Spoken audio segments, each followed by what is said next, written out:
Rock your body from side to side and slowly return to a comfortable seated position.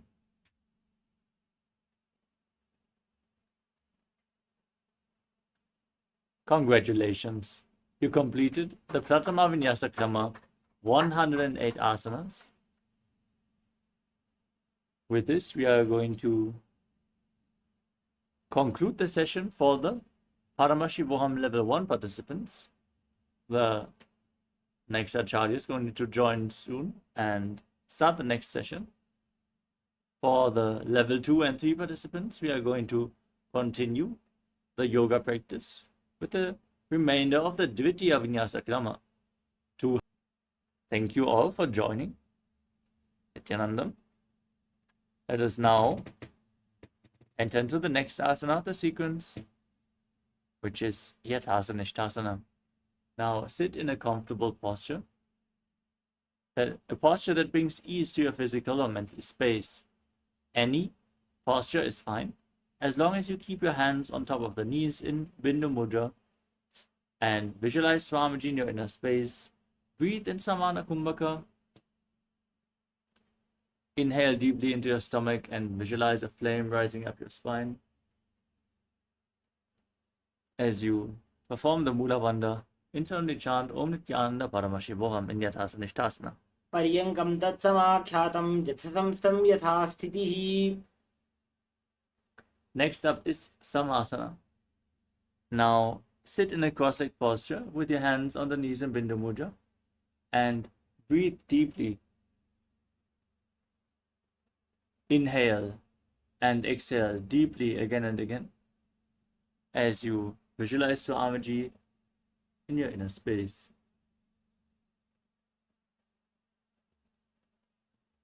इदानीं गर्भिणीनां योगाभ्यासो यथा लघु सुखप्रसवलाभाय प्रोच्यते प्राक्तने पथि. The next asana is Muktasana. Now bring the left heel against the perineum and the right foot on top of the left. Gaze to your nose. Keep your hands flat on your knees and visualize that you are a sage liberated by the Supreme Pontiff of Hinduism. निपीड्यसि विनीं सूक्ष्मां दक्षिणेतरगुल्फतः. Next up is Siddhasana. Maintain the same posture, but shift your gaze up towards your third eye as you visualize Swamiji in your inner space. स्थानुस्तम्यमितेन्द्रियोचलदृशा पश्यन् भ्रुवोरन्तरं चैतन्मोक्षकपातभेदजनकं सिद्धासनं प्रोच्यते. We move on to Siddhi-asana. Maintain the same posture. Engage all three bandhas and shift your gaze to the ground in front of you as you visualize Swamiji in your inner space. वामपादके इडीजानो सीवनिमधिदासकोठानो. Next up is Uttanasana 2. As you maintain the same posture, rotate your hands on top of the knees into Bindu Mudra. Gaze out towards your third eye and visualize yourself as Lord Rudra. वामचरण परिदक्षिण राखे एक जुगति ऐसे विधि दाखे.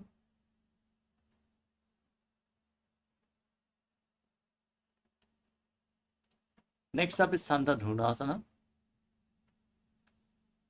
Now maintain the same posture, hands on the knees in Bindu Mudra, gaze to your nose, and embody tranquility and an unshakable nature. आसन की गुण मन की चन चलता meet. Next up is Siddhasana 2. Keep your ankles stacked and place one palm over the other in front of your navel in Samputa Mudra, resembling a lotus flower, as you visualize Swamiji in your inner space in Siddhasana 2. ऋजुकाय समासीना सिद्धासनमुदीरितं प्रसार्य भुवि पादौ तु दोर्भ्यामङ्गुष्ठमादरात्. Now, maintain your legs in the same position and set the Sankalpa to manifest through the womb of creation as you prepare yourself to enter into Shanmukhi Mudra. Inhale all the way and hold your breath as you close your mouth with little and ring fingers the nostrils with the middle fingers, the eyes with the index fingers, and your ears with your thumbs in Bandha Yoni Asana. यत्र मध्ये महादेव बन्धयोन्यासने शृणु यत्कृत्वा खेचरो भूत्वा विचरेदीश्वरो यथा.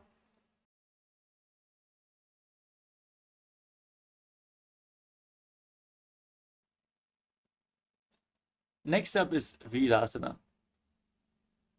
Keep your hands on top of the knees in Bindu Mudra as you place one foot onto the opposite thigh and the other foot below the opposite thigh. Now, embody the state and space of bravery, Vira.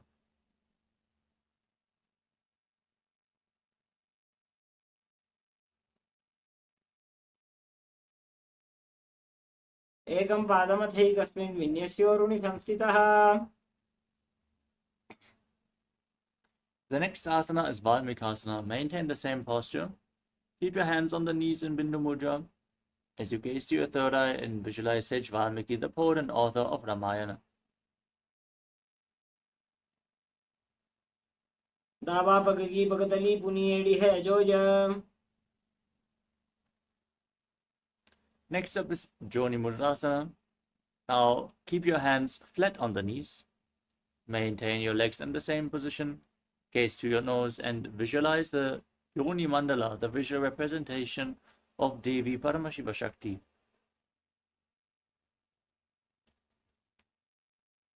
वामपाद की पगतली जाहि माहिली core.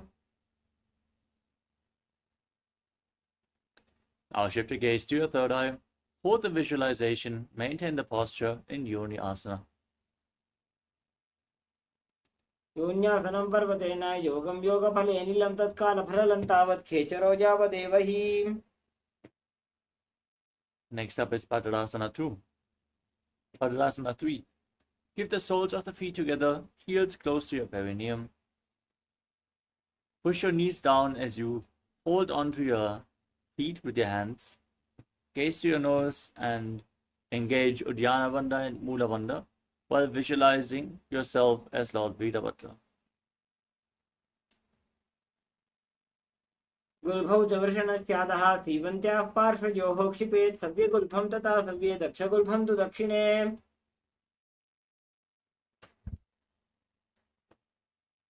The next asana is Aghorasana.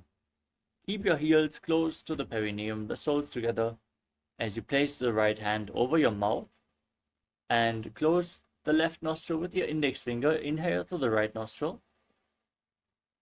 Close both nostrils and hold your breath. And then exhale through the left nostril. Alternate the breathing flow again and again in Abhyanta Kumbhaka. As you contract the perineal floor in Mula Bandha, press your tongue up into the nasal tract if you can towards your third eye in Kechari Mudra. As you gaze to the third eye and visualize yourself as an Aghori in Aghorasana. पूर्व कहो विश्रिका जोही वाही विधि जोगी जैसो जी. Next up is Kanari Pavasana. As you sit with your toes together and your heels apart, lean forward and place your elbows down on your heels. Rest your chin on your hands. As you gaze to your nose, engage Uddiyana Bandha and Mula Bandha. Exhale all the way in Rejaka Kumbhaka as you visualize yourself as a female elephant drinking water in Kanari Pavasana. ग्वाली पाव आसन कक्ष्यो है जैसे Yahoo में जाने विधि तैसे. Next up is Parasana. With your knees raised and your arms in between your thighs and calves, interlock your fingers in front of the feet and lift your feet off the mat. Gaze to your nose as you visualize Swamiji in your inner space. ततोर्ध्वम्रे च यद् वायुं मृदुनिश्वास संयुतम्. Now, hold on to the feet with interlocked fingers and pull them up against your chest. Place your chin on the toes, heels against your chest. Gaze to your nose and embody the state and space of a king in Gopi Chandasana. पूर्व विधि पका का अंगूठा कंठ कूप राशे. Next up is Uddarasana.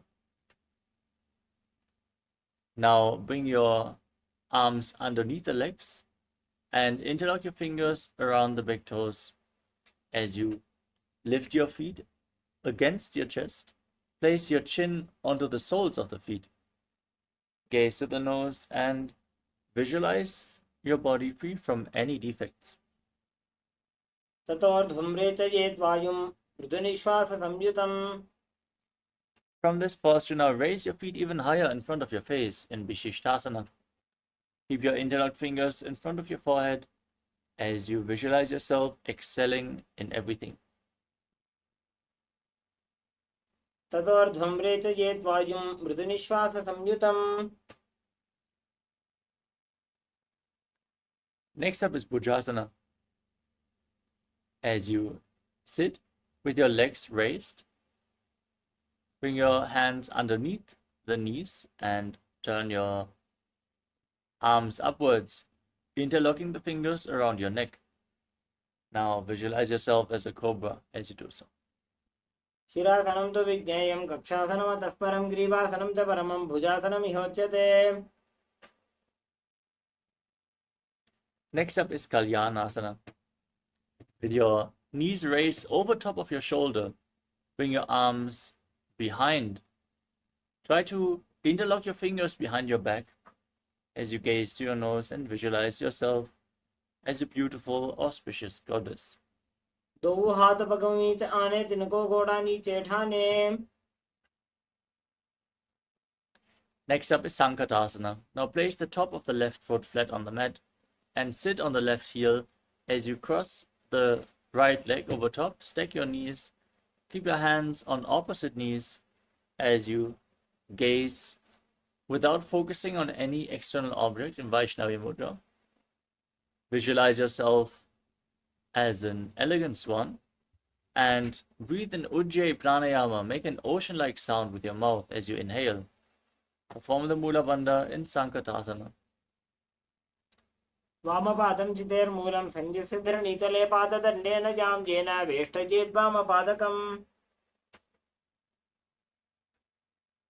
Next up is Dhenukasana. Now slide the left heel outside the hip. Place your hands on the top knee and engage Uddiyana Bandha and Mula Bandha as you visualize a cow in your inner space. अनुषागीनकरपञ्चडं वृषेलिन्दगल्यम्नि.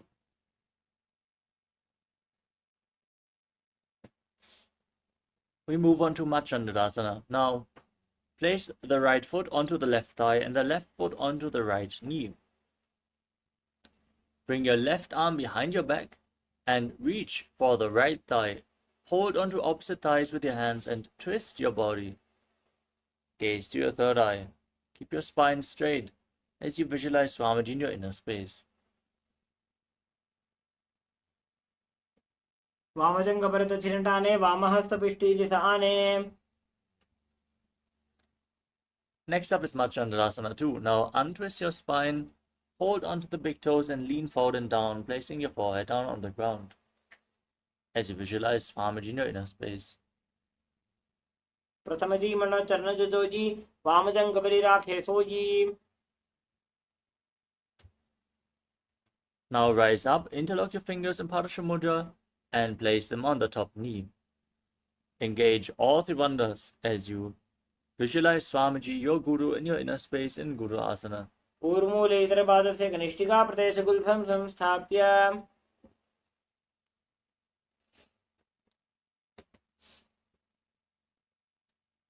Now repeat Sankatasana on the other side. Bring the top of the right foot flat on the mat. Sit on the right heel. Stack your knees. Hands on opposite knees. Visualizing yourself as a swan. ऊर्मूले इतरपादस्य कनिष्ठिका प्रदेशगुल्फं संस्थाप्य. Now repeat Dhenukasana. Sit on the ground. Keep your knees stacked. Hands on top. Visualize a cow in your inner space. अनुषागीनकरपञ्चडं वृषेलिन्दगल्यम्नि.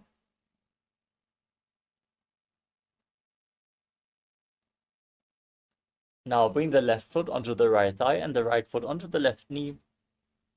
Twist your spine as you reach your right arm behind your back for the opposite thigh. Gaze to your third eye and visualize Swamiji in Machandasana on the other side. वामपादं चितेर्मूलं सन्न्यसधरणीतले. Next up is Machandasana 2. As you hold onto the feet, lean forward and down, place your forehead on the ground, visualizing Swamiji.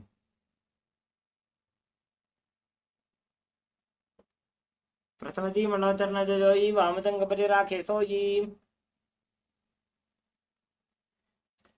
Now, rise up, interlock your fingers, place them on the top knee. Engage all three bandhas as you visualize your Guru in Guru Asana. पूर्वमूलैतरपादस्य कनिष्ठिका प्रदेशगुल्फं संस्थाप्य.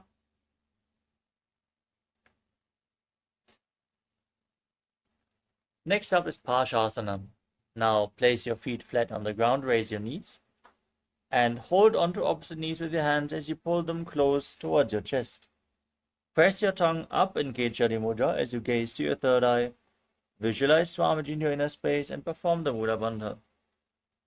पादतले भूमो निधाय जाननिर्से निधाय विपरीत हस्ताभ्यां ऊरु सहित जंगे निबध्य. Next up is Bodha Shokasana from the same posture.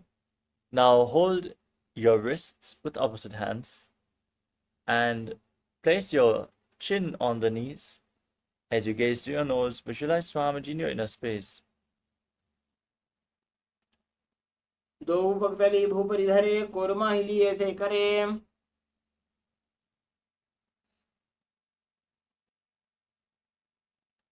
Next up is Kudakatasana. Now bring your arms below the knees. Hold onto opposite elbows. As you gaze to your nose, with your tongue up in Kechari Mudra, visualize Swamiji in your inner space. दो हाथ पग बाहर ल्यावे घोड़ा नीचे ले टहरावे.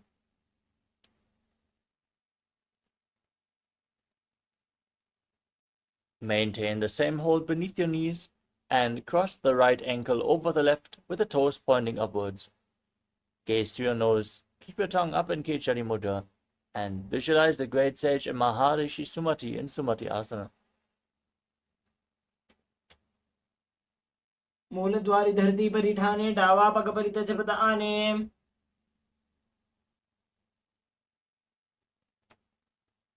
Next up is Dandasana. Now extend your legs out in front. Keep the toes pointing up. As you interlock your fingers, raise your arms up above your head with the wrists pointing outwards. Engage all three bandhas, gaze to your nose, and visualize Swamiji in your inner space. इदानीं गर्भिणीनां योगाभ्यासो यथा लघु सुखप्रसवलाभाय प्रोच्यते प्राक्तने पथि. Next up is Arambhasana. With your legs extended, now lean forward and down and hold onto the big toes in Prana Mudra. Bring your head towards the knees and start breathing in Nadi Shodhana. Inhale through one nostril and exhale through the other alternatingly as you visualize Swamiji in your inner space.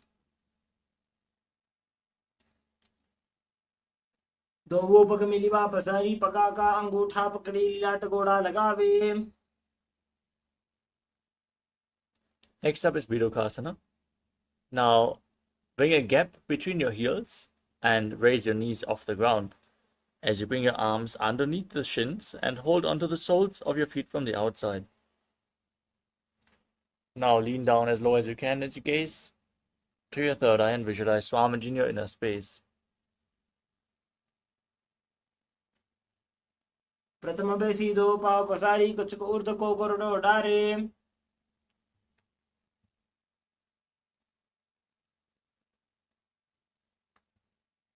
Next up is Chalandari Pavasana. With the soles of the feet together, feet extended away from the body, bring your hands below the shins and keep your palms facing upwards. Gaze to your nose as you visualize Swamiji in your inner space.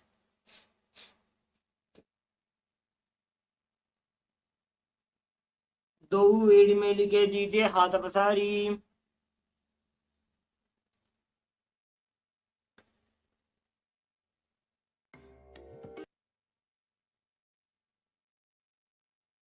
Next up is Urdhva Paschimottanasana. As you keep your legs extended, raise one leg behind your neck. Lean forward and down as you hold onto the front foot. Visualize Swamiji in your inner space and perform the Pratyahara Pranayama. Visualize the prana is flowing upwards through 9 points of your body, the soles of your feet, the regenerative organs, the navel, the heart, the throat, the uvula, the center of the eyebrows, the top of the forehead, and the Brahmaranda, the crown of your head, in golden light. Focus on the upward flowing prana in Urdhva Paschimottanasana. पश्चिमतानवत्संसिद्धिं कृत्वा एकं पादं ग्रीवायां धृत्वा तिष्ठेत्. Now, with your legs still behind your neck, lean backwards and hold on to the foot with the opposite hand. As you keep the other leg straight, gaze to your nose and visualize you are infinite, endless, eternal, Ananta, in Anantasana. पश्चिमतानवत्संसिद्धिं कृत्वा एकं पादं ग्रीवायां धृत्वा तिष्ठेत्. Next up is Ankushasana. From Anantasana, now roll onto the side of the elbow, holding onto the foot. Rest on your side as you gaze to your nose and feel in complete control. पश्चिमतानवत्संसिद्धिं कृत्वा एकं पादं ग्रीवायां धृत्वा तिष्ठेत्. Next up is Drushasana. Lay on your back and pull your knees against your chest. Encircle your legs with your hands and rock your body from side to side. Relax your spine from these intense asanas. As you visualize Swamiji in your inner space, still focus on the upward flowing prana in Pratyahara Pranayama.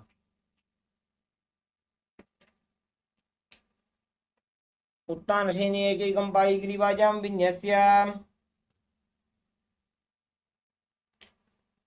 Next up is Urdhva Paschimottanasana. On the other side. Now lift the other leg behind your neck, lean forward and down, hold onto the front foot as you visualize Swamiji in your inner space. पश्चिमतानवत्संसिद्धिं कृत्वा एकं पादं ग्रीवायां धृत्वा तिष्ठेत्.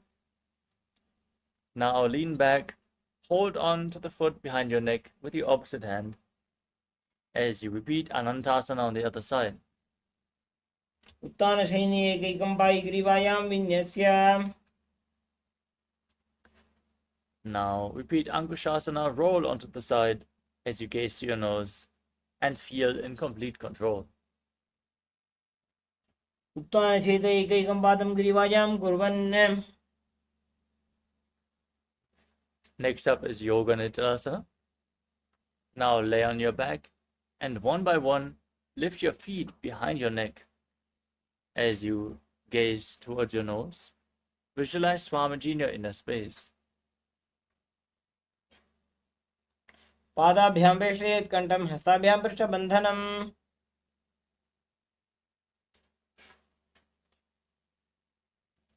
Next up is Atmaramasana. With your legs raised up towards your head, bring your arms underneath and bend your elbows to interlock your fingers behind your neck. As you gaze to your nose, visualize Lord Vishnu in your inner space and perform the Pratyahara Pranayama.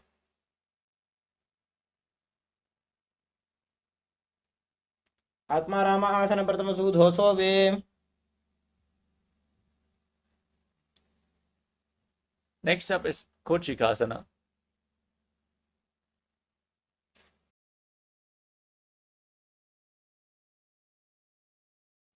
As you lay on your back, lift your knees up against your chest and keep the soles facing upwards. Then extend your arms out to the side at shoulder level.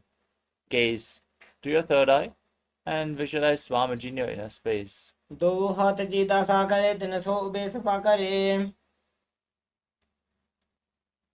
Next up is Jatara Parivriti. This asana consists of 3 steps. We're going to perform all 3 steps and then repeat them on the other side. Throughout this asana, Visualize Swamiji in your inner space. Perform the Pratyahara Pranayama and engage the Mula Bandha. Now, with your arms extended to the side and your knees raised against your chest, drop one knee down to the side and extend the other leg down. This is the first step. Bend both knees to the side. Second step. Extend both your legs to the side. Third step, hold the feet and gaze away from the feet. Now bring the knees back to the center. And drop the other knee to the side, extend the opposite leg, step 1. Bend both knees to the side, step 2. Extend both legs to the side, hold the feet and gaze in the opposite direction, step 3. परिवृत्ते कोक्षे भागे त्रिता हि परिकीर्तितः बद्धकोणं सुप्तकोणं ऊर्ध्वकोणमथापि च. Now lay down on your back. Keep your feet flat and hold on to your ankles. As you push your hips up, tuck your chin to the chest and contract the perineal floor. As you breathe in Mocha Kumbhaka, exhaling while you keep the throat lock engaged, gaze to your nose and visualize yourself as sturdy as a bridge in Dvipadapitam. प्रतिक्रियायुतं द्वन्द्वपीठे सर्वबलप्रदं गर्भिणीनां दुर्बलानाम् इति Gargi जगादनु. Next up is Paryankasana. Now bring your hands over top of the shoulders. The hands flat on the mat, fingers pointing towards your feet.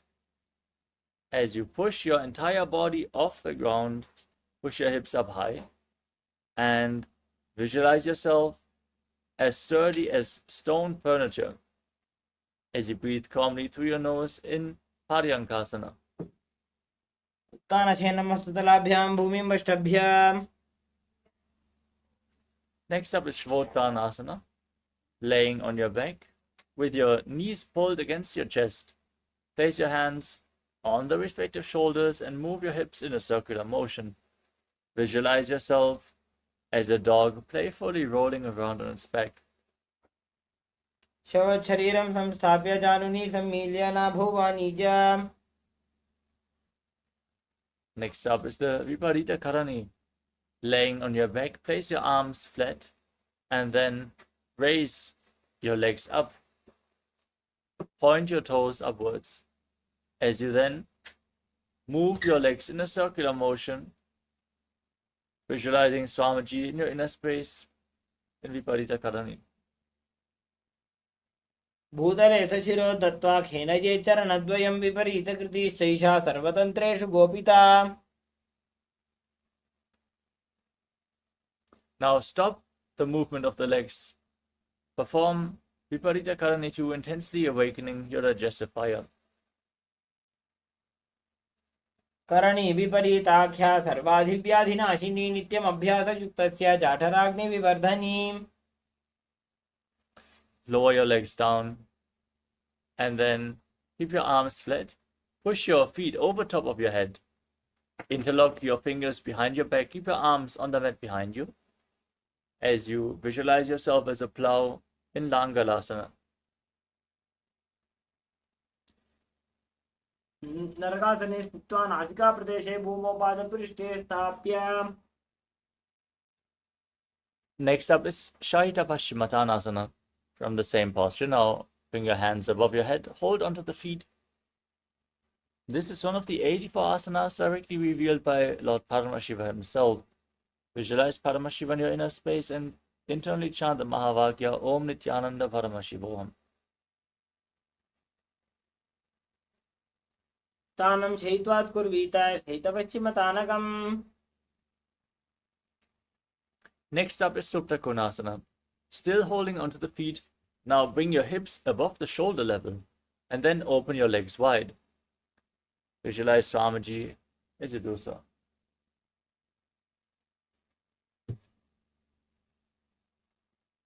परिवृत्ते कुक्षि भागे त्रिधा हि परिकीर्तितः बद्धकोणं सुप्तकोणम् ऊर्ध्वकोणमथापि च. Join your feet back together. hold onto the ankles of the feet, and then roll onto your back. Keep your legs straight and visualize yourself as a chakra, a wheel in Chakrasana. पूर्वतानं चतुष्पादपीठं वज्रासनं तथा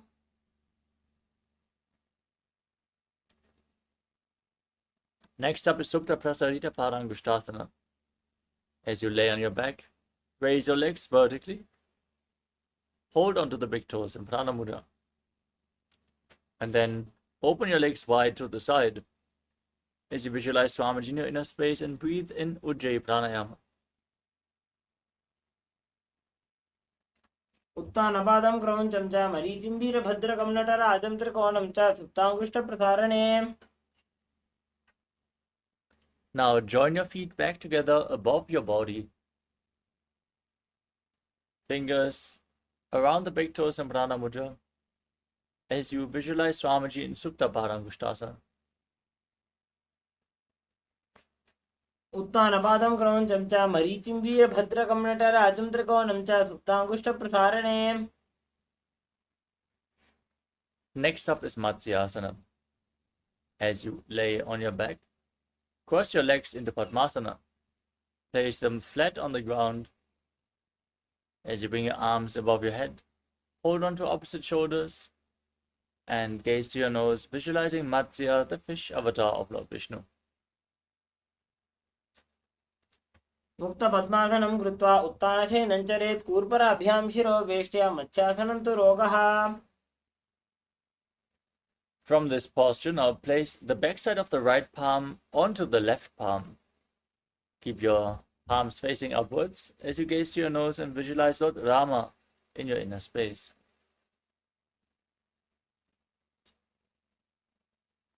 प्रथमकरे पद्मासन आचे सूधो सोबे भूपरिपाचे. Next up is Sarvangasana. With your legs in Padmasana, bring your hands to the hips. Raise your knees and hip off the ground. Support your body with your hands, elbows on the ground as you gaze to your nose and visualize Swamiji in your inner space. प्रथमशयन सूधो शीशिकेशिकी सन्धि सुदाखे. Next up is Vrishikasana. As you lay on your back, place one foot onto the opposite thigh and pull the other knee against your chest. Extend your arms up above your head, poke your fingers forward, and gaze to your third eye as you visualize yourself as a scorpion. प्रथमशयन सूधो शीशिकेशिकी सन्धि सुदाखे. Exchange the position of your feet. Place the other foot onto the opposite thigh. Pull the opposite knee against your chest as you raise your arms up, repeating Vrishikasana, the scorpion posture on the other side. प्रथमशयन सूधो शीशिकेशिकी सन्धि सुदाखे. Next up is Vrishaparakshipasana. Laying on your back, keep your legs flat and interlock your fingers behind your neck. Lift both your legs off the ground and alternate pulling them in towards your chest back and forth without setting them down on the ground. Visualize Swamiji and calmly breathe in Sahajra Kumbhaka as you do so. प्रथमशयन सूधो शीशिकेशिकी सन्धि सुदाखे.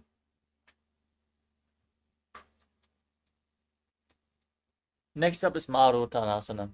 Now place your hands on the ground next to your hips and alternate touching your ears with your knees again and again as you visualize Swamiji in your inner space.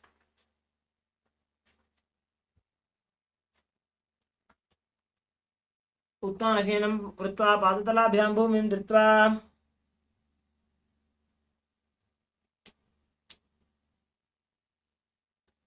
Next up is Vrikasana. As you lay on your back, place your feet flat, stand up and lay back down again and again as you visualize yourself as a wolf. Calmly breathe through your nose in Sahajra Kumbhaka as you do so. उत्तानशयनं कृत्वा पादतलाभ्यां भूमिं धृत्वा.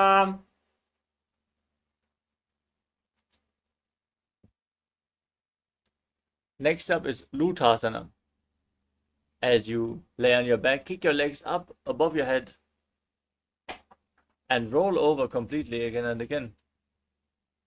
Finally, ending in a prone posture. Visualize Swamiji as you do so. उत्थानशयनं पादौ शिरौ उल्लङ्घ्य भूमौ स्थापयित्वा. Next up is Saratasana. Lay on your stomach, keep your hands next to the shoulders, and contract your lips, making a whistling sound like a flute as you inhale. नुब्जशयनं कृत्वा नाभिम्बमो निधाय सम्बद्धस्ताभ्यां भूमिमष्टभ्याम्.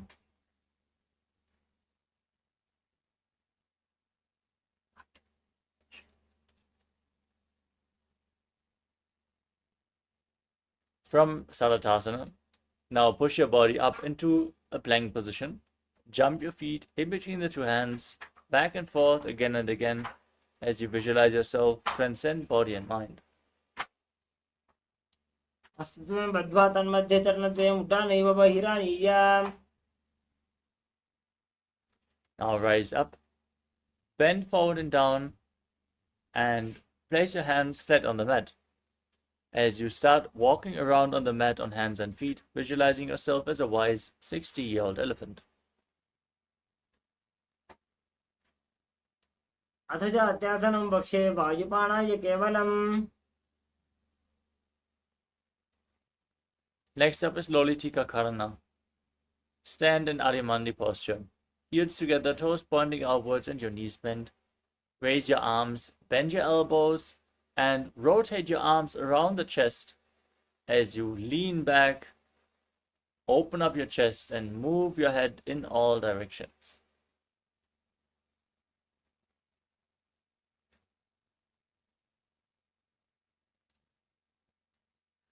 The next asana is Sadapasana. Now, tie your feet with a rope if you have one available, and then stand erect on the mat like a rod, keeping your arms close to your body.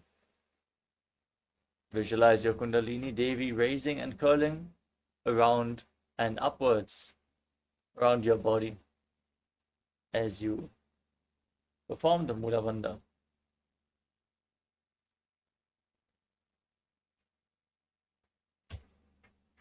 अथ सर्पासनं वक्षे वायुपाणाय केवलं शरीरं दण्डवत् तिष्ठेत् रज्जुबन्धस्तु पादयोः. Next up is Ushtra Sadhanasana. From a standing position, lean forward and down, holding on to the toes from the front. Step onto your fingers and clasp your hands into a fist as you visualize yourself as a camel. मुष्टिकनिष्ठिका प्रदेशेन भूमौ निधाय उपरि पादतले संस्थाप्य. Next up is Ashvasana. From the same posture, now hold the toes from the outside and visualize yourself as a horse. मुष्टिकनिष्ठिका प्रदेशेन भूमौ निधाय उपरि पादतले संस्थाप्य. We move on to Kapota Nitakasana. Stand with your feet together and interlock your fingers behind your back. Pull your fingers down towards your calves as you open up your chest widely. Tilt your head back all the way and visualize yourself as a soaring bird diving. मुष्टिकनिष्ठिका प्रदेशेन भूमौ निधाय उपरि पादतले संस्थाप्य. Next up is the Tala Pushpaputam Karana. Now stand, heels together, toes pointing outwards and knees bent. Join your hands in Namaskara Mudra in front of the chest as you bow down to one side. Open up your palms and raise the respective heel off the ground as you visualize yourself holding a bouquet of flowers and offering it to Paramashivoham.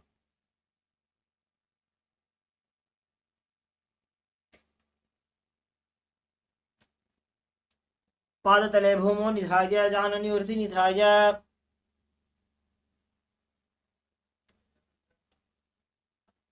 The next asana is Khadgasana. Now visualize yourself as a rhinoceros as you gaze to your nose and lay down on your stomach. Jump your feet back up towards your hand and stand with your hands together in Namaskara Mudra, resembling the horn of the rhinoceros in Khadgasana. आसनं कृत्वा पादतलाभ्यां भूमिं धृत्वा. Next up is the Uttanottanam. Now, hold weights if you want to intensify this asana, as you sit down all the way or as low as you can and stand back up again and again, gazing at your nose and visualizing Swamiji. पुनः पुनः उत्थातव्यम् अस्थितव्यम् इति उत्थानो सरलं स्थित्वा ऊर्ध्वं बाहुं नयेत् वारं वारम् उड्डानं कृत्वा.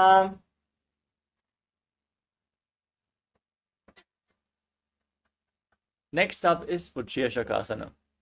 एकैकं पादतलं कुक्षौ निधाय तिष्ठेत् शीर्षकं भवति.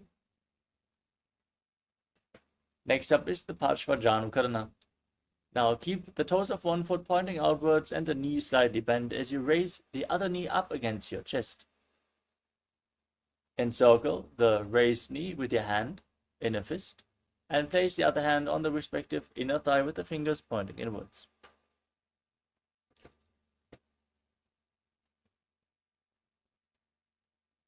Next up is Tandavasana. Now extend your arms and one leg forward as you visualize yourself fiercely dancing as Lord Shiva. Sit down and stand back up. एकेन पादेन स्थातव्यं ताण्डवासनं भवति. Next up is Brahmanasana. As you stand with the sole of one foot in the inner opposite thigh, keep your hands relaxed by the side and visualize Lord Brahma blessing you from within. ब्राह्मणासनमावक्षे यत् कृत्वा ब्राह्मणो भवेत्. Next up is Garudasana 3. Now bring the raised foot over top and around the opposite knee, tucking the toes behind. Bring the left arm below the right, join your hands in Namaskara Mudra as you visualize yourself as Lord Garuda. उत्थानकूर्मपीठं च सिंहस्गारुणमेव च. Next up is Ekapadasana. Now bring the raised foot onto the opposite thigh. Keep your hands by the side. Visualize Swamiji in your inner space. दक्षाङ्घ्रिं वामपादस्य जङ्घोपरि निधाय च.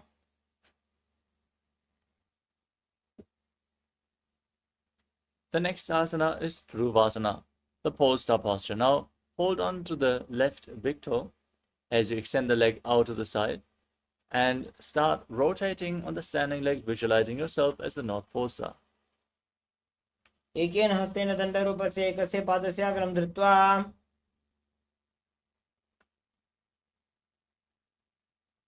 The next asana is Trivikramasana. As you stand on the mat, lift one leg behind your neck and sit down and stand back up as you visualize Lord Vishnu in your inner space. You can hold on to a solid object for stability as you do so. ग्रीवायां पादं संस्थाप्य स्थातव्यम् उत्थातव्यं त्रिविक्रमासनं भवति.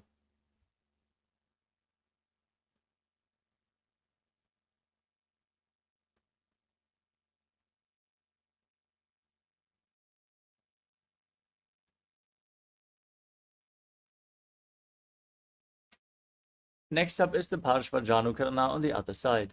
Lift the other knee up and stand on the mat.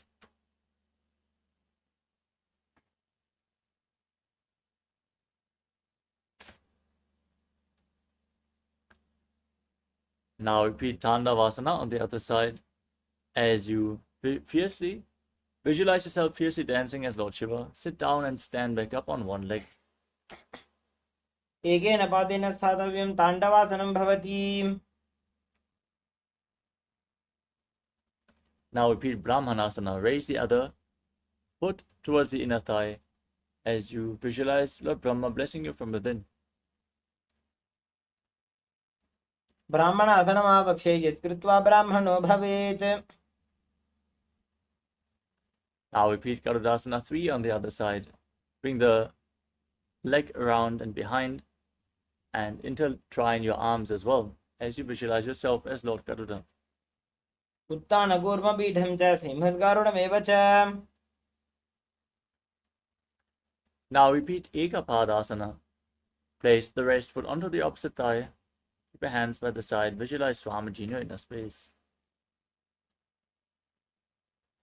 दक्षाङ्घ्रिं वामपादस्य जङ्घोपरि निधाय च. Now repeat Dhruvasana, the pole star posture on the other side. Hold on to the right big toe as you extend the right leg out and rotate on the standing leg, visualizing yourself as the North Pole Star. एकेन हस्तेन दण्डरूपस्य एकस्य पादस्य अग्रं धृत्वा.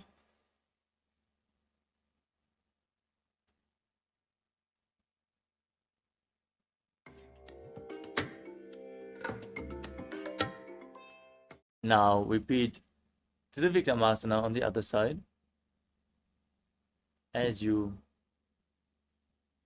stand up and sit back down with your leg behind your neck, visualizing Lord Vishnu in your inner space. ग्रीवायां पादं संस्थाप्य स्थातव्यम् उत्थातव्यं त्रिविक्रमासनं भवति.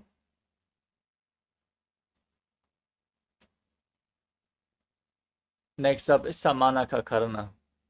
Now stand with your heels together, toes slightly pointing outwards, and your arms slightly extended away from the body, fingers pointing one by one. In this natural position, relax from the intense sequence of asanas that we have just performed, and get ready to enter into the final 100 asanas of this sequence, starting off with Gorak Anjali Asana. Now, squat down as you bring your arm in between the legs and interlock your fingers in Parsha Mudra, trying to touch your navel with your fingers. As you visualize the great sage Goraknath, founder of the Natha Yoga Hindu Sampradaya, breathe in Jiva Chala Kumbhaka. Inhale all the way, hold your breath and freely move the prana upwards and downwards and through your limbs by the force of your will. प्रथम हि उभोः ये बाहुरी नीचो पुनिहो वे. Next up is Kanchi Asana. From a squatting position, now interlock your fingers behind your back as you visualize Swamiji in your inner space. पूर्वमध्यात् हस्तो निवेश्य नितम्बं धृत्वा पादतलाभ्यां भूमिं वष्टभ्य. Next up is Bhairo Asana. As you sit down with the feet flat, heels against the perineum, interlock your fingers behind and gaze to your navel, visualizing Bhagavan Kala Bhairava, the Lord of Time. दो बूबक की थलिया की माहिली core मिला जी फना पानी उकड़ मोड़ वैसे. The next asana is Varahasana. As you sit with your heels against the perineum, the toes separated, join your hands in Namaskara Mudra, Anjali Mudra, and bring them behind your back. Keep the fingers pointing downwards as you visualize yourself as Varaha, the boar avatar of Lord Vishnu. पाखथली की माहिली core मिलाई फना पानी उकड़ वैसे. Next up is Pripitasana. Now hold on to the big toes in Prana Mudra and raise your hips up to the same level as your knees. Visualize Swamiji in your inner space. Form the Mula Bandha. पार्श्वद्वय सम्मील्य स्थित्वा नितम्बं जान प्रदेश आनीय. The next asana is Bakasana. Now place your hands flat on the ground, shoulder width apart. Bring your knees onto your arms towards your armpits, lean forward and down, lift your feet off the mat, and visualize yourself as a crow. हस्ताभ्याम् अवनिमवष्टभ्याम्. Next up is Sushtanga Kapali Asana. As you keep your hands flat on the ground, your knees onto your arms, bring your head on the mat, and then raise your legs up and cross them into Padmasana. As you gaze to your nose, visualize Swamiji in your inner space. आसन को गुण कपाल आछो हो जी.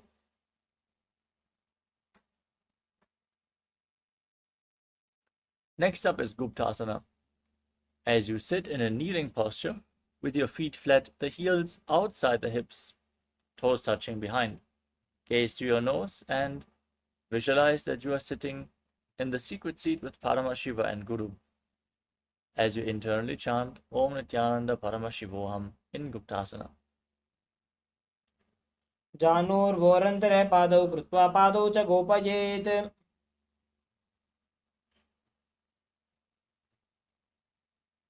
The next asana is Vrikshasana too. Place your hands flat on the mat and raise your legs up above your body into a handstand posture. You can lean against a wall or ask a partner to aid you in the performance of this asana. It should be performed by everyone to purify the 7 chakras. Now visualize yourself as a tree with deep roots growing into the ground. सप्तचक्रक्षालनाय वृक्षासनविशेषकान् Next up is Shiva Asana. From the handstand, now gaze to your third eye. Visualize Tejas, energy flowing to your third eye and rejuvenating your body. दो पग जोड़ी माही Gulf मिलाए Gently lower your body down. Keep your hands flat on the mat and extend your legs back into a plank position. Lower your body down onto the mat and push it back up again and again as you visualize yourself as a fish in Matsyasana too. निब्जं शयनं पार्श्वभागायाम् ऊर्ध्वकृत्या Next up is Sarvasana too. As you lay on your stomach, place your hands on your hips and lift your chest from left to right, visualizing and moving your body like a snake. निब्जं शयनं कृत्वा हस्तौ नितम्बं संस्थाप्य पादौ दीघीकृत्य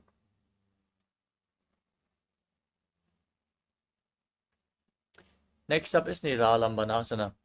Now place your elbows on the ground and bring your thumbs and little fingers together in Padma Mudra as you rest your chin on your hands. Keep the toes pointing back and feel self-supported and completely independent. कराभ्यां पङ्कजं कृत्वा तिष्ठेत् कूर्परयासुदीः मुखमुन्नमनुच्चायि निरालम्बनमासनम् Next up is Chaturasana. As you lay on your stomach, place your hands flat on the mat and straighten up your arms. Raise your upper back and bend your knees to bring your feet up closer towards your head. Tilt your head back and visualize yourself as an umbrella protecting your guru from the sun rays in Chaturasana. अर्ध्यासनं स्थित्वा हस्ततलाभ्यां भूमिं धृत्वा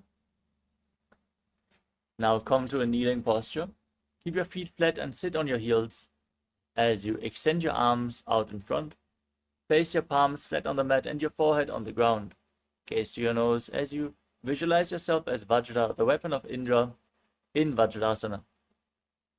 इदानीं गर्भिणीनां योगाभ्यासो यथा लघु Keep your hands flat on the mat and raise your hips up high into Gajasana. Then alternate striking the ground with your hands as you visualize yourself as a mace, as powerful as a ram in Meshasana. गजासन संस्थितो एकैकं बाहुं भूमौ ताडयेत् Next up is Ajasana.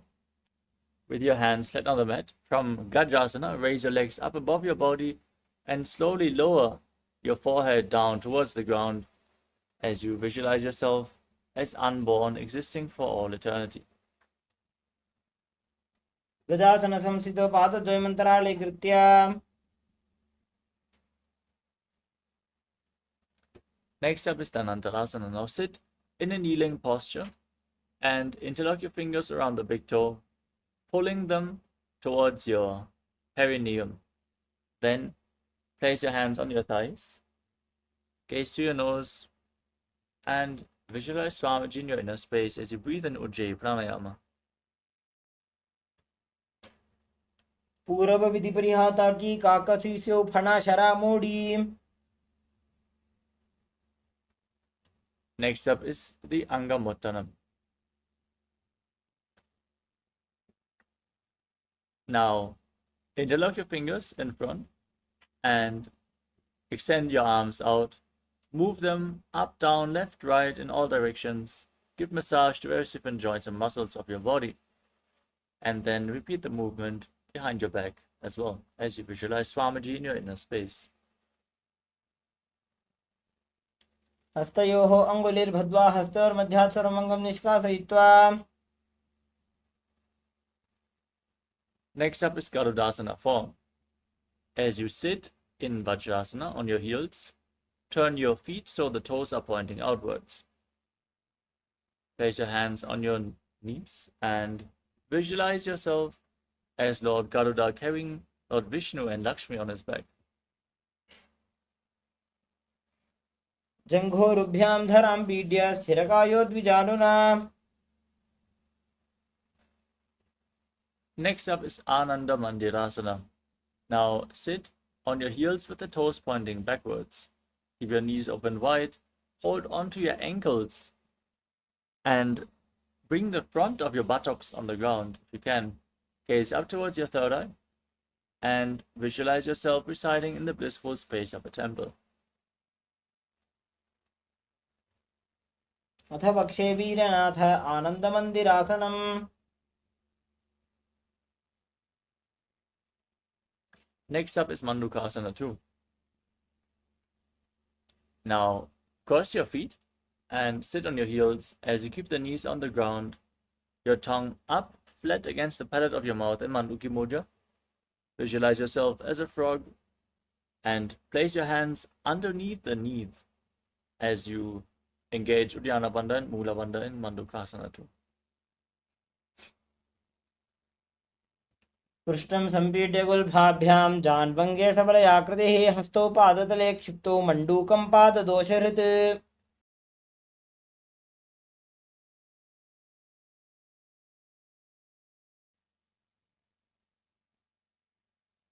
Next up is Narasimhasana. Now tuck your toes and sit on the raised heels. Place your hands flat on the mat with the thumbs touching. As you stick your tongue out, gaze to the nose and exhale forcefully again and again, visualizing yourself as Narasimha, the lion man avatar of Lord Vishnu. दोवो भना पाणी होय वैसे AD Mailer कुदानि वैसे समशरीरनी काठ हरावे NASA अग्रदृष्टि को ल्यावे. Next up is Vishtrakasana. From the same posture, sitting on the raised heels with the toes tucked, cover your mouth with both your hands and bring the thumbs underneath the teeth. Close your mouth. Inhale through the right nostril and exhale through your mouth in Vishtaka Pranayama as you gaze to your nose and visualize yourself as Devi.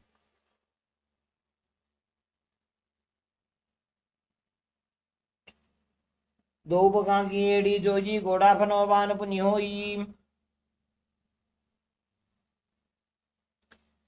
Next up is Makadasana.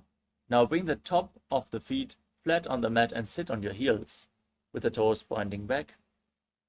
Gaze up towards your third eye and bend your elbows to bring the fingers towards your armpits. Imitate as if you are a monkey stretching itself as you visualize yourself as a playful monkey.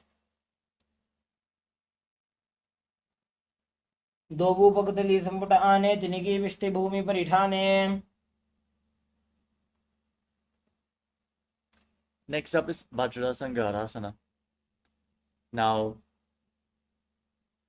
tuck the toes and bring the soles of the feet together as you open your knees wide and hold on to opposite elbows behind your back. Gaze to your nose and embody diamond-like strength for you and your Sangha, your spiritual community. प्रथम बना पाणी होय वैसे दोबो AD कुदानि वैसे. Next up is Kanjanasana. Now cross the feet and sit on the heels with your knees down on the ground. Place your hands on the ground next to your body. As you gaze to your nose, visualize perfect health beyond any and all physical or mental ailments as you engage Uddiyana Bandha and Mula Bandha. खञ्जनासनमावक्षे यत्कृत्वा सुस्थिरो भवेत् दृष्टे पादद्वयं बद्ध्वा हस्तौ भूमौ प्रधारयेत्. Next up is Kurmasana. Now maintain the same sitting posture, but place your hands on top of your knees. Make your upper body and neck stiff like the shell of a turtle, as you visualize yourself as a turtle with a stable body and mind to live for centuries in Kurmasana.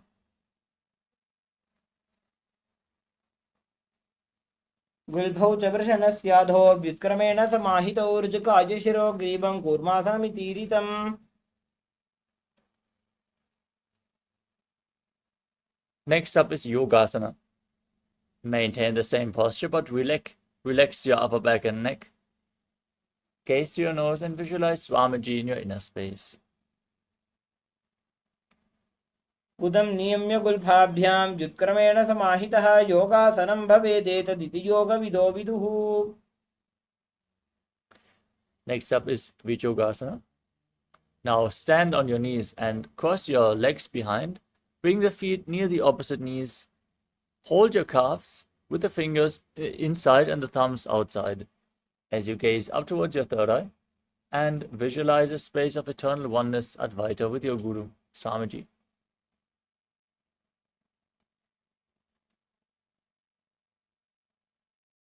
गोड़ा वामो बौ होई गोड़ा आड़ा राखे दोई. Next up is Ushtasana 2. Now stand on the knees with the top of the feet flat. Hold onto your heels and then tilt your head back, push your hips forward and visualize yourself as a camel. मेरुदण्डग्रन्थिदाढ्य सम्पिपादयिषुप्पुमान् कपोतोष्ट्रासनाभ्यासं कुर्यान्मितहिताशनः. Next up is Jatyasana 2. Now sit down and hold on to the soles of your feet as you lean back. Place your elbows on the ground and then the back of your head as well. Gaze towards your nose as you visualize yourself as a lotus blooming.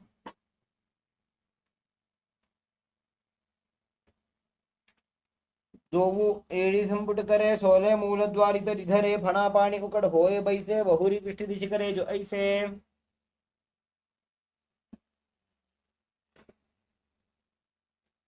Next up is Viratasana. As you rise back up, lean back and let your back touch the ground, then rise back up again and again. You can use the support of your hands if needed. Gaze to your nose as you visualize the healing and liberation of all causal, subtle forms of your body.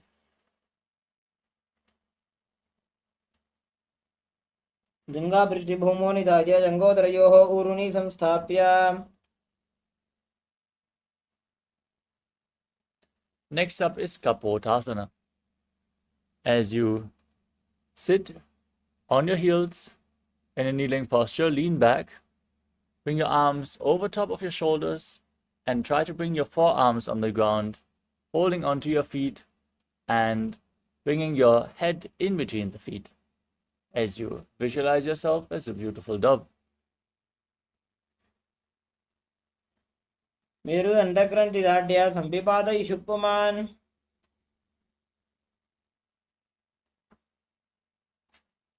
Next up is Varasana. Now sit in a kneeling posture with your heels outside the hips, the toes touching behind. Keep your gaze fixed at the nose, hold onto opposite elbows. Rise up onto your knees as you tuck your toes. This is the boon fulfilling posture. Receive your boon from Paramashiva.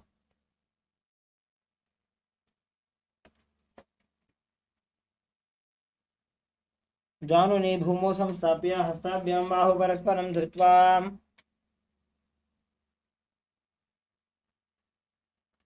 Next up is Varahasana 2. Now keep the toes tucked and sit down on raised heels. Lean forward and down and bring your forearms on the mat, resting your head on your hands as you visualize yourself as Varaha, the boar avatar of Lord Vishnu.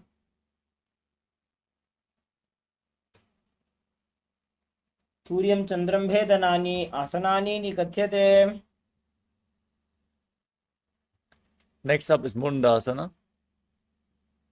Now keep your forearms on the ground, interlock your fingers, and place your head on the ground as well, supporting it with your hands. Now walk your feet forward, raise your hips, and lift your legs up straight into a headstand. You can lean against the wall for support if needed. Gaze to the nose and visualize yourself as a lopped tree as you breathe calmly in Sahasrara Kumbhaka.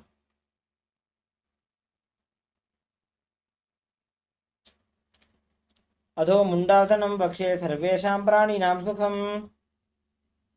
Now gently lower your legs. Come to a kneeling posture. Lean forward and down as you bring your head in between the knees and hold onto your head with both hands, bringing the elbows outside the knees. Now inhale through your nose in Sahasrara Kumbhaka and exhale through your mouth in this asana. Gaze to your nose and visualize Swamiji in your inner space.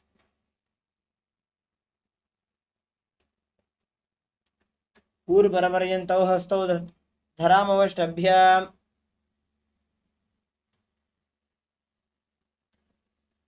Next up is Viparita Shalabhasana. Now lay down on your stomach and extend your arms up above your head. Hold on to weights if you want to intensify this asana, as you then lift your arms, chest, and your entire legs off the mat, intensely working on your back muscles as you visualize yourself as a locust. शलभासनभेदाश्च नटभेरुण्डनामके गण्डभेरुण्डसहिते शीर्षदण्डासनं तथा. Next up is KAILASA. Now keep your hands at the side of your hips, palms facing down, as you bring your forehead on the ground and lift your legs up off the mat, visualizing a skull in your inner space, resembling the mind with purified thoughts and the strong will to attain enlightenment in KAILASA, the skull posture. कपालं भूमो निधाय ऊर्ध्वं पादौ नयेत् कपालासनं भवति.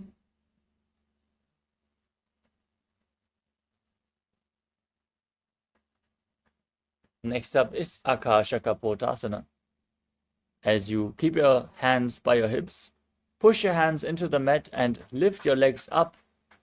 Bring your hips up off the ground and try to bring your feet onto the ground in front of your head as you visualize yourself as a free and open dove. कुष्ठासने स्थित्वा चरणौ भूमेरुत्थाप्य मस्तकोपरि नीत्वा.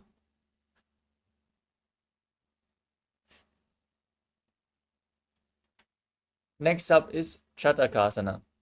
Now sit in a kneeling posture and bring your forearms on the ground. Rest your navel on your knees. Be sturdy and visualize yourself as a sparrow in Chatakasana. पूर्वपरपर्यन्तौ हस्तौ धरामवष्टभ्याम्. Next up is Vrishikasana too. With your forearms on the ground, raise your hips and bring your legs up and over top of your body. Try to touch your toes to the back of your head as you bend your spine and visualize yourself as a scorpion in Vrishikasana too. विच्छैव पुच्छप्रतिमां कृपाश्नी धृत्वा स्वशीर्षे चिबुकं विधार्यकौ. Next up is Vrishasana. Now sit on the right heel and bring the left foot outside the hip with the toes pointing to the side. Keep your hands on the ground in front of your knees as you visualize yourself as a bull and start inhaling forcefully through the nose, holding your breath for a short while and then again exhaling through the nose in Antarangaka Kumbhaka. Perform the Mula Bandha as you do so in Vrishasana. याम्यगुल्फे पादमूले वामभागे पदेतरं विपरीतं स्पृशेत् भूमिं वृषासनमिदं भवेत्. Next up is Lolasana. Now push your hands into the mat and lift your knees off the mat. Cross the toes of the left foot over the right and balance on your arms as you visualize Swamiji in your inner space. लोलासनं सदा कुर्यात् वायुलोलापघातनात्. Now sit down on the left heel, bring the right foot outside the hip, As you repeat Vrishasana, the bull posture on the other side. याम्य गुल्फे पादमूले वामभागे पदेतरम्. Next up is Balaguna Asana.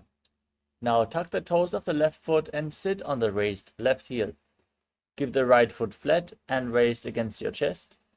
As you keep your hands on the knees, visualize Balaguna Hai, one of the 84 siddhas in your inner space, and perform the Mula Bandha. आसन को गुण जल विकार जाई. Next up is Grahasana. Now stand up and then squat down with your arms in between the legs from the inside out, holding on to your ankles from the outside and visualizing yourself as the entire planet. पादतले भूमौ संस्थाप्य जानु मध्ये कूर्परौ स्थाप्य. Now repeat Balagunasana on the other side as you squat down and sit on the right heel, visualizing Balagunahaya. आसन को गुण जल विकार जाई. Next up is Utkatasana. Now step both the feet in and sit on the raised heels. Keep your knees together. Place your hands on the knees. If you want to intensify this asana, hold on to weights as you visualize Swamiji in your inner space.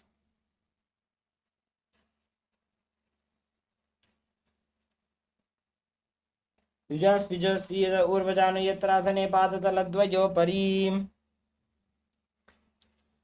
Next up is Vajrasangarasana 2. Now keep the soles of the feet together, the knees open wide, and reach for the opposite elbows behind your back as you visualize Swamiji in your inner space.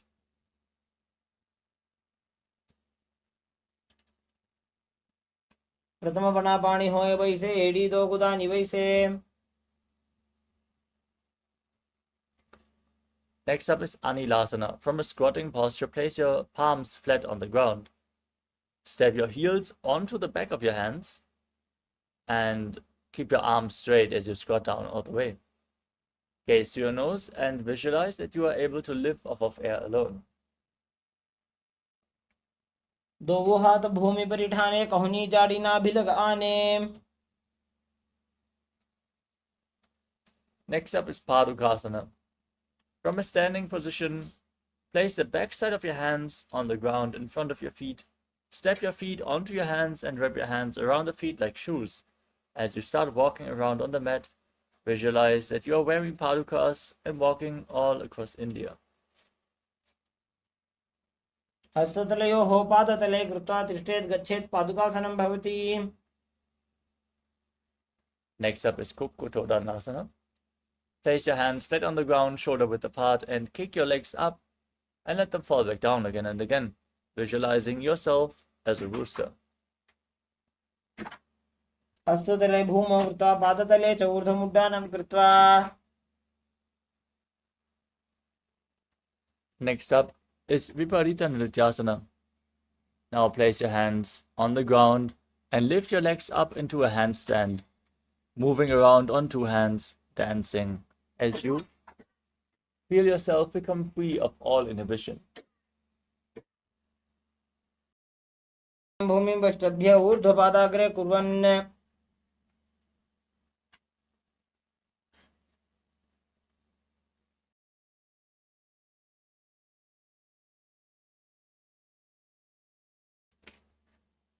Next up is Kunjarasana. Now separate your feet and lean forward and down as you place one hand flat on the mat, the arm straight, and the other hand on your ear. Visualize Swamiji in your inner space and breathe calmly through your nose in Sahadra Kumbhaka. अथ वक्षे महादेव कुञ्जरासनमुत्तमं करेणैकेन पादाभ्यां भूमौ तिष्ठे चिरक्करः. Place the other hand on the mat and lift the other hand to your ear as you repeat Kunjarasana on the other side. अथ वक्षे Mahadev कुञ्जरासनमुत्तमं. Next up is Kadambasana. Squat down all the way and hold on to the ankles of your feet as you raise your feet off the mat. Visualize yourself as a Kadamba tree, a pious tree that promotes a long life. पार्श्वभ्यां भूमिं वष्टभ्य हस्तद्वयेन गुल्फौ धृत्वा. Next up is Pavana Muktasana. Sit with your feet flat in front. Bring your knees against your chest, pull them close, holding on to opposite knee with your hands, as you visualize any excess vata being released from or balanced within your system. द्वयोस्तु पादयोः पाणिं लात्वा स्वस्वनितम्बके जानुनि वक्षसि साधुर्बभ्रतीकरबन्धनैः. The next asana is Chakorasana. Now lift one leg behind your neck and extend the opposite foot forward. Keep your hands at the side of the body on the ground and then lift your entire body off the mat as you gaze to your third eye and visualize yourself as a powerful source of energy.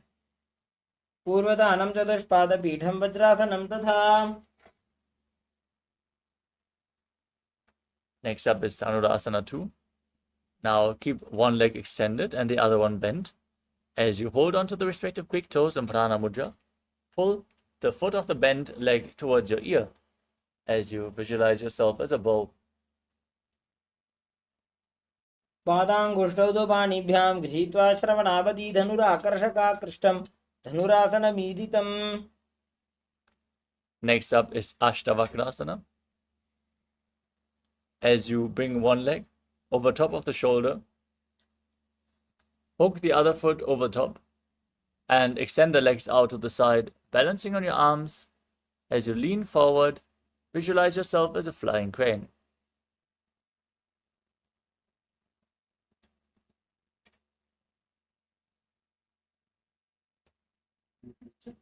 वासिष्ठमथ कौण्डिन्यमूर्ध्वकुक्कुटमेव च.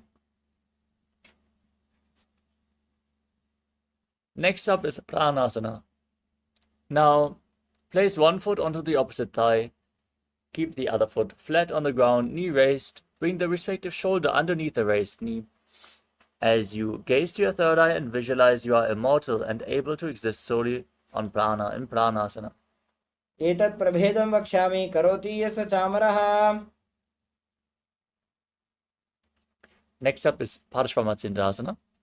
Now, bring the right foot outside of the left hip and step the left leg over top the right knee. Twist your body around the raised knee and bring the arm underneath to interlock your fingers behind your back. Gaze up towards your third eye as you visualize Sage Matsyendranath, the master of Hatha Yoga. पार्श्वाभ्यां धृत्यते यास्तु पार्श्वमत्स्येन्द्रमुत्तमम्. Now repeat Chakorasana on the other side. Raise the other leg behind your neck and lift your body up as you extend the opposite leg forward. Gaze up towards your third eye and visualize yourself as a powerful source of energy as you calmly breathe through your nose in Sahajra Kumbhaka and perform the Mula Bandha. पूर्वदानं चतुष्पादपीठं वज्रासनं तथा. Now repeat Dhanurasana 2 on the other side. Pull the other foot towards your ear as you visualize yourself as a bow. पादाङ्गुष्ठौ तु पाणिभ्यां गृहीत्वा श्रवणावधि. Now repeat Ashtavakrasana on the other side. Bring the other leg over top of the shoulder. Hook the opposite foot over top and extend the legs out to the side as you lean forward, find balance. Lift your body off the ground as you visualize yourself as a flying crane. वासिष्ठमथ कौण्डिन्यमूर्ध्वकुक्कुटमेव च.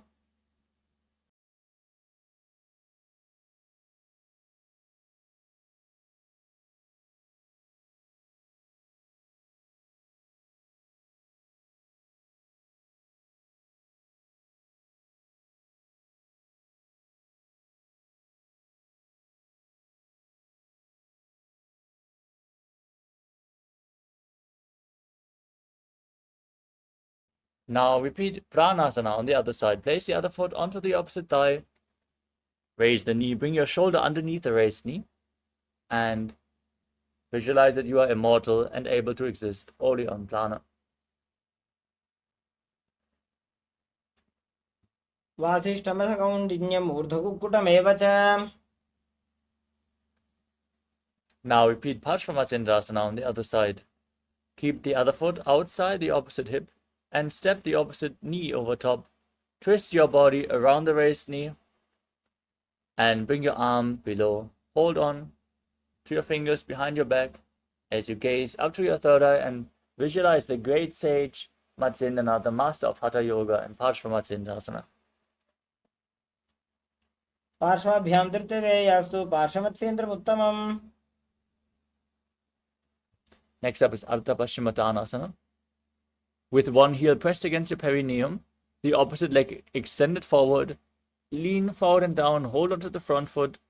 Visualize Swamiji as you inhale deeply, hold your breath and move your prana throughout your system in Jivachala Kumbhaka. एकं पादं प्रसार्य एकं पादस्य पार्श्वनासीवनी सम्पीड्य. Next up is Crown Shasana. Now bring the left foot outside the hip, the top of the left foot flat on the ground. Hold on to the right foot as you extend it up in front of your face. Keep the knees straight and visualize yourself as a crane in Crown Shasana. उत्तानपादं क्रौञ्चं च मरीचिं वीरभद्रकं नटराजं त्रिकोणं च सुप्ताङ्कुष्ठप्रसारणे. Now repeat Ardha Paschimottanasana on the other side as you bring the other heel against the perineum, lean forward and down, hold on to the front foot and visualize Swamiji in your inner space. एकं पादं प्रसार्य एकं पादस्य पार्श्वनासीवनी सम्पीड्य. Now repeat Crown Shasana on the other side as you bring the right foot outside the hip, hold onto the left leg and extend it up in front of your face, visualizing yourself as a crane, Crowncha in Crown Shasana. उत्तानपादं क्रौञ्चं च मरीचिं वीरभद्रकं नटराजं त्रिकोणं च सुप्ताङ्कुष्ठप्रसारणे. The next asana is Svastikasana. Now sit with your feet in between the thighs and calves as you keep your hands on the knees, gaze to your nose and embody peace, well-being, good fortune and prosperity as you visualize a swastika in your inner space. जानुर्भोरन्तरे सम्यक् कृत्वा पादतले उभे रुजुकाय समासीन स्वस्तिकं तत्प्रचक्षते. Now maintain the same sitting posture, but cover your heels with your hands in Gorakshasana as you gaze to your nose and visualize the great sage Goraknath, the founder of the Natha Yoga Hindu Sampradaya. Perform Chalanirabandha and Mulabandha as you do so. जानुर्भोरन्तरे पादौ उत्तानो व्यक्तसंस्थितौ गुल्भौ छाच्छाद्य हस्ताभ्याम् उत्तानाभ्यां प्रयत्नतः. Next up is Bhagasana. Now press your left heel against the perineum and place the right foot onto the left thigh. Now gaze up towards your third eye. Visualize Swamiji in your inner space and meditate on Arihanta, the Lord, the Enlightened One, as you inhale all the way. Then close your mouth with little and ring fingers, the nostrils with the middle fingers, the eyes with the index fingers, and your ears with your thumbs in Bhagasana 2. वामपार्श्वं संस्थाप्य दक्षाङ्घ्रिवामजगने. Next up is Yogasana 2. Now sit with your feet on top of opposite knees and place your hands on the ground next to your body with the palms facing up. Gaze to your nose and visualize Swamiji in your inner space as you perform the Mula Bandha and breathe in Kakachantra Kumbhaka. Inhale through the rolled up tongue, which is sticked out of the mouth while keeping your mouth in the shape of the beak of a crow.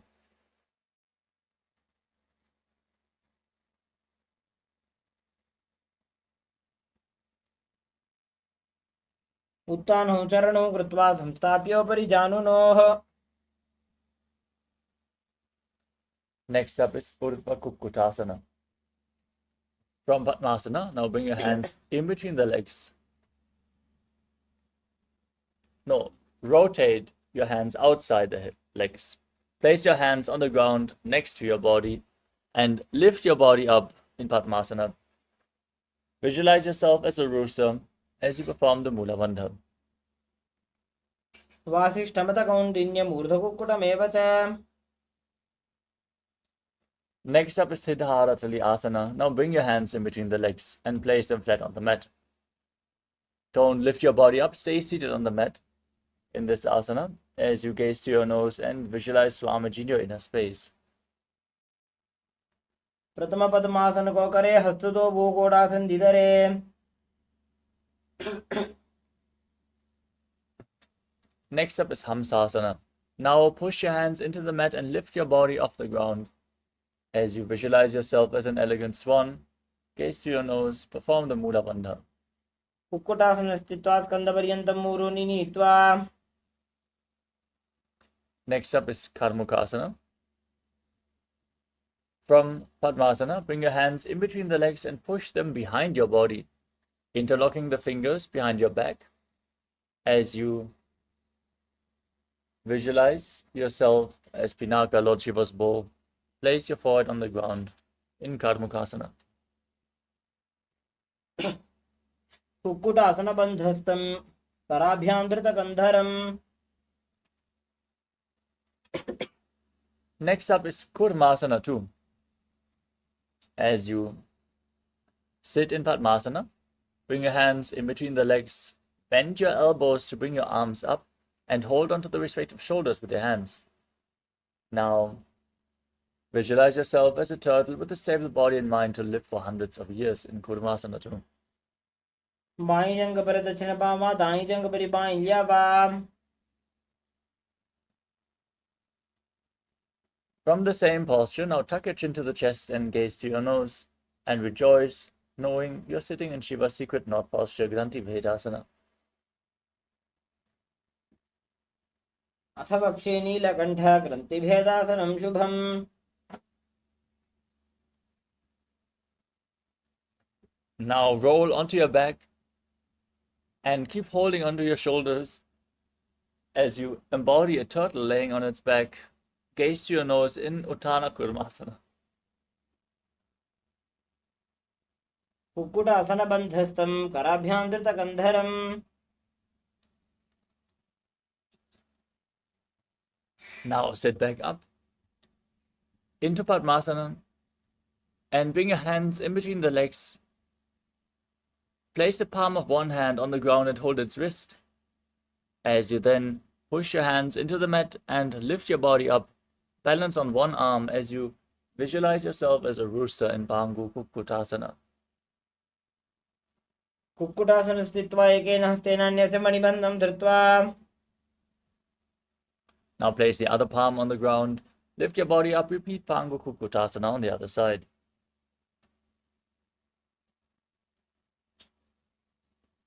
Kukkutasana स्थित्वा एकेन हस्तेन अन्यस्य मणिबन्धं धृत्वा.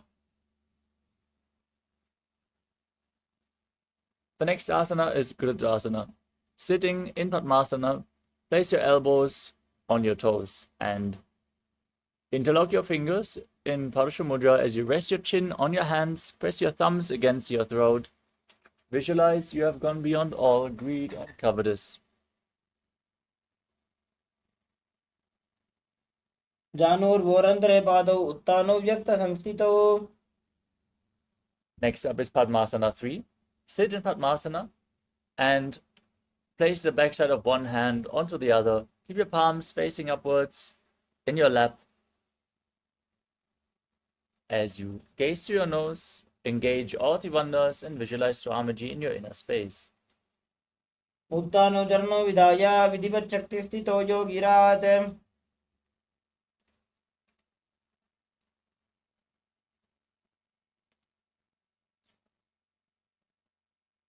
Next up is Padmasana form. Now, maintain Padmasana. Place your hands on top of the knees. Gaze to the tip of your nose in Shambhavi Mudra. As you visualize Paramashiva in your inner space, internally Repeat the Mahavakya Om Nithyananda Paramashivoham in Padmasana form. अथान्यासनमावक्षे योगपूरकरक्षणात्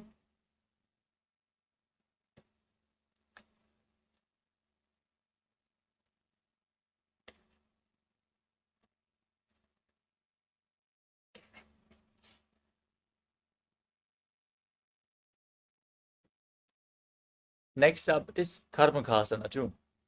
Now keep one hand on the respective knee and hook the other hand around the respective Victor and Prana Mudra. Pull the elbow back as if you're pulling a bowstring and move the Victor round and round as you visualize yourself as Lord Shiva's bow. Then repeat the movement on the other side in Karmakasana 2. एतत् पद्मासनं कुर्यात् प्राणवायुप्रसिद्धये. Next up is Karmakasana 3. Sitting in Padmasana, now cross your arms behind your back and hold on to the big toes in Prana Mudra. Gaze to your nose as you visualize yourself as Pinaka, Lord Shiva's bow, and engage all Tribandhas Mahamudra Bandha. कार्मुकासनमाक्षित्य उदरे पूरयेत् सुखम्. Maintain the same posture but raise your chest. Gaze up and visualize yourself as the action of Paramashiva's third eye, destroying anything you come across in Dridhasana.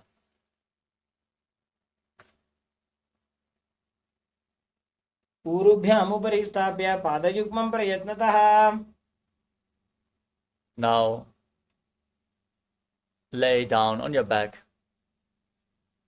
with your arms crossed behind, your legs in Padmasana, holding on to the big toes if you can in Nagrasana. As you gaze to your nose, breathe calmly in Sahaja Kumbhaka and visualize yourself as a snake. प्रथम पद्मासन को ठाने दो हाथ पाछाने आने. Next up is Kandukasana. Now free your arms and legs. Pull your knees up against your chest and squeeze your body into a ball as you bring your chin to the knees. Breathe calmly through your nose. वेत्रासने स्थित्वा हस्तपादान् निष्कुष्य ऊर्ध्वं नयेत्. Next up is Urdhva Pavanasana. Laying on your back with your feet flat, interlock your fingers around your neck. As you gaze to your nose, visualize Swamiji in your inner space. प्रथमे सूधो San करावे गोड़ा उभा राशि मिलावे. Next up is Marakata Pitasana. As you lay on your back, bring your upturned palms underneath your heels. Step your heels onto your hands as you visualize yourself as a powerful alpha ape. Push your hips up. उत्तानशयनं पादतले उत्तानहस्तयोः स्थापयेत्. पृष्ठभागमुत्तमयेत्. मरकटपीठं भवति. Next up is Uttana Shiki Pitakasana. As you bring your hands to the lower back, rest your back on your hands, lift your hips up high and extend your legs. Your elbows should bear the weight of your body as you gaze to the nose and visualize Swamiji in your inner space. जङ्घोरुबलहीनश्चेत् उत्तानशिखिपीठकम्. Next up is Narakasana. Now raise your legs up, point your toes upwards, and place your arms flat on the mat for support as you visualize yourself blissfully traversing through Naraka Loka unscathed in Narakasana. ग्रीवाकण्ठेन भूमिं विष्टम्भ पादाग्रद्वयमूर्ध्वम् उन्नयेत्. Next up is Tiryan Naukasana. Now bring your hands to the lower back, straighten your body, and then slowly lower and angle your legs, intensely engaging your core as you visualize yourself as a boat crossing the ocean of samsara. नौकावत् स्थित्वात् ऊर्ध्वं पादाग्रद्वयं नयेत्.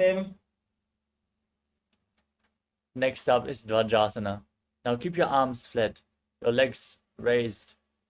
Be straight like a flagpole as you visualize yourself as the Kailasa flag, respected across all nations. तिर्यन्नौकावते ग्रीवापृष्ठकूर्परैः भूमिं वष्टभ्य मस्तकलाक्षेण पादाग्रद्वयमूर्ध्वनयेत्. Now lay down on your back. Keep your legs straight, hands next to your hip, palms facing up. In Mritasana, the final asana of the sequence. Once more, engage the Shakti Chalan Mudra. Intensely pull the Kundalini Shakti up along your spine from the Muladhara all the way to the Sahasrara Chakra. Relax, unclutch from any body movements, internally and externally, as you visualize that your body is dead and Swamiji, the Supreme Pontiff of Hinduism, is liberating you. Internally chant the Mahavakya, Om Nithyananda Paramashivoham. उत्तानं शववद्भूमौ शयनं तुषवासनं शवासनं श्रान्तिहरं चित्तविश्रान्तिकारणम्.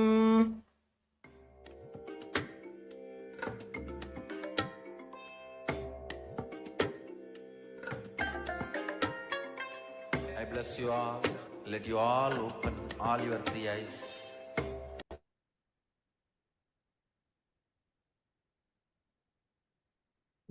Thanks, everyone. Sit straight.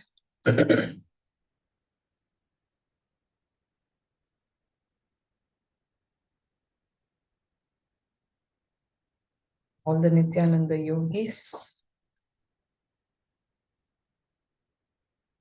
please relax.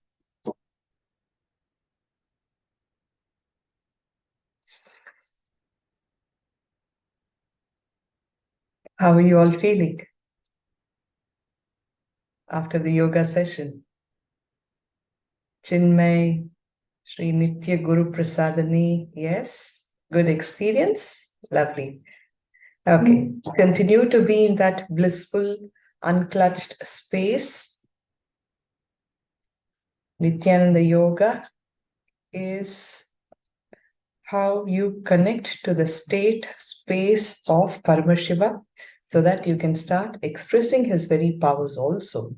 Okay, continue to be in that state. We'll begin the Gnana session in Paramashivoham Level 1 with the Sadguru Vandanam. Please put your hands together. Sit straight with your head, neck and spine in a straight line. Focus on your breath.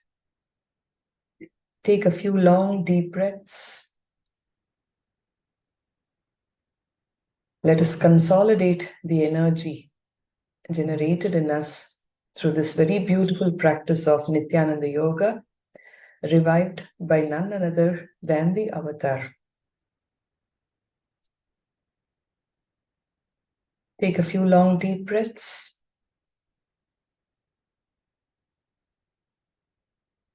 A space of deep gratitude to Swamiji. Let's invoke his presence and seek his blessings in our journey towards realizing our Paramashivatva. Nithyanandam Paramasukhadam Kevalam Gnanamurtim Dvandvatitam Gagana Sadrusham Tattvamasyaadilaksham Ekam Nityam Vimalamachalam Sarvadhi Sakshibhutam Bhavatitam Triguna-rahitam Sadgurum Tam Namami.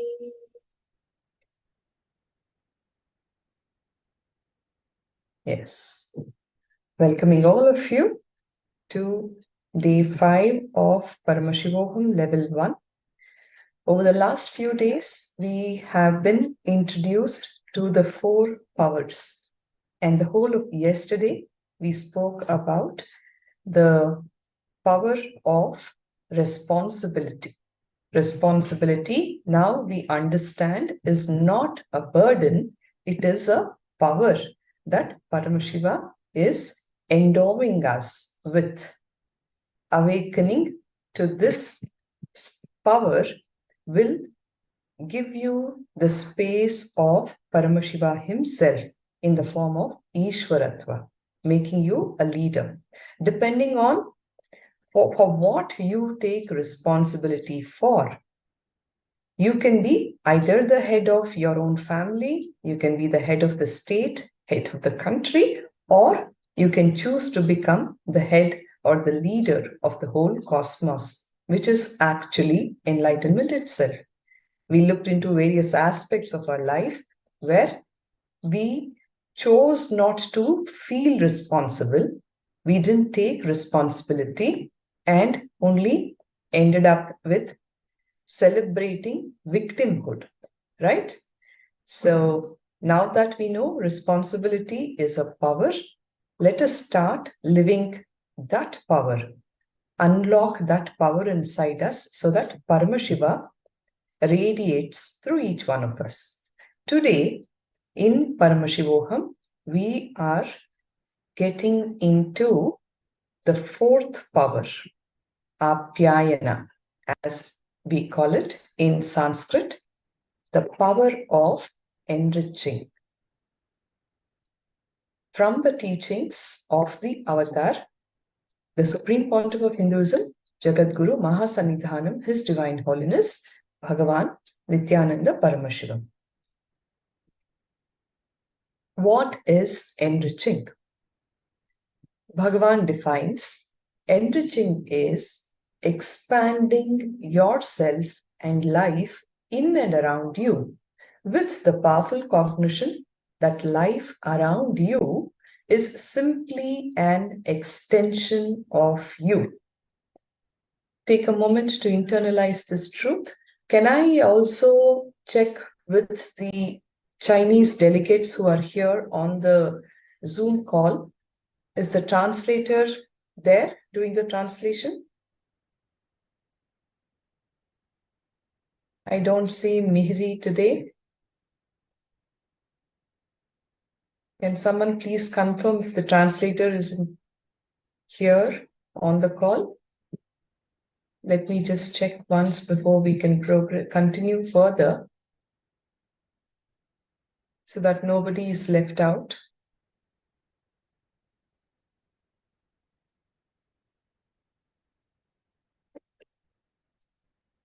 Wong Li Wong, Wong Junji.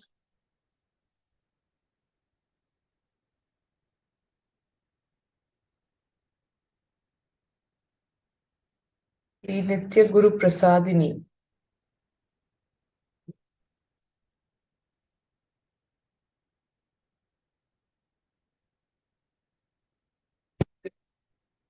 The team once.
Thank you all for your patience. The technical team is just connecting with the translator.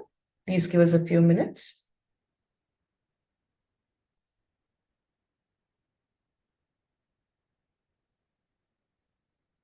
Any one of you would want to share some clicks of the powerful truths and cognitions that you received over the last few days, which you could apply to your own life?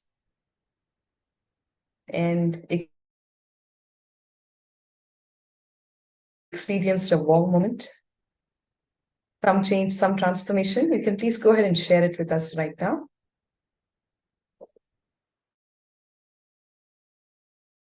Tanigai Nathanaya, Nithyananda.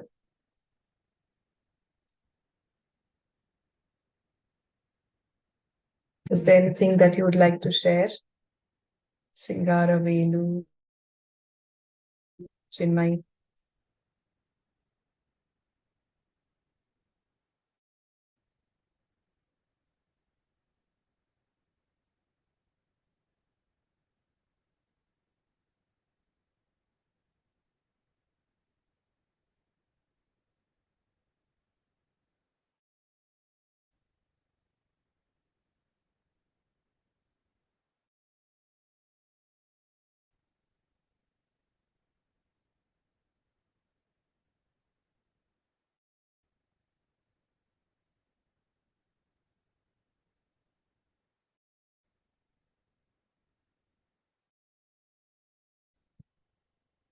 Okay. For the coconut ring of my hand, yeah, that is the manifestation, consciousness over matter, the moments where you are in the state of oneness with Paramashivaya. Thank you to Swamiji for that.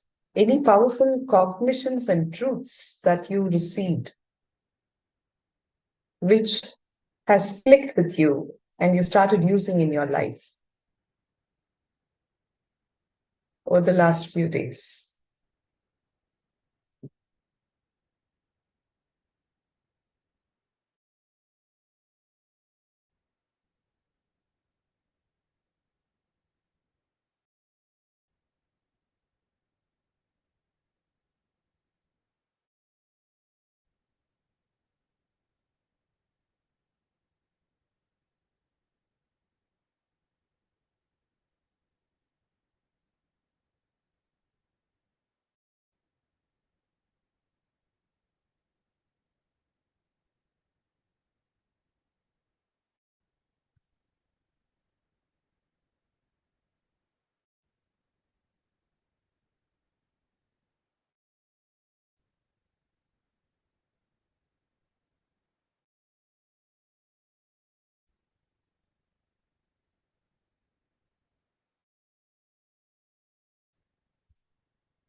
Manalataksha, can you please confirm?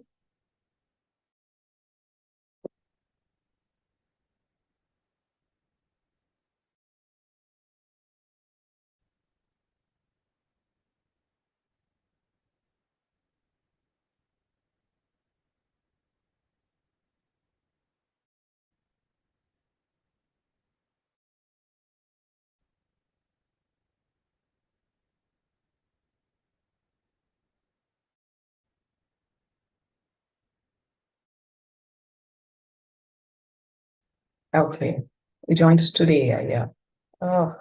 To give you a follow-up, or it may be a little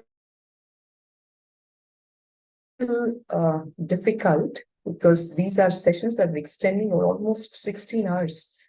But definitely, this is a journey of realizing your own divinity.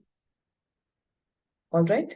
So Swamiji is giving us a lot of truths to tap into your own divinity, in which he has been talking about the 4 powers, the power of words, the power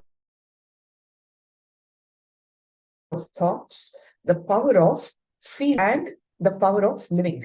All right. So that would be Vak Shakti, Mano Shakti, Prem Shakti, and Atma Shakti. So the last few days, we worked on the first 3, that is integrity with words, authenticity with your thoughts, feeling of responsibility. Okay. I would recommend to you to watch a few YouTube videos where Swamiji has spoken about these 4 tattvas, as we call it, the cosmic principles of integrity, authenticity, responsibility, and enriching. So you will definitely benefit from that. Okay, so today we are talking about the 4th power, that is apyayana or enriching, which is the power of living itself. When you start living these 4 powers, okay, the translator has joined. So I will continue with today's session, and I'm sure you will be helped in the process. So please continue to stay with us. Tanigai Nathan, where are you joining us from, Aya?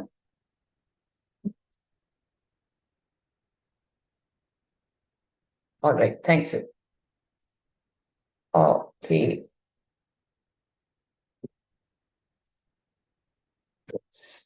So we'll continue the session. I thank you all for your patience. Today, we will be elaborating on what is enriching. Enriching is expanding yourself and life in and around you is simply an extension of you. It is like we are not individual islands. In the space of Advaita, we are all one and the same. Like how this hand is a part of me, Bhagavan says, we are all drops in this ocean of consciousness. When you hold that cognition inside you, you will not only expand yourself, also go on to expand life in and around you with the simple understanding that life around you is just your own extension. This truth, the Shastra Pramana, is from the Ishavasya Upanishad, verse number 8. It states, it is pure consciousness that from time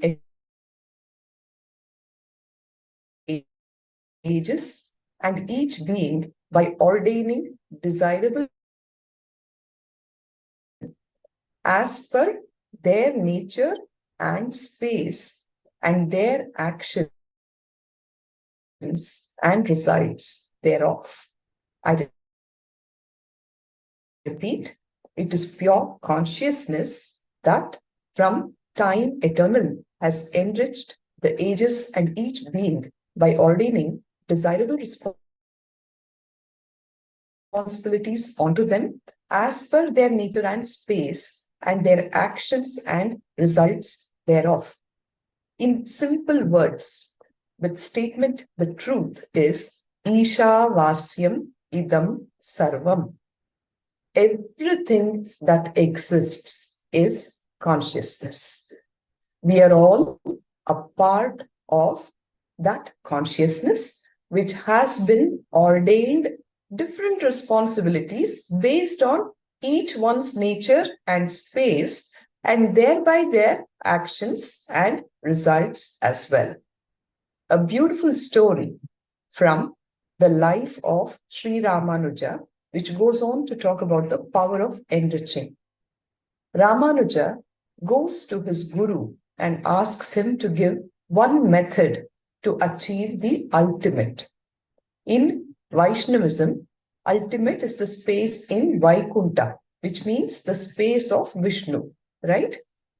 Ramanuja was in such a high level of completion, the Guru gave him the initiation into the great mantra, Om Namo Narayanaya. Immediately, Ramanuja gets a glimpse of that space. As soon as the Guru initiated him, he had that experience because that was the space of completion that he had inside of him.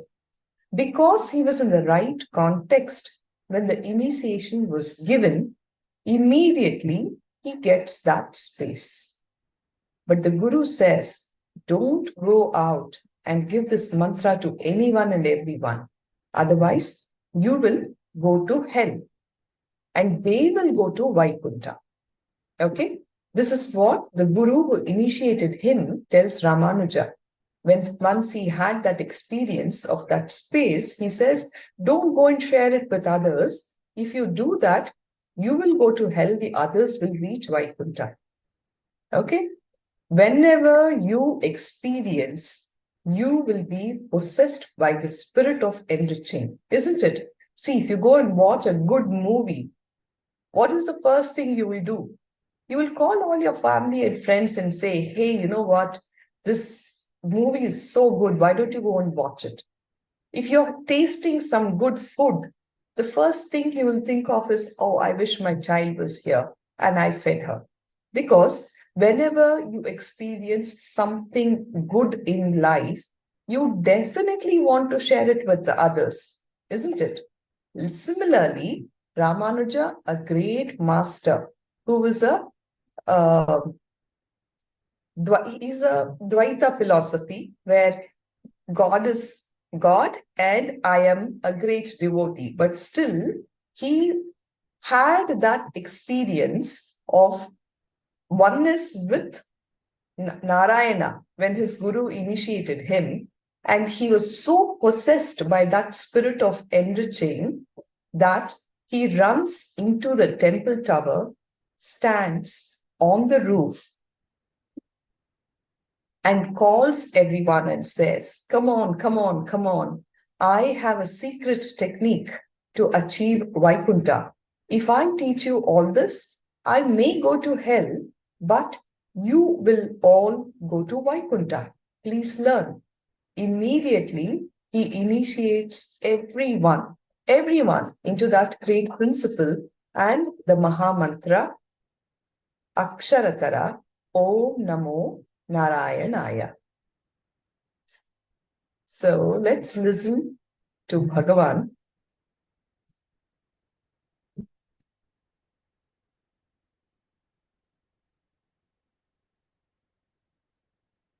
If you are running a business where you are the one who's managing operations, sales, marketing, finances, hiring, and everything else, then let me tell you something. You're not really running a business. Your business is making you run because you've set yourself in a trap called the trap.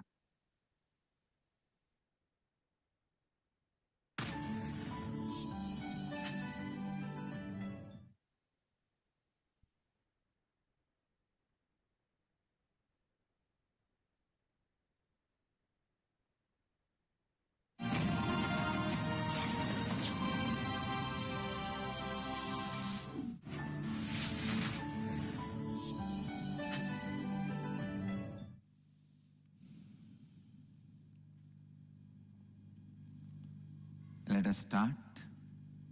Now we will work on the crown center.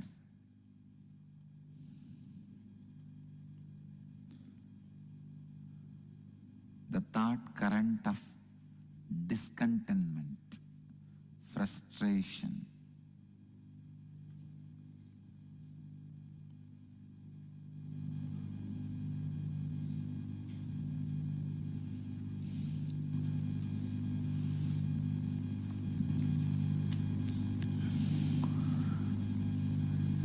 When you lack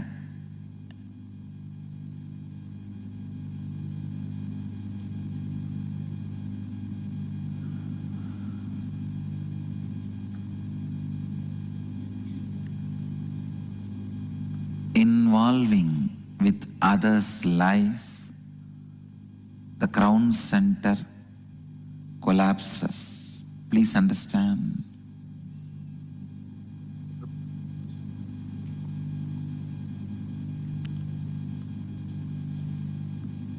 If you make the responsibility as a lifestyle, involving with others' life with responsibility,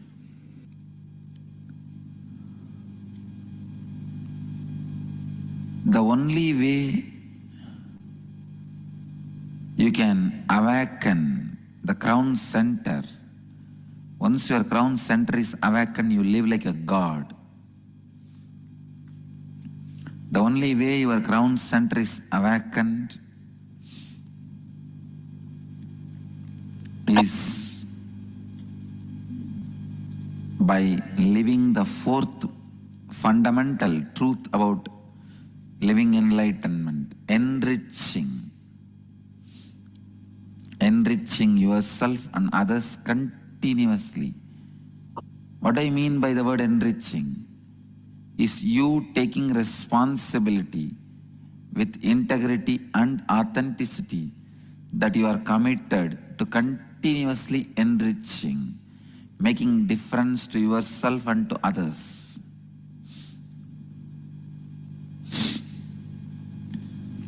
Listen.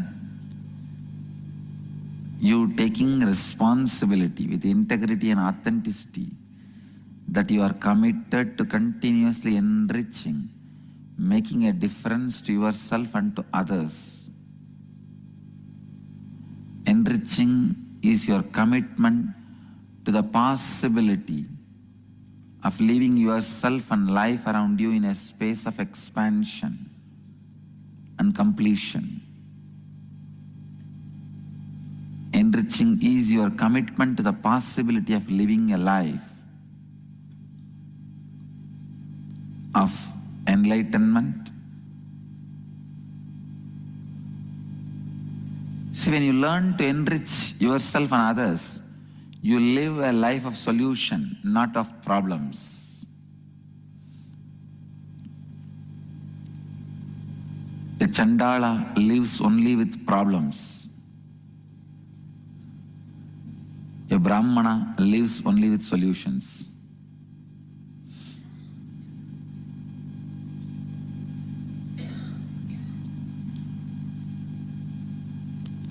Kshatriya makes problems, Vaishya solves problems.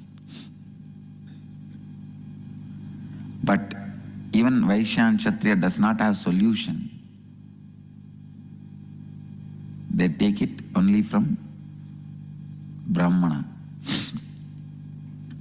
Enriching is your commitment to the possibility of being superhuman, living continuously the divine consciousness.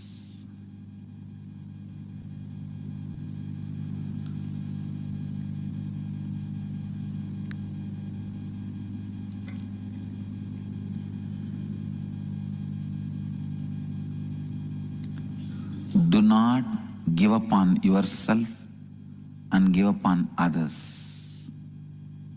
That is the secret of enriching. Understand? Don't give up on you and don't give up on others. Meena Joshi is asking, Swamiji looks very tired, like he needs a good sleep. How is he going to meet 280 questions for Kalabhairava? Meena Joshi, don't worry. Once Kalabhairava enters, sleep, everything disappears. I myself disappear. What about sleep? Meena, you don't need to worry. Kalabhairava handles. Akashic reading is the easiest thing for me. I just need to keep quiet. He will do the whole thing.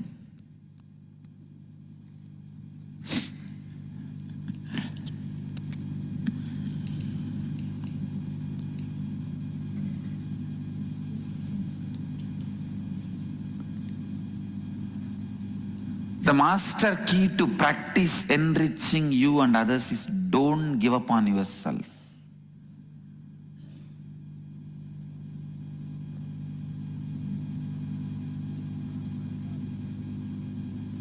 I don't give up on me and I don't give up on others. I don't give up on me and I don't give up on others. Please understand.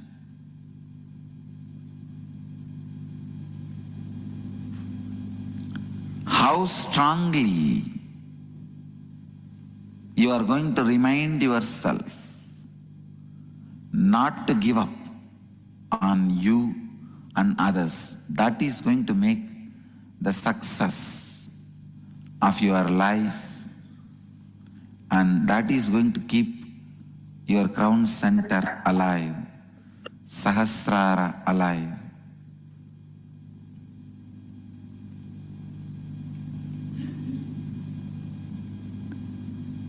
Let's work on this exercise, then you will understand this tattva, enriching others.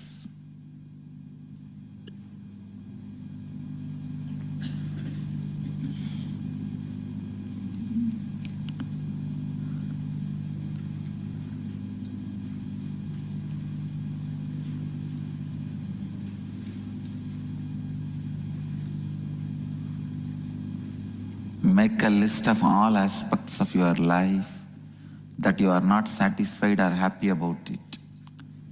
Look deeply into each of these aspects of your life and identify where you are not taking responsibility for your non-integrated and inauthentic thoughts, words and actions that are present in these aspects of your life. Now with awareness, bring integrity, authenticity and responsibility to these aspects of your life and visualize that now you are a being in a space of expansion, happiness and gratitude.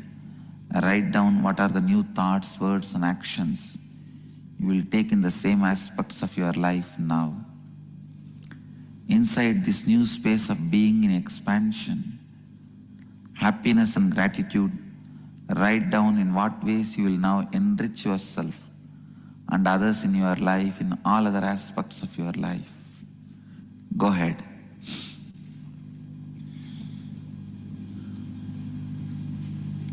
Sahasrara collapses when you are not satisfied, you are not happy with your life.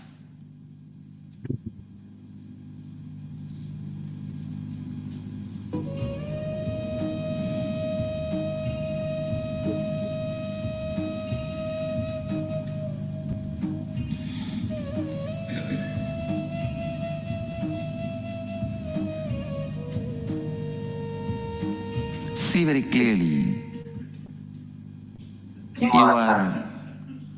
your unhappiness will be because you gave up on you. If you quickly give up on others, you will give up on yourself. If you don't give up on you, you will not give up on others. Because I never gave up on me, I'll never give up on others.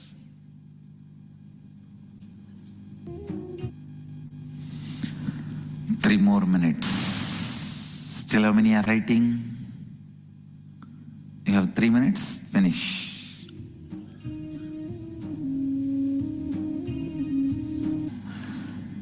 Let's gather for next session.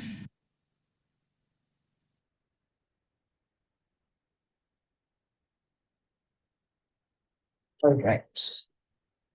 We will be coming back to this, so don't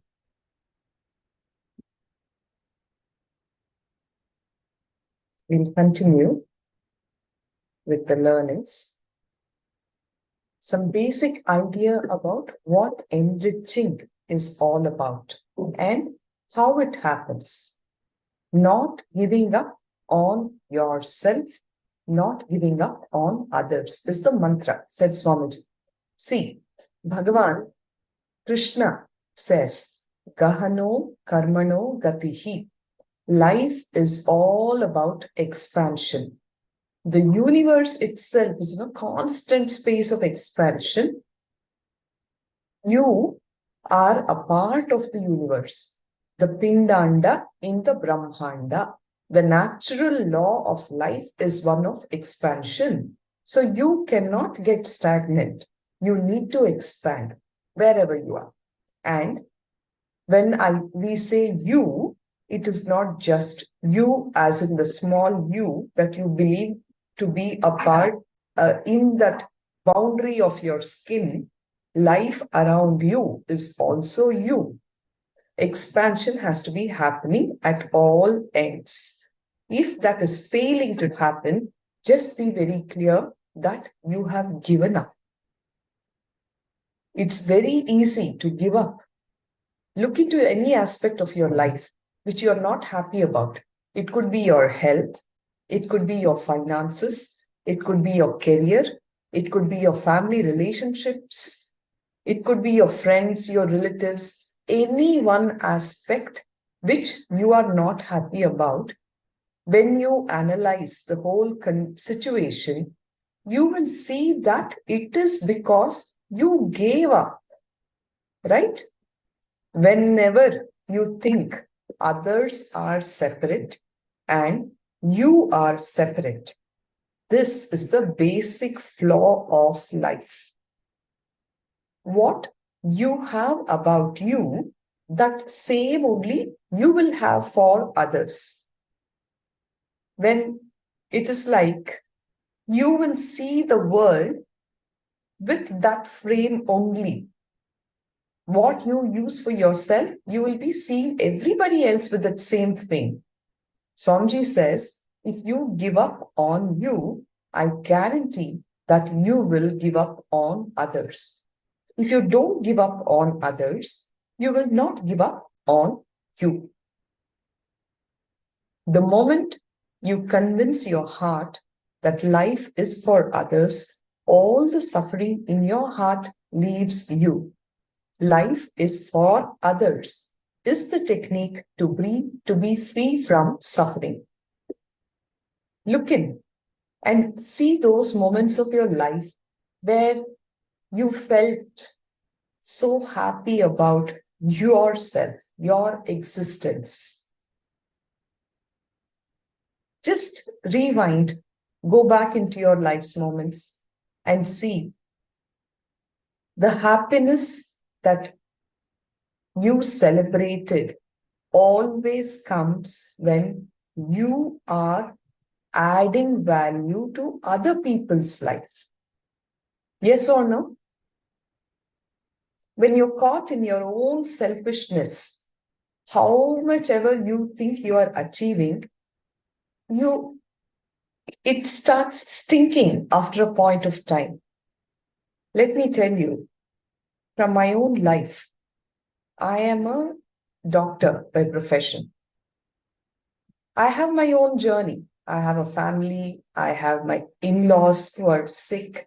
I have my responsibilities at home, some health issues that they went through where I was really so tied up. It was draining on us. But the moment I go and sit in the hospital, in the clinic, I am sitting in a space of removing suffering from other people's life, isn't it?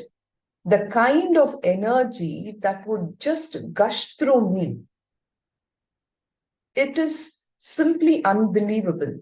I would barely sleep like 2 hours in the night because I was attending to sick people at home. I was physically drained out, exhausted. But when I'm sitting in the clinic as a doctor and patients are coming and I start helping them out, there is a certain energy that flows through me. And I'm completely healed in that process. Are you understanding what I'm trying to tell you? When I am adding value to other people's life, my own pains are forgotten. Always. You may be complaining that your shoes are not very good, but when you start walking and you see somebody who is limp because he doesn't even have a leg, and you could reach out to help him for something that you can add value, you will forget that, your shoes are not that great. It's always like that in life. If you are suffering with this problem of, oh, I've not achieved enough with my knowledge on the knowledge front, go teach somebody who is completely ignorant and see how you become a better learner yourself. Swamiji says, when you make more and more gurus, you become a Jagat Guru. When you make more and more doctors, you will become a greater doctor. Enriching others to live at their peak possibility is the ultimate way that you can enrich them. I would like to go back to the first statement that we made. We are all a part of that universal consciousness, which has given us different roles to play in this universe. But we all belong to that ultimate consciousness. When you understand this truth and you reach out to others to live their peak possibility, you are actually living the ultimate way of your life. Swamiji says, enriching is a technique to create a new future. Enriching is the strength of new life happening to you. When you enrich, it literally creates a new future. You rewrite the new future. The old future just disappears and it becomes irrelevant to you. Enrich yourself, enrich others towards your own expansion. When you stand on this ground with this powerful cognition, you can actually rewrite your new future. The old past becomes irrelevant to you. So with these basic understandings, let us do a small exercise. Enriching is a technique to create a new future. First thing, make a list of the top 10 relationships in your life. Please pick up your pen and paper. Do the exercise sincerely.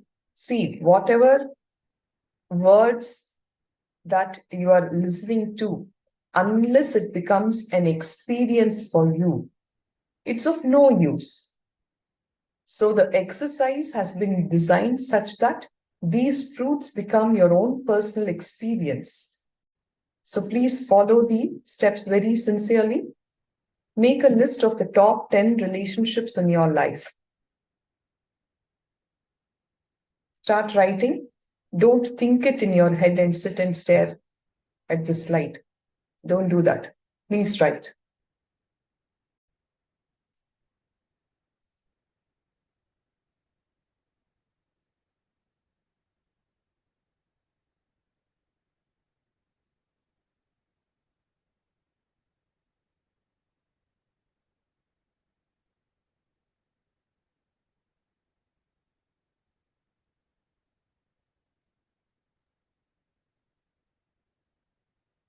Your family, your friends, your colleagues, your neighbors, your pets.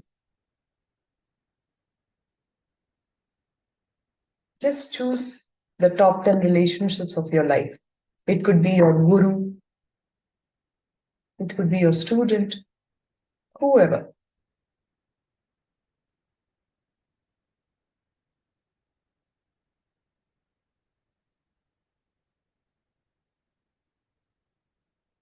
Are you done? Step 2, recall any incident or incidents that you remember where you could have enriched the other person, but you did not.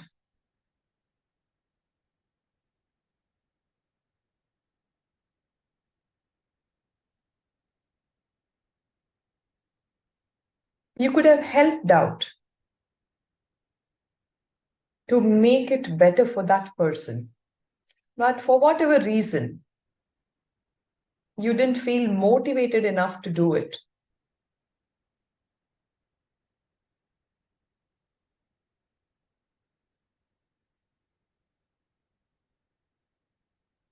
It could be your own spouse. It could be your kid. It could be your parent. I'm sure we all have many such incidents in our life. We didn't stretch our hand to help them out, to pull them out of that situation, even though we could have done it. Just recall.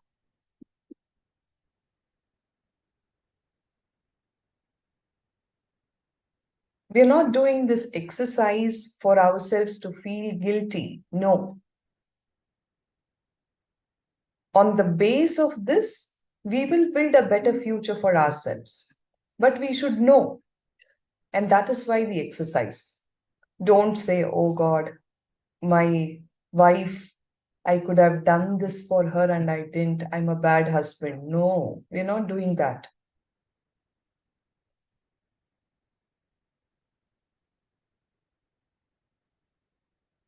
Just complete with those incidents by declaring that you will enrich those relationships now onwards. Okay? Note down at least 5 new ways by which you can enrich each of your top relationships. If you have old parents at home, I know all of us are very busy in this fast-paced life, running the rat race. At the most, your parents may just want to spend a few minutes of the day with them. But you're too busy to give them that time. You're too busy to give them that smile that they're looking forward to. You're too busy to sit and talk to them and find out what's happening in their life. See, even a simple smile is enriching. We're not asking you to move mountains, but you know what it is that the other person is looking forward to get from you, which you're not giving them.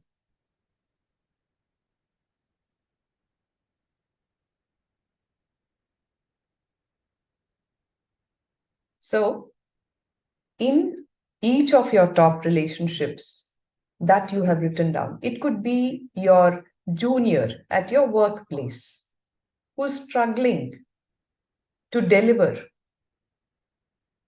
You could definitely enrich that person by adding some skills to him, by giving him the knowledge of how he needs to go around, helping him out, right? Are the examples making sense? I would want a thumbs up or a yes or a no, more clarity needed kind of messages on the chat box, please, so that the session gets interactive and useful for all of us.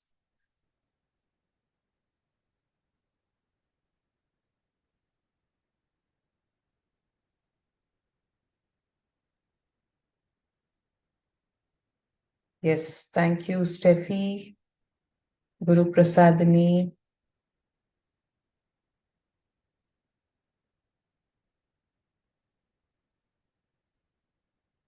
All right.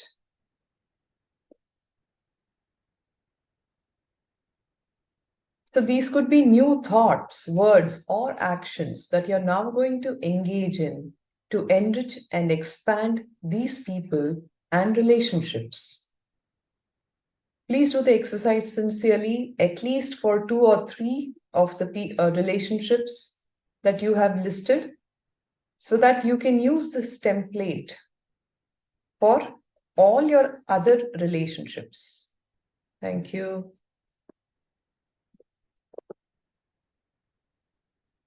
We tend to hold ourselves back for various reasons, when actually we can be making a difference to the other person's life.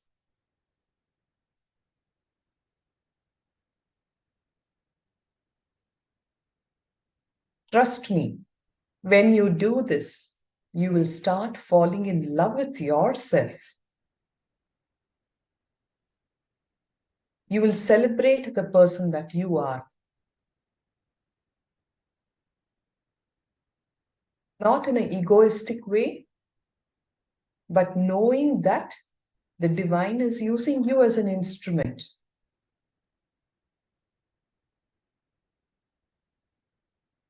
And you'll be grateful for that experience.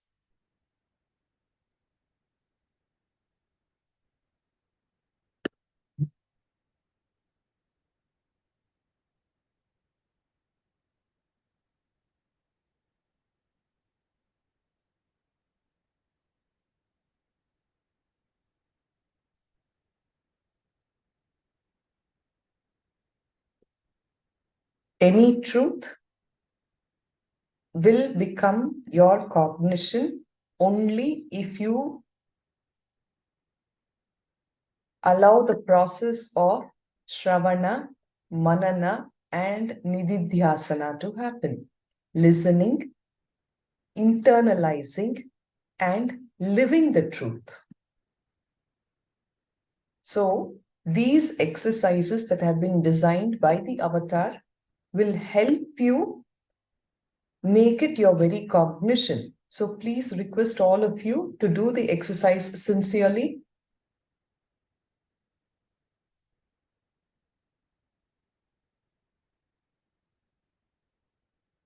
I'm sure you can find ways to enrich these top relationships. When you start thinking from this space, you will see, oh wow, my God, why didn't I think of this earlier? Why didn't I act like this earlier? Because you never were introduced to this truth.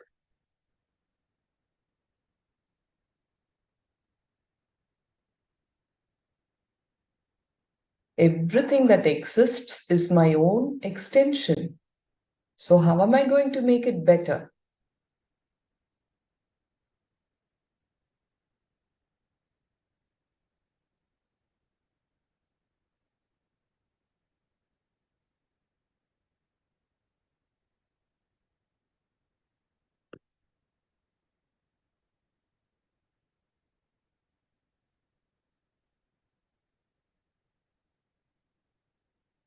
Are you seeing new thought currents evolving?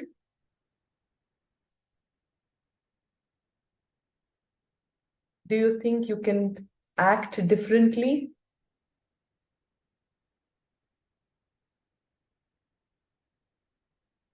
Please respond.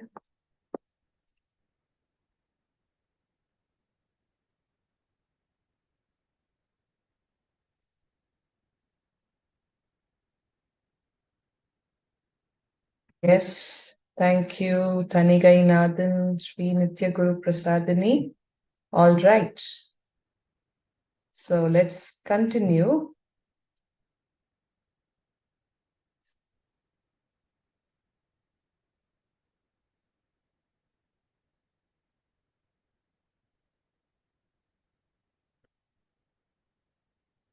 The power of Apyayanam, the power of enriching. Enriching is nothing but teaching yourself. It is nothing but you teaching to yourself. You do not listen to what you think, but you listen to what you talk. Understand, everything that you do, let it be enriching others. Continuously go on enriching others in every possible step. Go on enriching others. You will see automatically enriching yourself will start happening. When you start enriching others, you will see that you're actually enriching yourself, because in this whole drama, there is no other. Everything that exists is you only. Enriching, repeating the definition, enriching is expanding yourself and life in and around you with the powerful cognition that life around you is simply an extension of you. And when you are committed to enriching yourself and all life around you, life showers you with the best of everything. That is when you will understand that enriching is a power. You not only experience life within you, but also outside of you with others. Just imagine, suppose I take up the responsibility of a child who's struggling with her studies. I make some time to sit with her and teach her, tutor her. And tomorrow, she goes and scores a very good percentage in her exam. Don't you think I will be celebrating as much as the child, or maybe even more than the child will be doing? I'm not tutoring her so that I can get money out of her or anything. I mean, that is besides the point. But whether I'm taking money or I'm not taking money to tutor her, her achievement is my achievement. Don't you think all our teachers have celebrated our achievements? Because when the teacher starts thinking, this is my student. The student has already become a part of the teacher. So obviously, the student's achievement is the teacher's celebration. When you are committed to enriching, life showers you with the best of everything, and you will not only experience life within you, you will also experience it outside of you with others. The student celebration is also my celebration. It is not just restricted to my boundary, but I'm experiencing life outside of my boundary with all the people whom I am committed to enriching. Whether you understand or not, everyone around you is a part of you. But with whoever you feel as part of your life, whoever is a part of your life is part of you, is not just your life.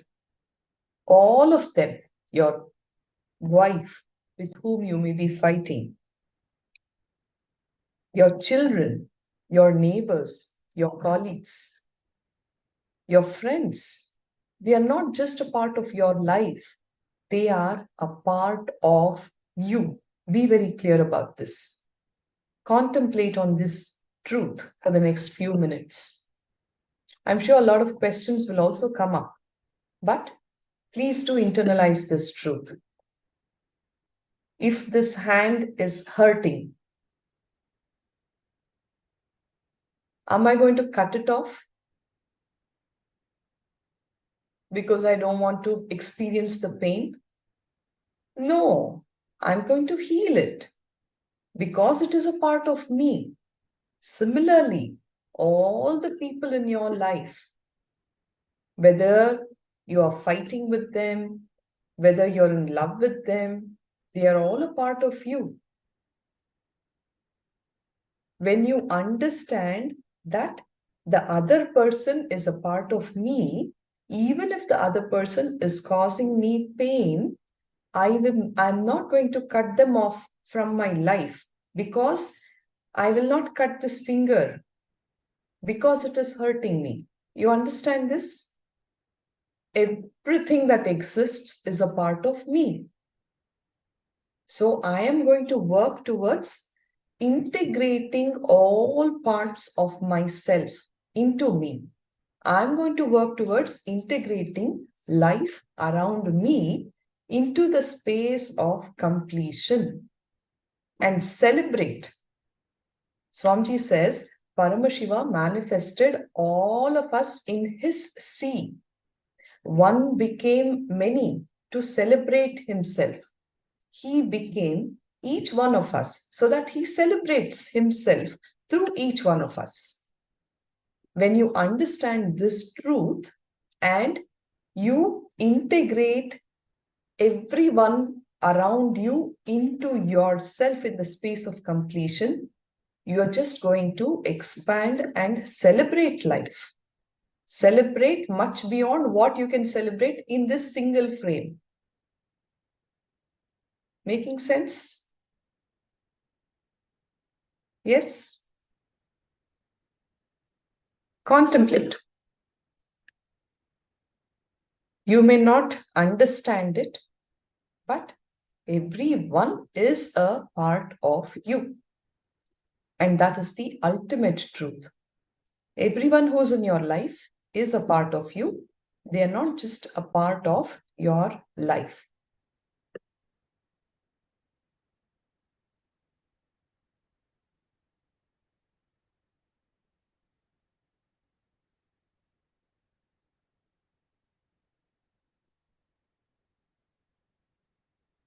All right. So, with this understanding that everybody, everyone is a part of you, we will now do a exercise. Only when we internalize through these kind of exercises, these truths will click with us. And that is why we are doing this. Recall one incident with another individual where your one act from your heart convinced you that life is for others, and at that moment you felt deeply fulfilled and complete. Relive and write your experience. I'm sure all of us will have at least a handful of such experiences, right? Any one incident, you please recall and write it in great detail. Detailing is very important. Just don't think it in your head and say, it happened to me then. No, it's not going to work that way. Start penning it down. Exactly the incident as it happened. You have to write it in great detail. You have the next 10 minutes to do this exercise. So please take this time and write it down.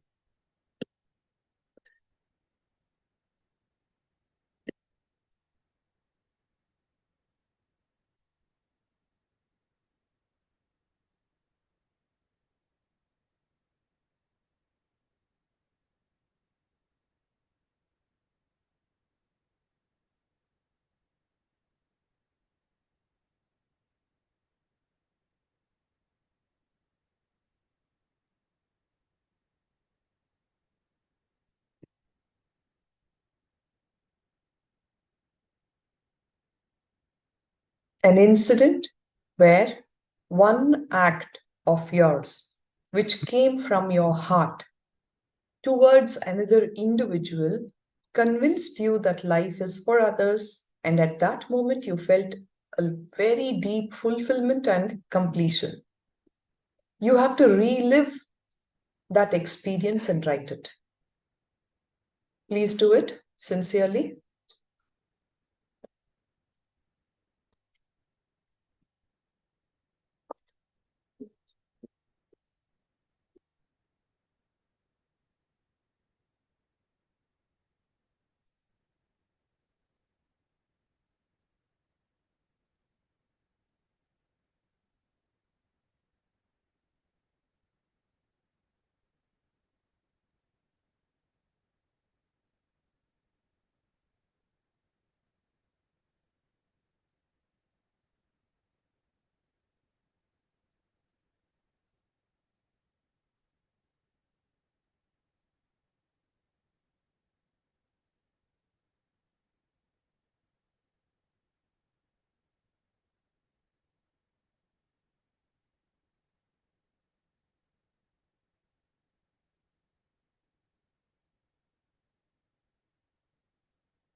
Write about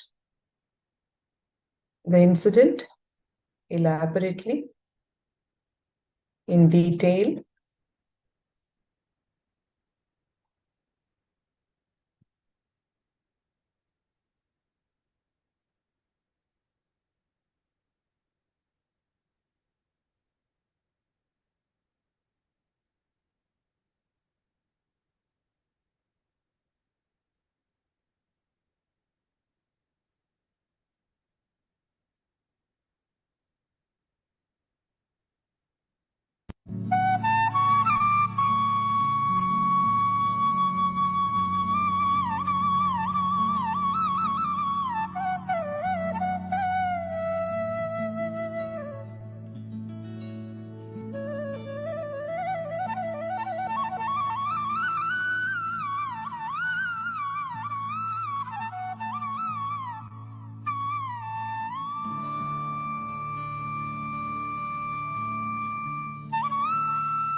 I'll give you a few more minutes to finish writing.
I have responded to you on the message box, Sayed.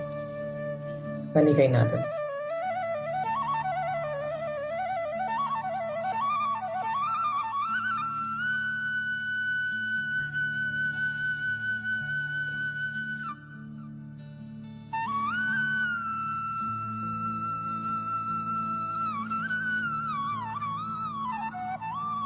All right. So let us continue.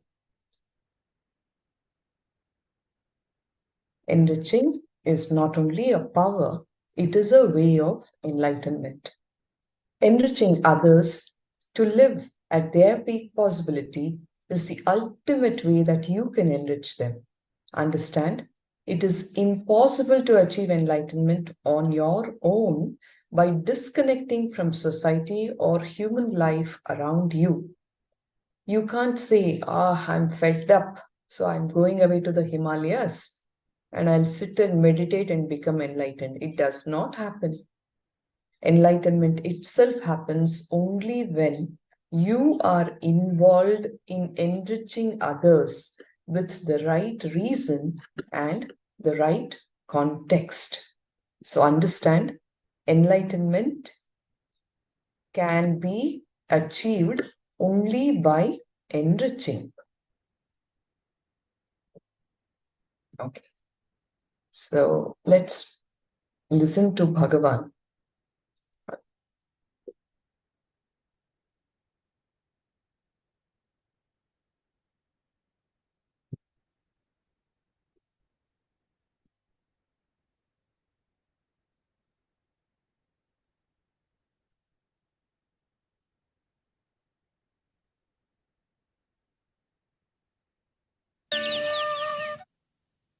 The first question is sent from Guman Bhushan. He wrote, Swamiji, bless us with the knowledge of how to become intelligent.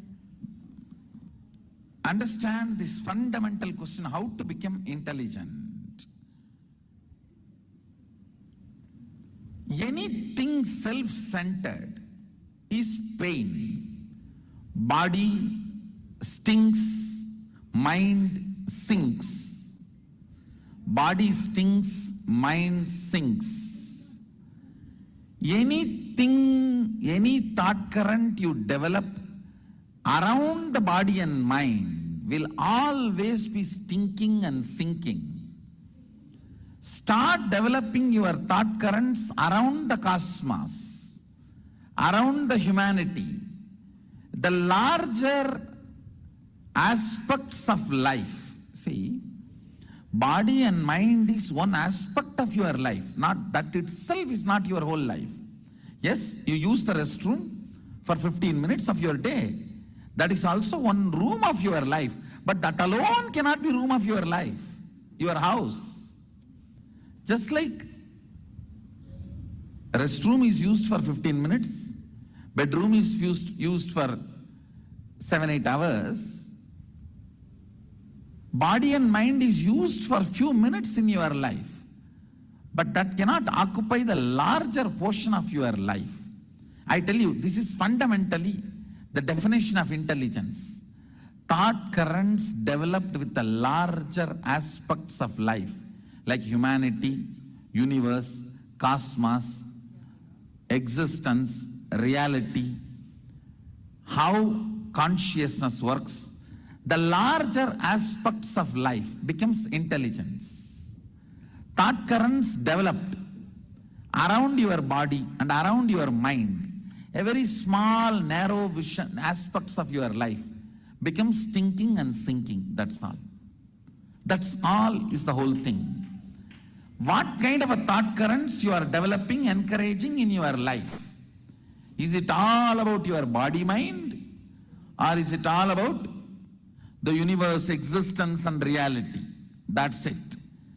Becoming more intelligent means developing better thought currents based on universe, the higher existence and larger aspects of life.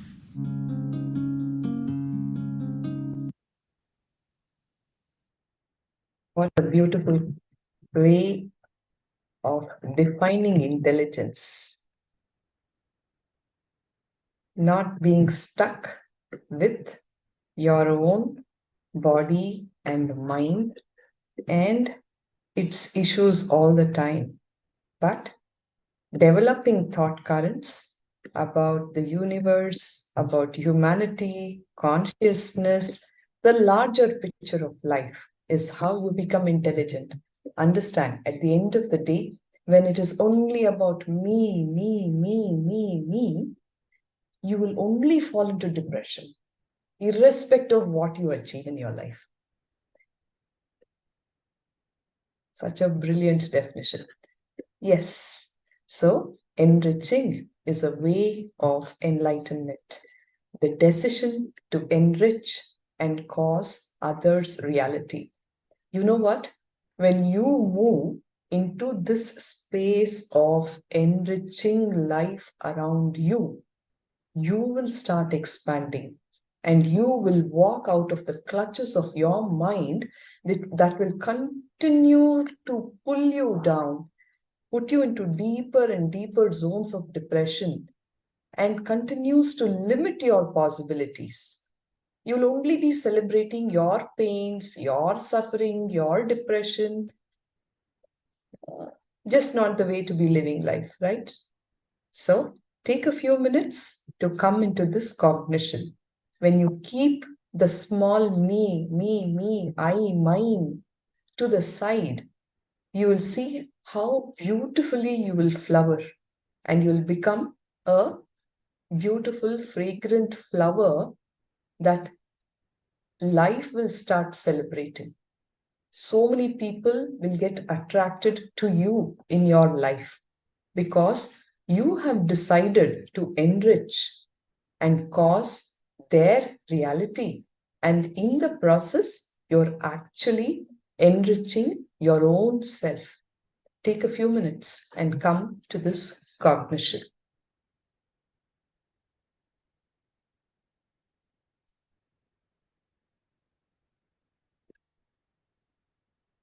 Yes, any sharings from the participants? I'll give you a few moments. Please go ahead and share your understandings, clicks, personal experiences with these truths, particularly this truth of enriching. Please go ahead and share if you have to, if there's anything. All of us will be benefiting out of that.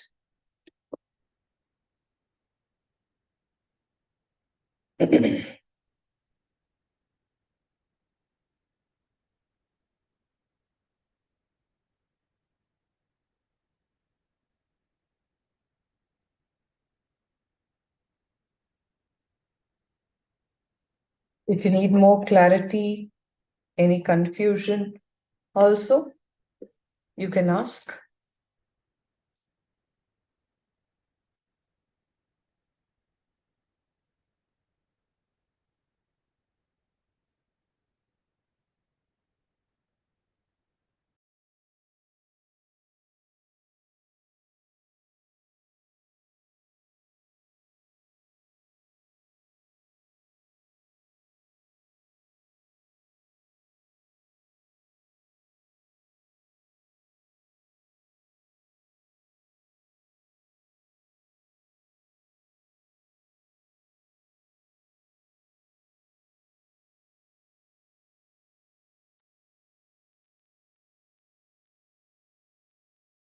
Okay.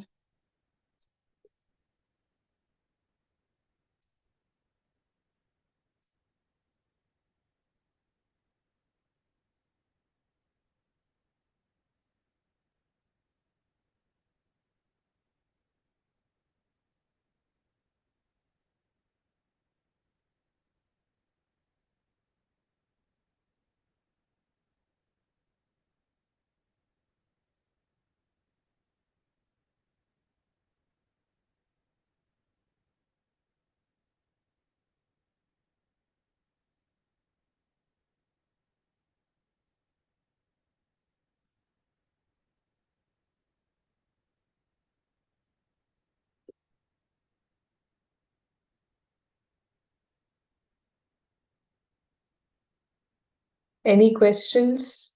Please go ahead and ask.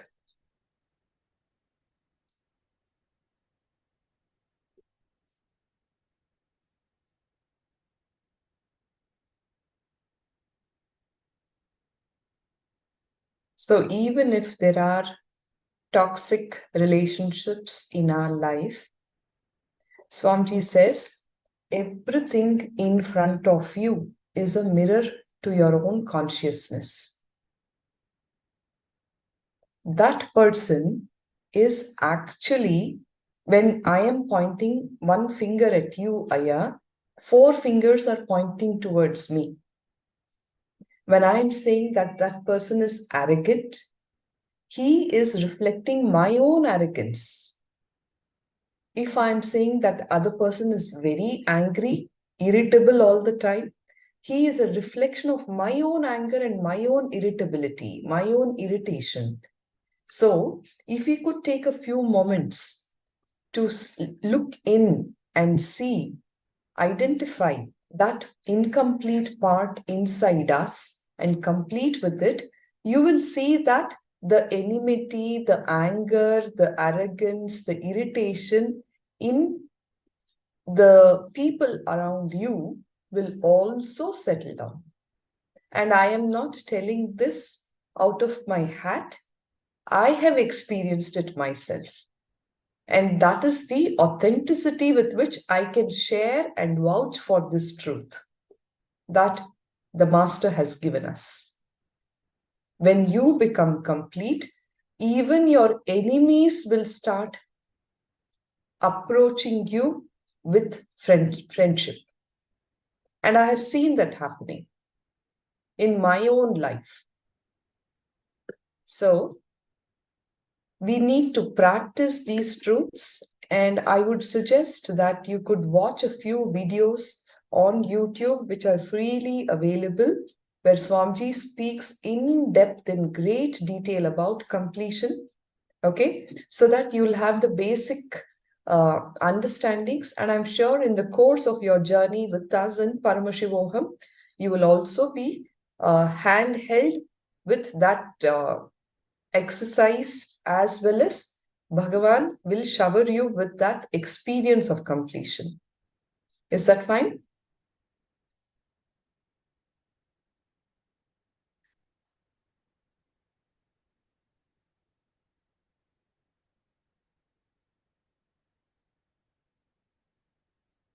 Can I have an acknowledgement on the message box, the chat box here?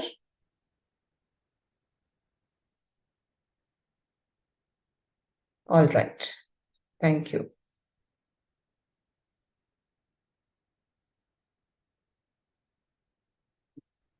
Anybody else? Thank you, Joyce.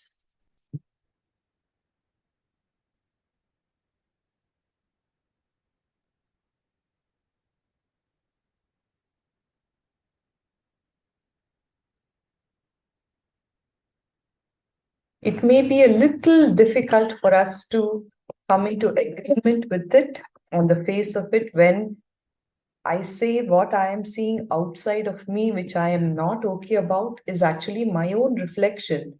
But then we will all see it as an experience when we practice the truths and the techniques. And that is why so much of transformation in anybody who has experienced these teachings and received the blessings of the Master. He is here with that ultimate purpose of proving that, hey, wake up to the reality. You are not just Aham, you are Paramashivoham. Right? So he leads us all into that experience step by step, eventually. And when the being is ready, he showers it all on all of us. So let us be intense with our seeking. Let us not be sitting here to check him out. Be intense with your practice, with your seeking. When the question becomes the quest, you will see that the experience is blessed and showered on you. All right. So with this, I will have to now conclude. If there are no more questions or experience sharings, I'll give you just a few more minutes. Anybody has to ask something, tell something, share your experience, you can do it now. Else, I'll be concluding with the Purna Mantra. And we'll have the next Acharya leading us from here.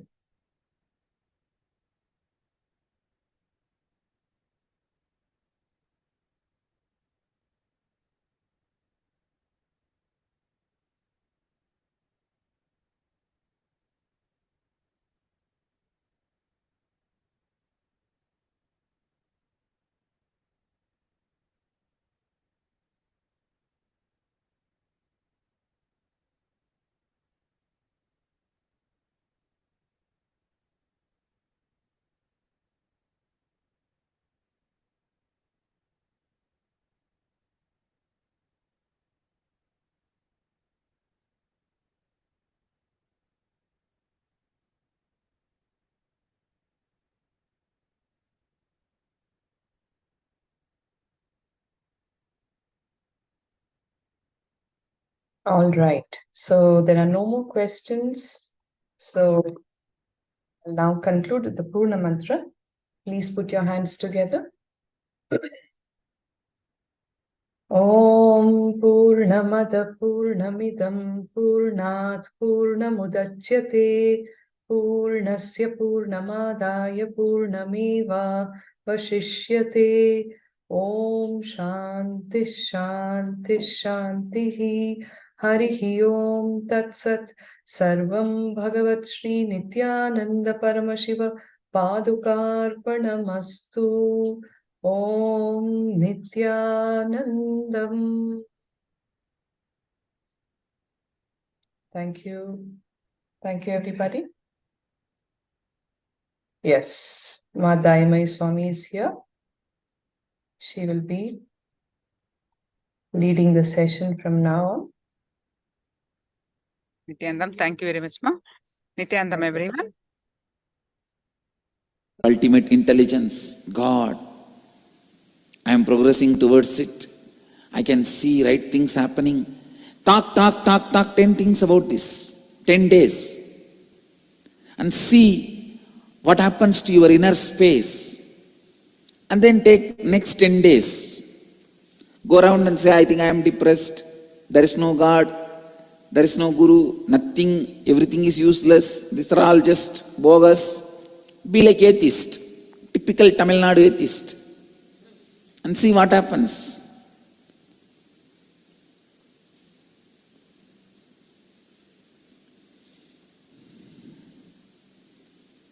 Try, then you will understand the power of the conversations you have, the power of the words you utter, how much they influence you, how strongly either they inspire you or terrorize you, how strongly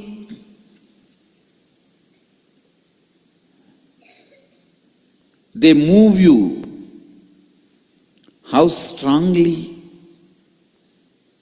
they impact you.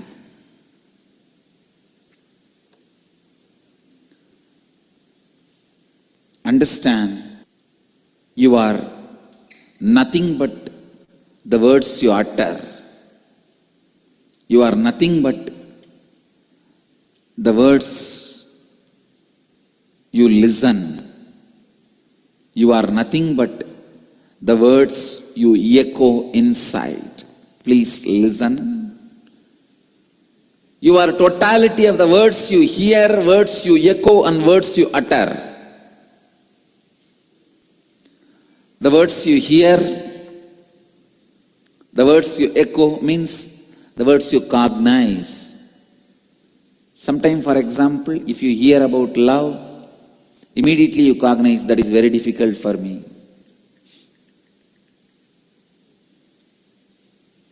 The words you hear, the words you cognize, and the words you utter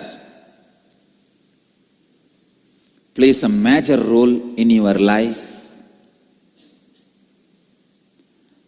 Totality of all these three is your life.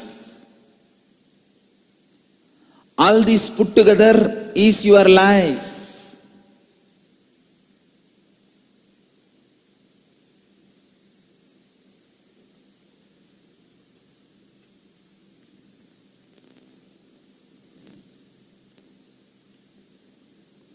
The conversations you have with yourself and others are very important.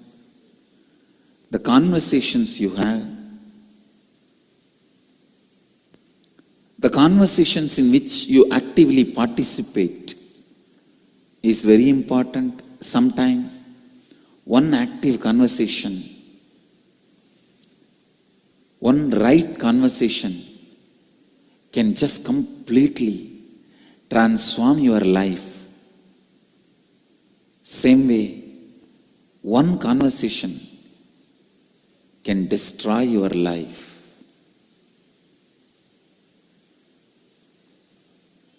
So, from today, let us all take a very strong decision with integrity.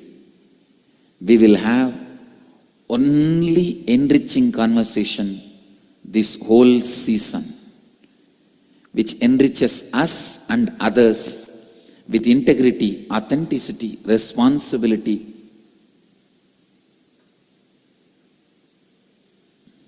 and completion.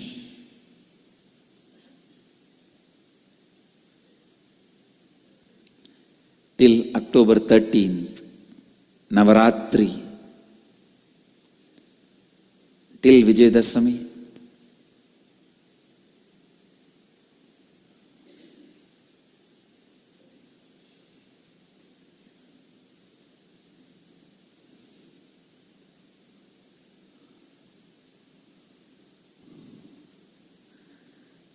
till Vijayadashmi.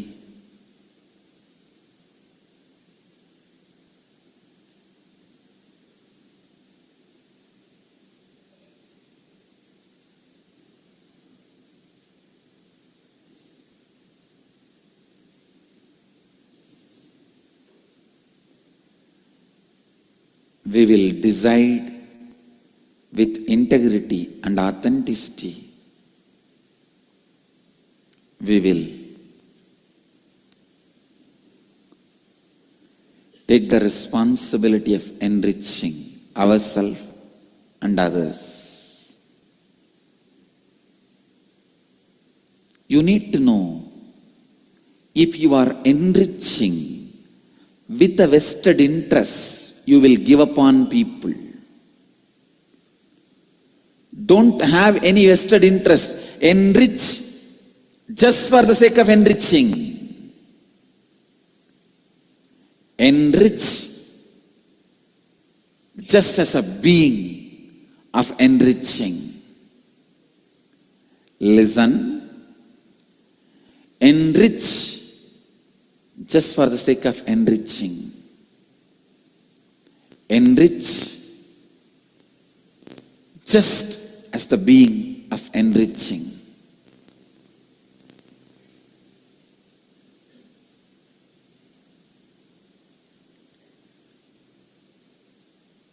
I tell you,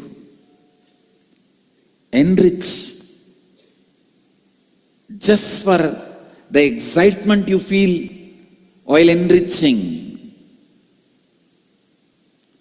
Enriching brings so much of excitement inside you, outside you. आज से हम आप्यायन ऋतु का आरंभ कर रहे हैं. इसका अर्थ है लाभान्वित करने द्वारा पूर्णत्व और आध्यात्मिक विकास पाना. जो भी वार्तालाप आप करते हैं, उस प्रकार की ऊर्जा आप में बढ़ जाती है. यदि आप लगातार देवस्थान तीर्थ क्षेत्रों के बारे में वार्तालाप करते हैं, तो उस विषय में आपकी रुचि बढ़ती है. आप स्वयं देख सकते हैं. 10 दिन सकारात्मक विचार और बात कीजिए कि मैं जीवन में विकास कर रहा हूं.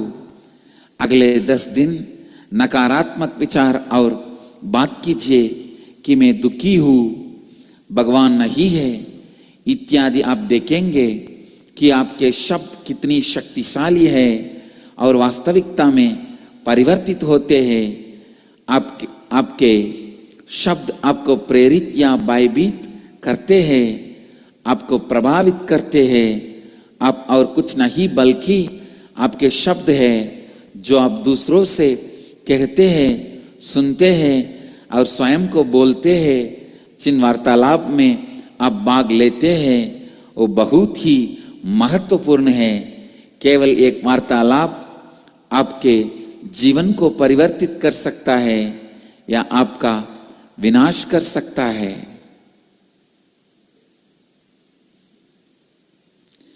इसीलिए आइए हम ये दृढ़ शपथ ले, संपूर्ति और श्रद्धा के साथ विजयदशमी तक हम सब केवल लाभान्वित करने वाले वार्तालाप ही करेंगे.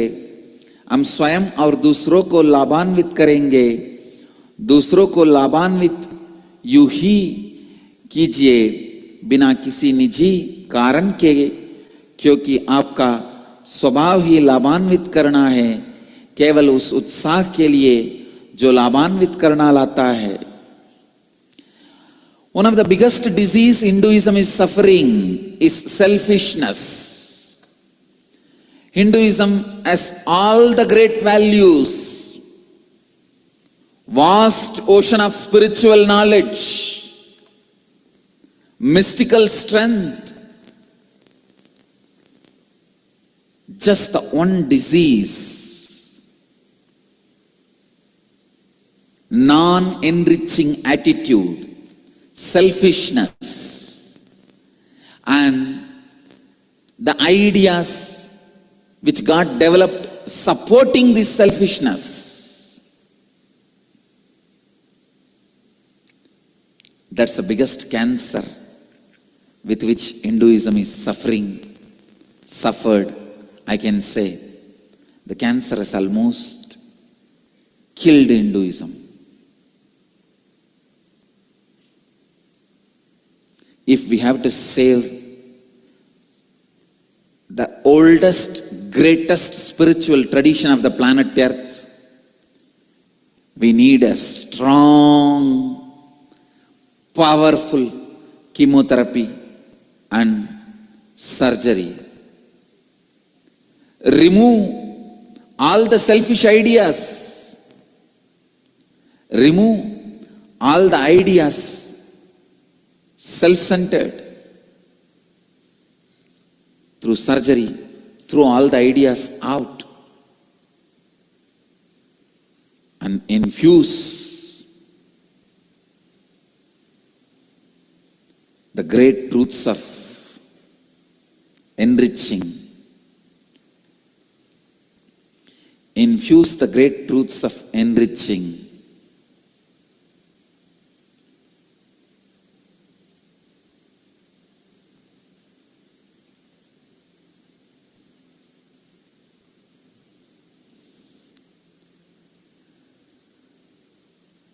Infuse the great truth of enriching.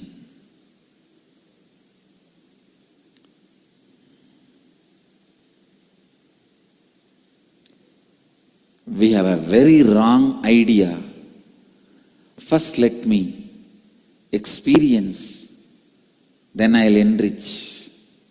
It is like, first let me get cured, then I will take medicine.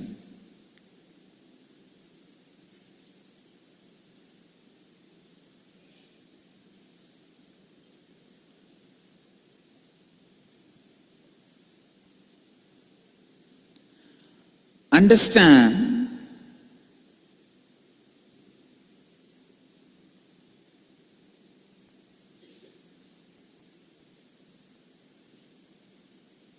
enriching.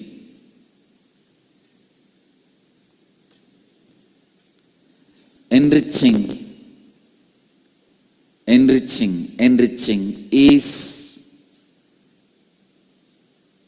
the cure. Enriching is experience. Enriching is tapas. Would ridges on a pepperoni feast pizza even work? Pizza on ridges, now a thing. It is enriching which unclutches you from your past incompletions. It is enriching which distances you from your past incompletions. It is enriching which creates gap between you and your past incompletions. It is enriching which makes you grow.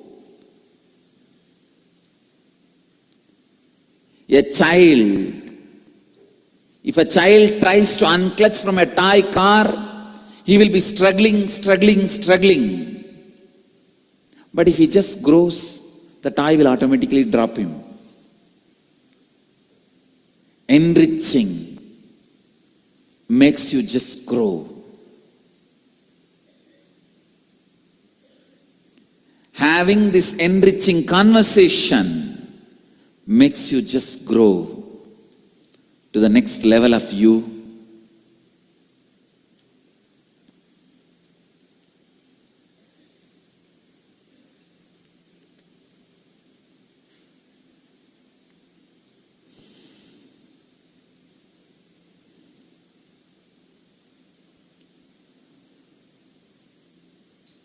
Enriching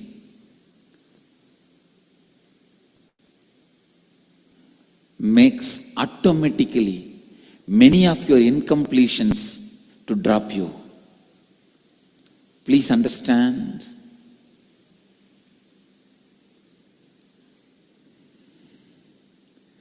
If you are completing, trying to unclutch, drop your incompletions, you are struggling with your incompletions and patterns. if you are enriching, your incompletions will drop you. You only have to decide whether you should be struggling with your cigarette and alcohol, or your alcohol and cigarette should drop you and go away. Enriching is one of the best, most powerful spiritual process and spiritual technique. I know for sure Hindus are never going to believe, because it is not there in their bioenergy. The only difference between Buddhism and Hinduism, why Buddhism is still a living stream of enlightened masters, Hinduism is not, is this great sacred truth of enriching. In the Hinduism, the anti-enriching concepts are very prevalent. Don't teach others unless they are qualified. Secret. Don't teach others, they are of different community.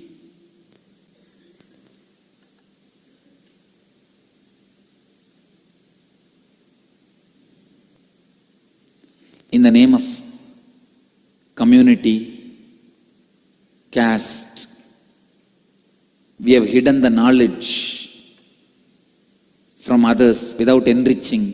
Finally, we ourselves forgot how to enrich ourselves and destroyed it.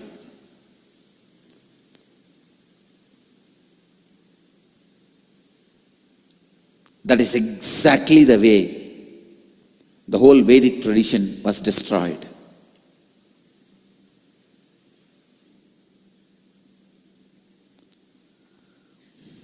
First thing the Hindus need to learn is enriching. Enriching. Enriching.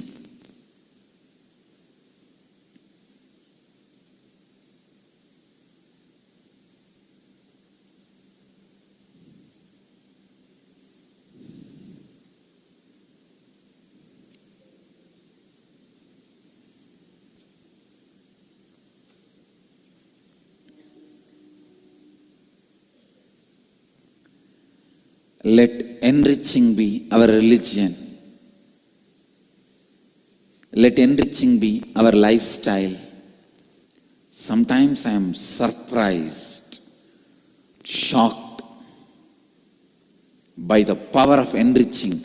Just by enriching, people become saints, sages. Because when you enrich, naturally you go through the conversations of sacrifice, dedication, devotion again and again. Some of the best words are uttered by you and cognized by your brain, which is equivalent to practicing all those great truths again and again. Whether you spend 10 crore rupee and do some charitable work, or go on talking, inspiring others to do charitable work, your brain cognizes charity, sacrifice. Spending 10 crore rupee and doing a charity, what is the exact final result which is required for you? Your brain cognizing sacrifice. Your brain cognizing tyaga.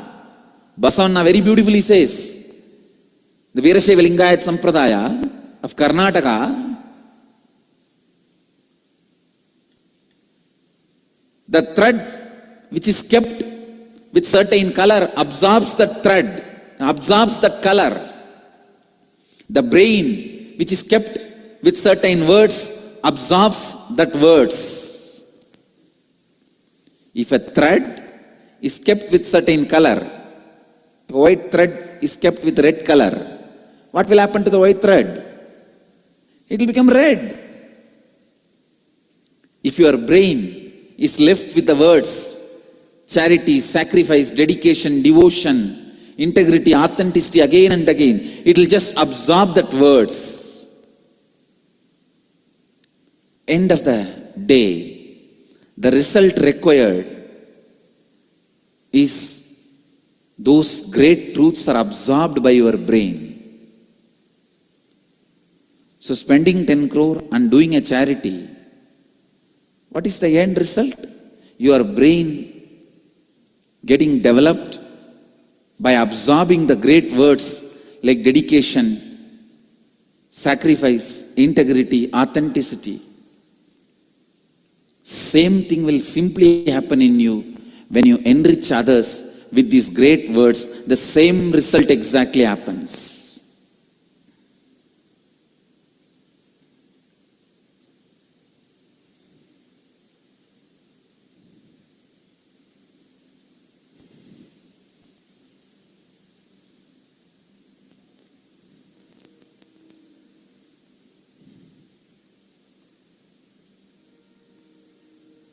The power of enriching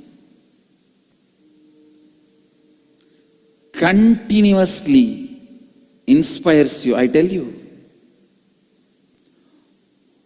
only if you continue to enrich without giving up on others, you won't give up on you.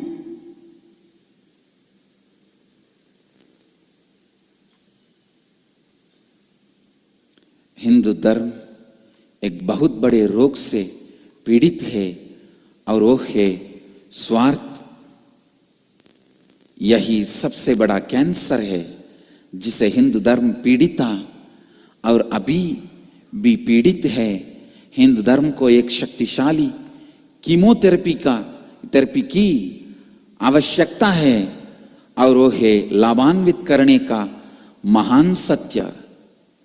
हम एक बहुत गलत विचार रखते हैं कि पहले मैं स्वयं अनुभव करने के बाद दूसरों से बांट सकता हूं। ये ऐसे है जैसे आपके रहे हैं कि पहले मैं रोग से ठीक हो जाऊंगा और फिर दवाई लूंगा।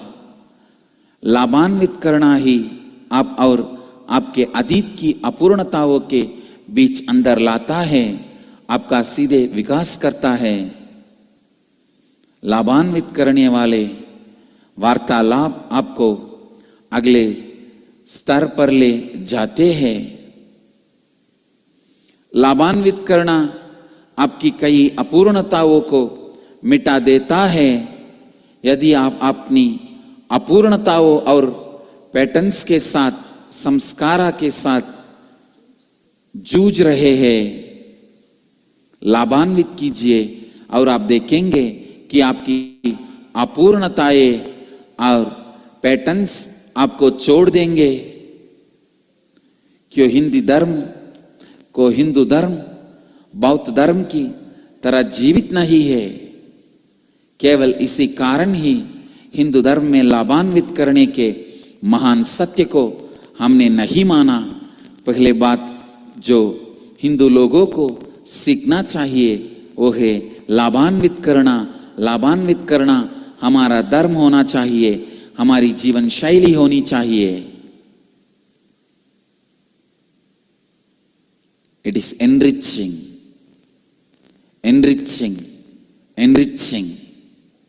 We need to add to Hinduism. Hinduism has everything else. Nothing else need to be added to Hinduism. Just enriching. लाभान्वित करना इतना शक्तिशाली है कि केवल उसी के द्वारा लोग महान संत बन गए हैं। क्योंकि आपका दिमाग त्याग, समर्पण का संज्ञान करता है। बसवन्ना जी ने बहुत सुंदर रूप से कहा है, यदि एक धागा को किसी रंग में रखा जाता है, वो धागा उस रंग को सोख लेता है। उसी तरह आपका दिमाग जिन शब्दों में विलीन होता है, उन्हें सोख लेता है और उनका अनुभव करता है। लाभान्वित करना आपको लगातार प्रेरित करता है। केवल जब आप लगातार दूसरों को लाभान्वित करते हैं, आप स्वयं को भी बिना आत्मविश्वास को स्वयं को भी लाभान्वित करेंगे।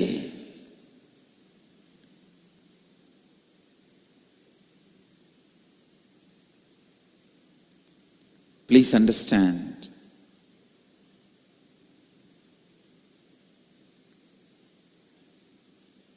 Only by bringing enriching, we are going to keep the Hinduism alive, because it is already suffering the fourth stage cancer of selfishness.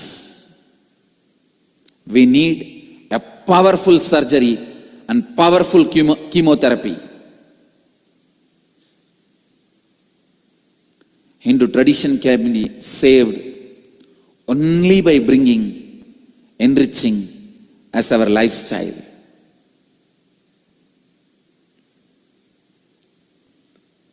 Otherwise, our books, religious knowledge, religious literatures, everything will be just useless.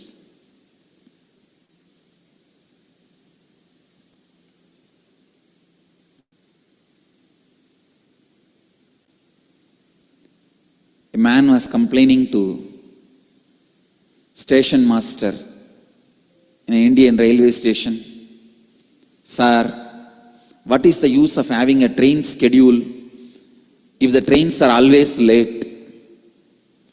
The station master replied, "How would we know they are late if we did not have a schedule?"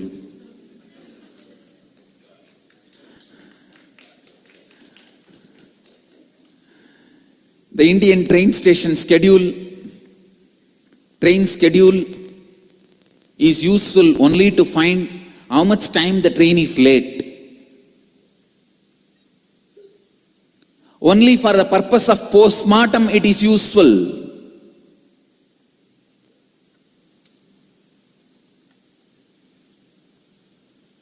We may laugh, but see the reality.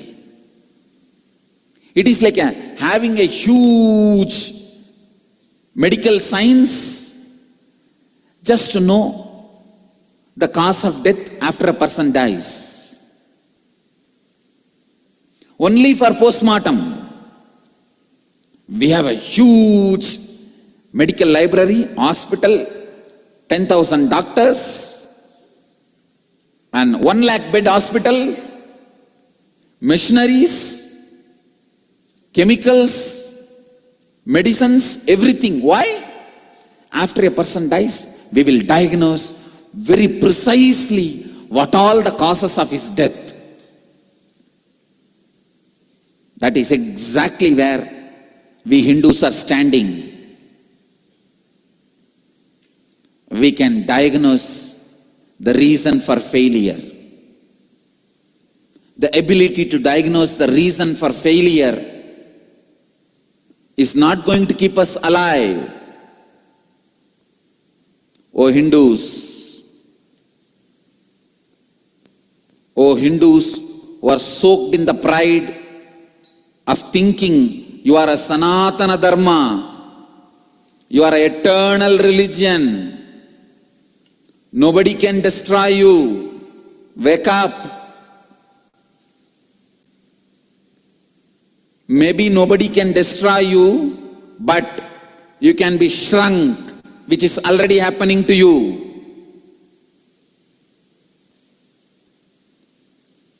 You can be controlled, you can be contained, you can be restricted, which is already happening to you. Wake up from the pseudo pride.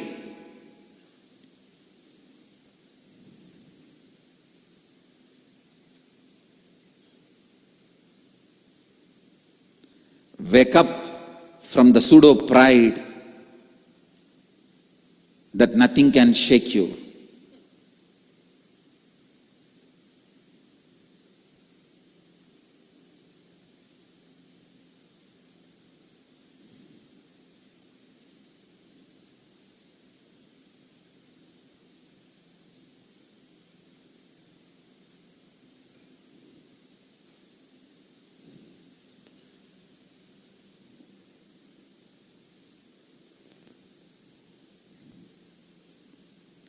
Hindu धर्म में सब कुछ है, केवल ये लाभान्वित करने के लक्षण की कमी है।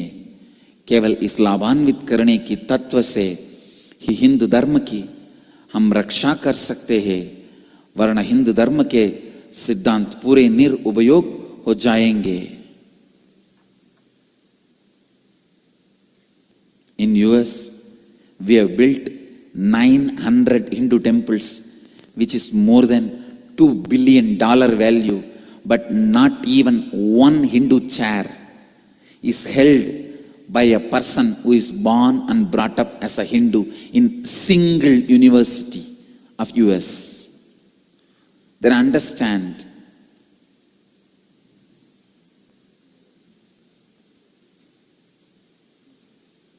yes, you build temples, no doubt. But what the mainstream society is being taught about you? Still, Americans learn about Hinduism from many universities as we people ride on the elephants and jump from one tree to another tree and throw the kids to the crocodiles, or throw ourselves on the Jagannath chariot, or weird, large size sexual orgies.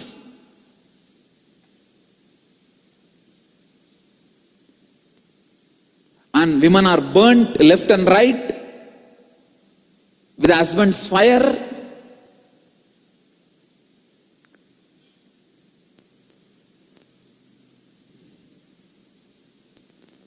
This is what is still taught.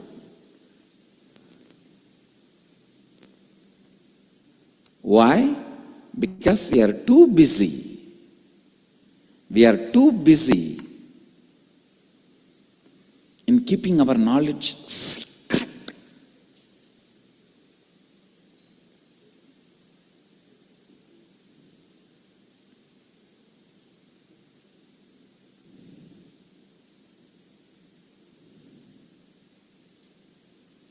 ये समझिए, केवल स्वयं और दूसरों को लाभान्वित और समृद्धि करने से हम हिंदू धर्म को जीवित रख पाएंगे, क्योंकि हिंदू धर्म, हमारा हिंदू धर्म स्वार्थ नामक चौथे स्टेज कैंसर से पीड़ित है। केवल लाभान्वित करने की जीवन शैली से ही हिंदू धर्म को बचाया जा सकता है, और हिंदू विनाश के बाद समस्या का कारण खोजना का कोई उपयोग नहीं है।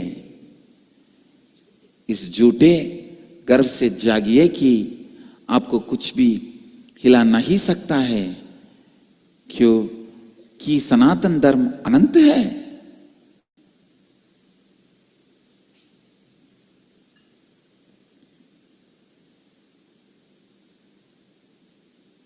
Understand, Sanatana Dharma was eternal, yes. Without even a set of rules or one book, one deity, one principle, we all survived. Because the whole atmosphere, the air was filled with Dharma. Either you pick up Shiva or Devi or Vishnu or Muruga or Krishna, but the air ambience was such, you will pick up anyone. But first time, the ozone layer started having holes.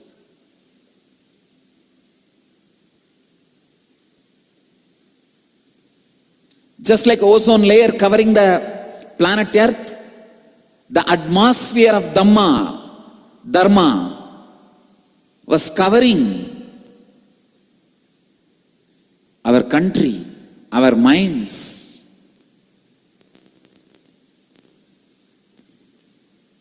Not anymore. The media revolution has already made holes in the ozone layers.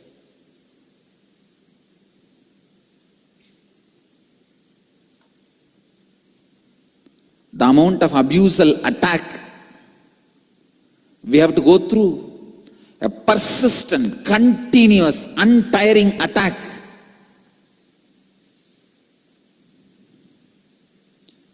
by the media houses which are funded by vested interests.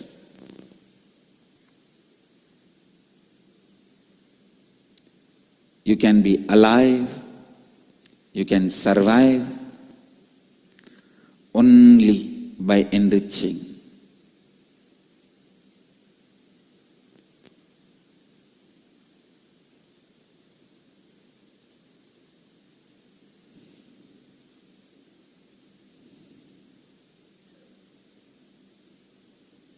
I tell you, take up enriching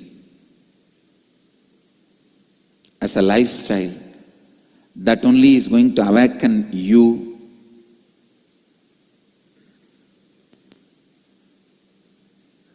I am teaching, enriching, not even in the context of other, in the context of you. Because Hindus can be moved only, anything is taught in the context of them. Me. What is there for me?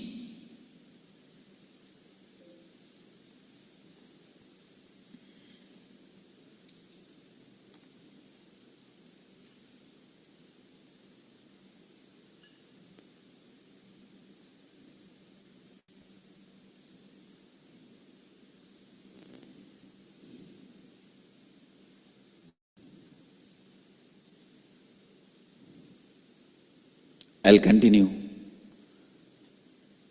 on this truth of enriching.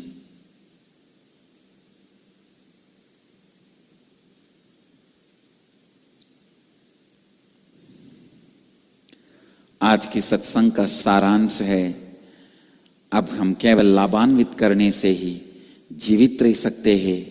लाभान्वित करने को अपनी जीवन शैली बनाइए, वही आपको जागृत कर सकता है।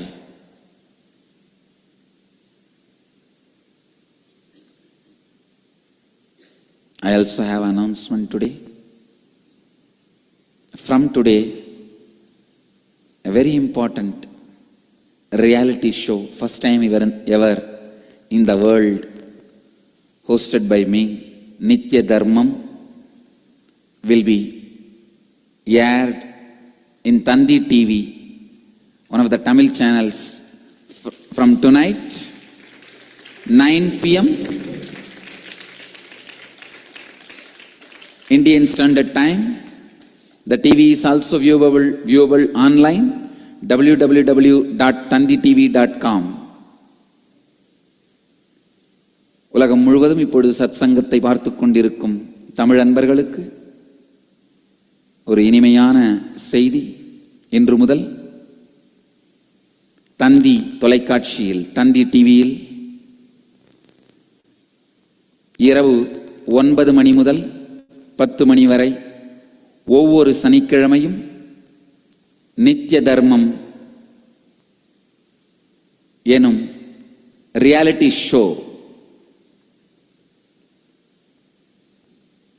மக்களுடைய மனம், உணர்வு, உணர்ச்சிகள் சார்ந்த பிரச்சனைக்கு தீர்வு.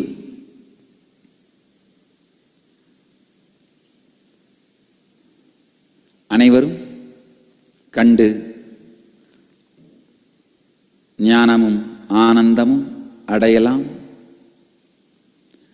I'll move to the next segment of the morning satsang, Nirahara Samyama. Tomorrow, the Nirahara Samyama second level will have a break. You can eat 3 times tomorrow, and day after tomorrow we will start the level 3, which will go on for 11 days. अब हम नित्य सत्संग के अगले भाग निराहार संयमा में प्रवेश करेंगे।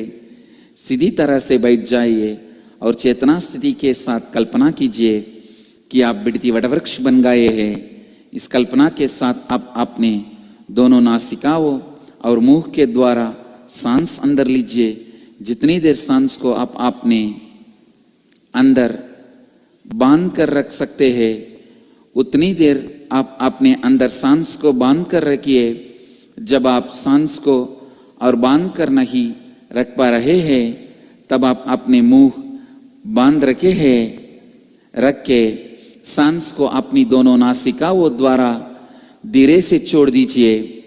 आप में अपनी पूरे संपूर्ति, श्रद्धा, उत्तरदायित्व और लाभान्वित करने के 4 तत्वों के साथ आशीर्वाद देता हूं कि आप सबकी कुंडलिनी शक्ति जागृत हो जाए और आप सब अपनी जीव ऊर्जा को सीधे आकाश और वायु से उत्पन्न करें। अब क्रिया आरंभ कीजिए और इस क्रिया को लगातार 21 मिनट तक कीजिए। All the Nirahara Samyama participants, sit straight, close your eyes.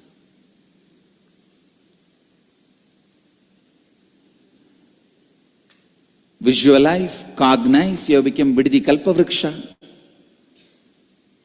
and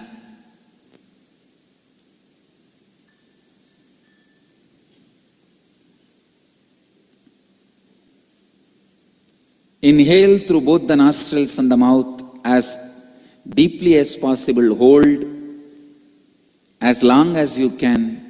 Exhale slowly through both the nostrils. Do this for next 21 minutes. I bless you all with my integrity, authenticity, responsibility and enriching. Let you all experience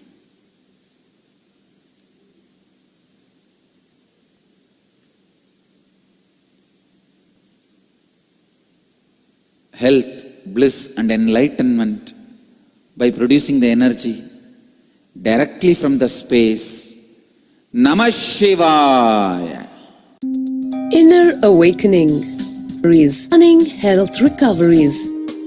100% cure for depression, insomnia, asthma, fatigue, chronic pain, insecurity, panic attacks, and other major disorders. Awaken the Kundalini Shakti, the dormant energy within. What would you do if you had 1300% more energy?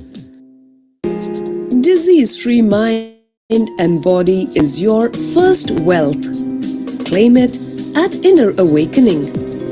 Inner Awakening, a 21-day meditation retreat with rare living incarnation, Paramahamsa Nithyananda, Nithyananda Dhyanapita, Nithyananda Nagar, Bidadi, Bengaluru, Karnataka. Contact 0802 727 9999. Email ia@nithyananda.org.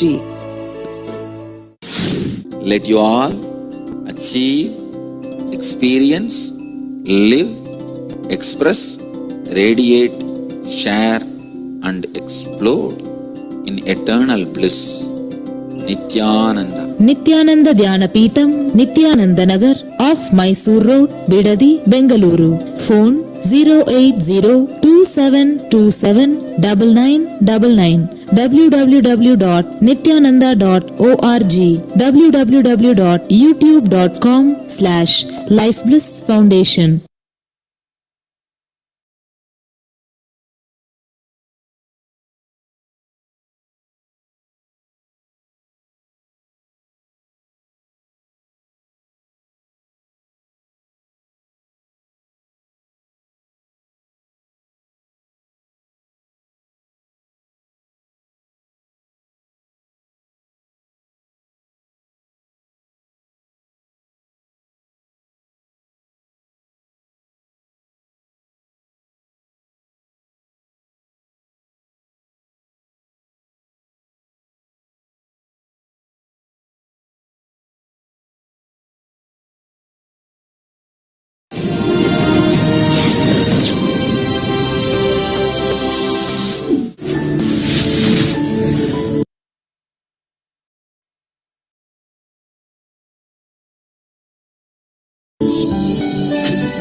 Inner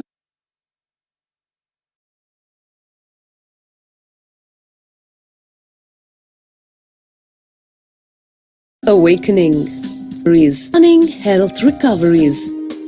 100% cure for depression, insomnia, asthma, fatigue, chronic pain, insecurity, panic attacks and other major disorders. Awaken the Kundalini Shakti, the dormant energy within. What would you do if you had 1300% more energy?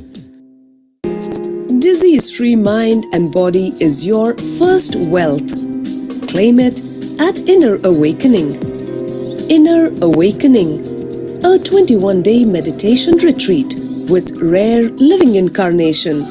Paramahamsa Nithyananda, Nithyananda Dhyanapita, Nithyananda Nagar, Bidadi, Bengaluru, Karnataka. Contact 0802 727 9999. Email ia@nithyananda.org.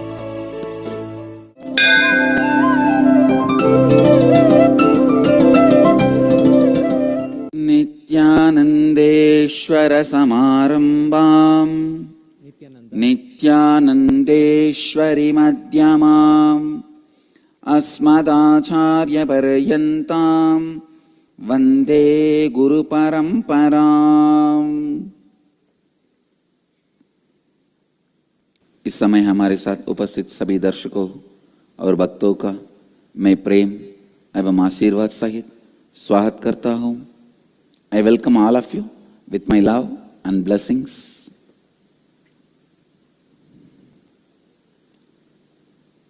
Today's Nitya Satsang subject will be the continuity on completion.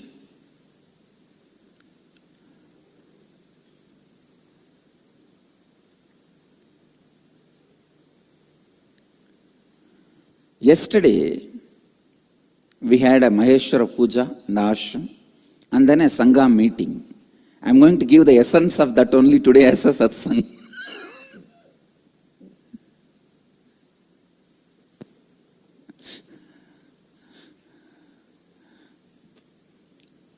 And actually, I tell you, now I'm so happy that my ashramites meeting, when my sannyasis sit together, they speak such rich things.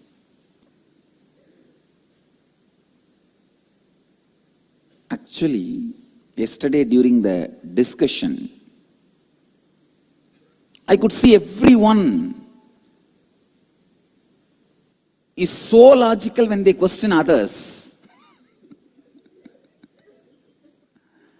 And when they enrich others, they are so logical.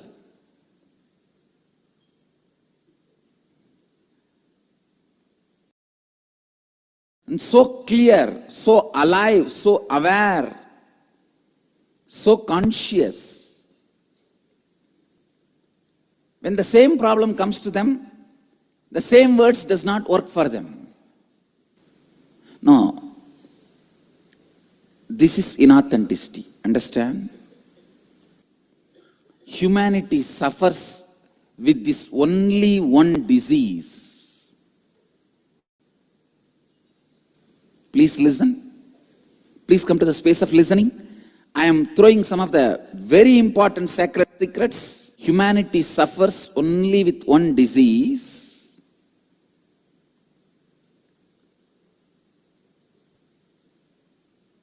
Wrong association. Dussanga. Why you are able to enrich others? One of my sannyasini commented, the exact words which does not work for me, I am throwing it on others. It works for them. The exact advice which I gave it to myself when I was in problem did not work for me. When I give that word to others, it works for them. Why? Please understand. The wrong association of associating with your powerlessness and feeling that is you is the biggest suffering. Please listen. Instead of you associating with you, you associate with your powerlessness, then no teaching works. No words work.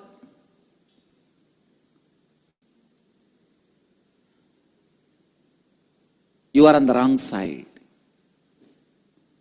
You are on the wrong side. When you are on the wrong side, nothing will work. Nothing will work.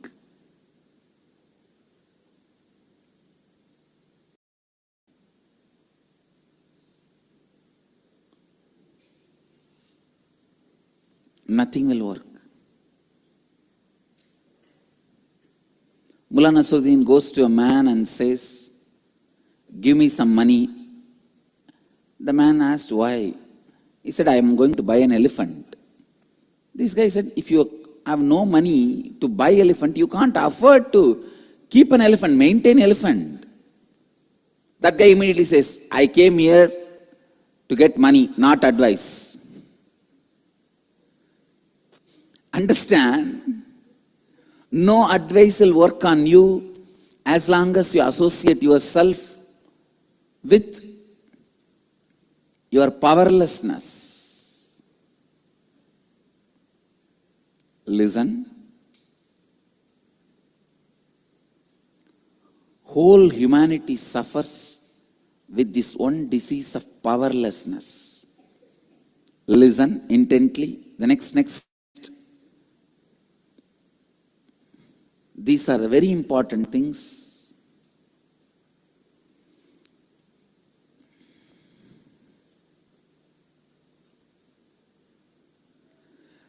When you give the same words as advice to others, when you enrich others, you are not associating yourself with their powerlessness.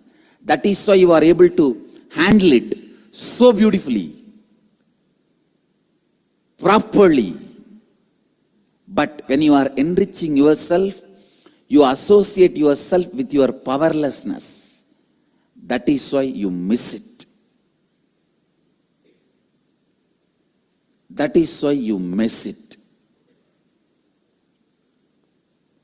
Why the same words which does not work for you works for others? Because when you utter those words, you do not associate yourself with their powerlessness.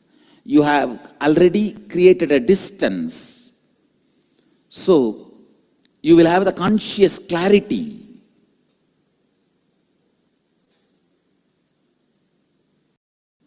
You are not in dussanga.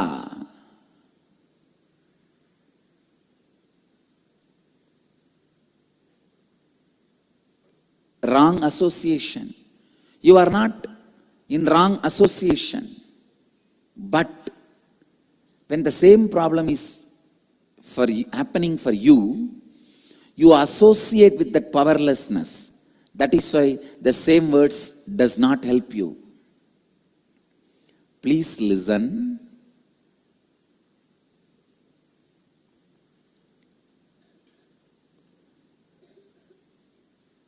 I tell you, even if you think those words are not working for you, enrich others with those words.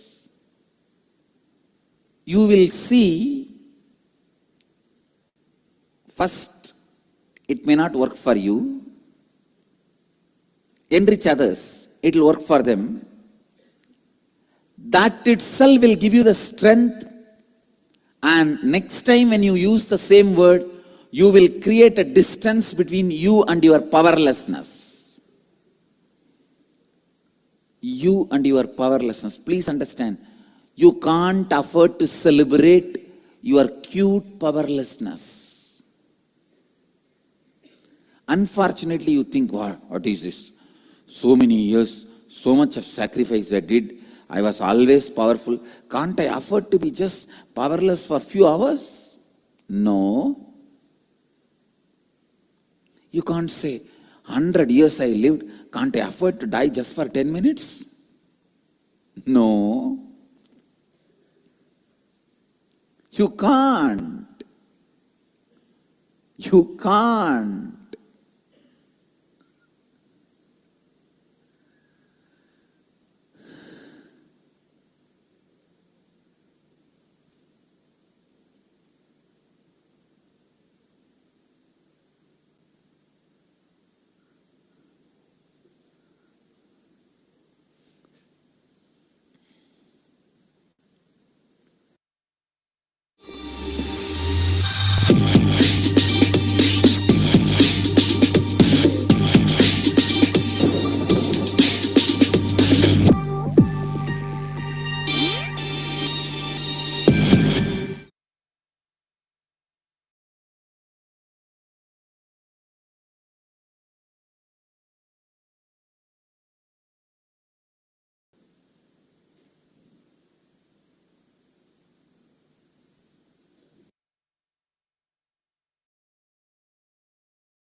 Don't be childish.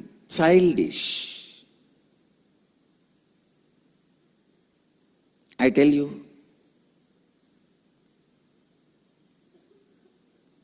when you associate yourself with your powerlessness, your whole life is useless. Even if you die for a few minutes, your whole life is over. It's over.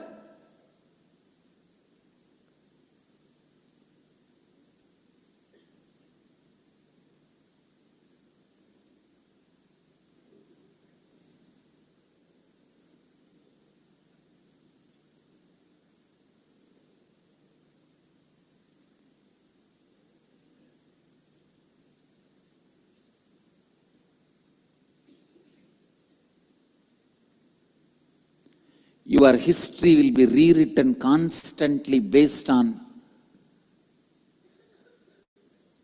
your victory or failure. Please listen. Your history will be constantly rewritten based on your victory or failure. Your history is not stagnant. Your history is not the actions you did, but the context you carry now. The context you carry now. If you are successful, for example, the Second World War, if the Hitler has won, the whole history would have been different.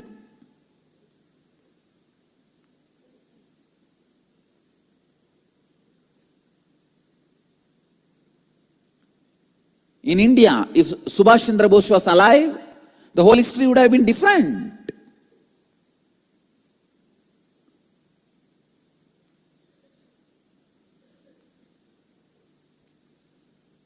I tell you very clearly, from the Akashic records, it is Subhash Chandra Bose and Balagangadhar Nath, the Tilak, Balagangadhar Tilak. They are responsible for the freedom of the country. It is they who made British shiver.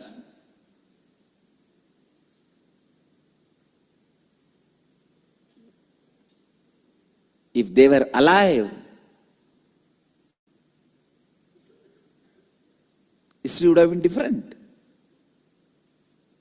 So the context you carry, please listen. I am throwing unconnected different ideas. Listen intensely. In the end, I am going to connect everything and make you understand the ultimate truth.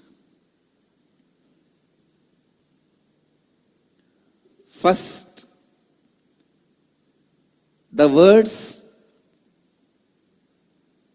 the advice, the teachings with which you are not able to enrich you are able to enrich others. How? Why?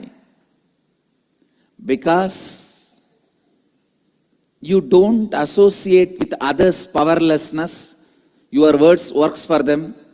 You associate yourself with your powerlessness. That is why the same words does not work for you.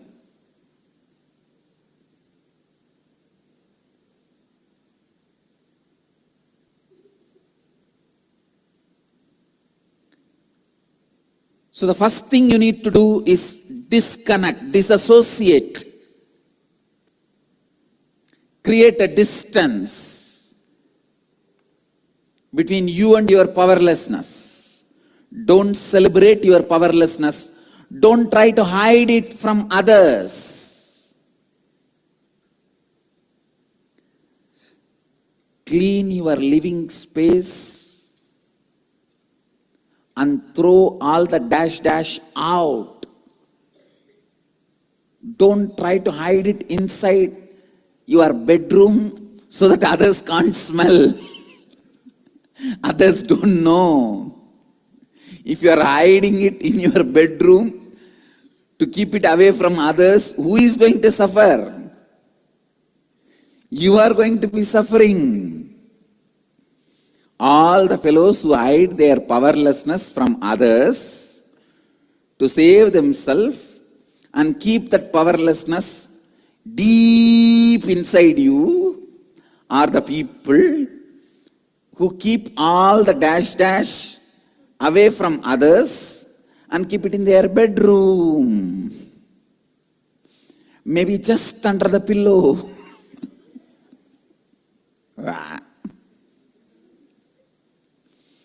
The space you operate from when you work with others is different from the space you operate from when you work with yourself.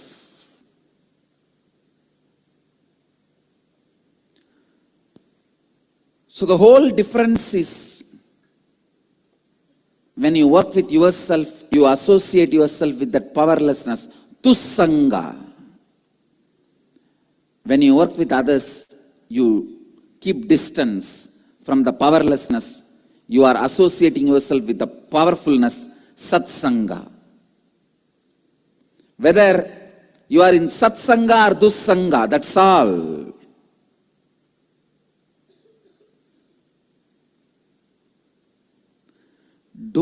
This is the first idea I am conveying, first truth I am conveying. Second,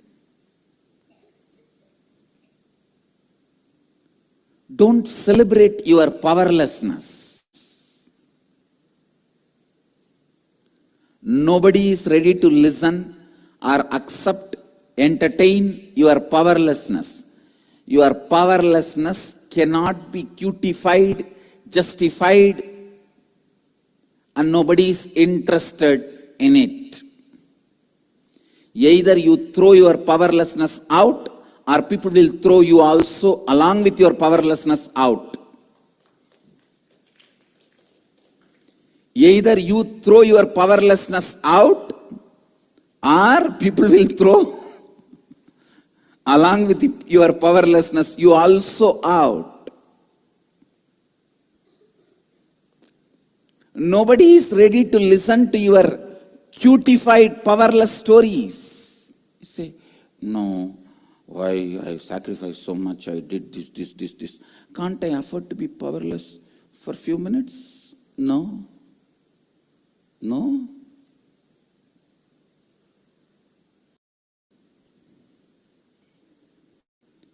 Your brave childhood histories cannot be the reason for you to be powerless now. One guy was bragging about his brave childhood history. See, listen to my childhood history. Everybody was curious. Please tell us.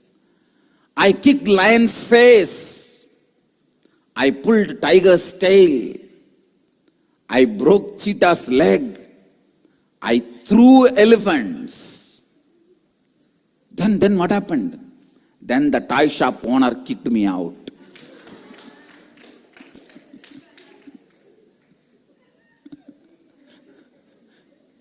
This is all your childhood history. This is all your history. Understand?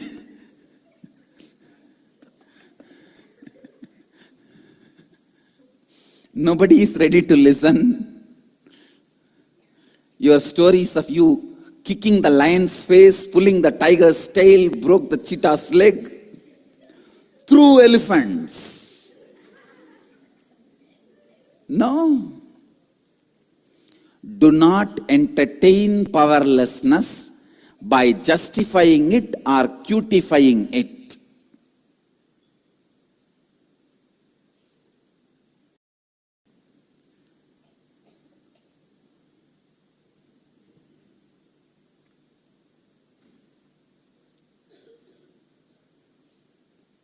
It's a new word I have created, cutifying it. Don't justify or cutify your powerlessness. Next, I wanted to tell you a very important truth. Please listen. Even if some great truths are not working for you, don't stop enriching others with it, because when you learn to, see, when you enrich others with the truth, you operate from the right space, then you will learn the process of how to operate from the right space, then the same truth will start working for you because you learned to operate from the right space. And I wanted to reveal a very important truth, a very important, shocking revelation to all of you. All my satsangs are the words which did not work for me 10 janma before. Listen. All my satsangs, all the words with which I am enriching all you guys, are the ideas, truths, which did not work for me 10 janma before.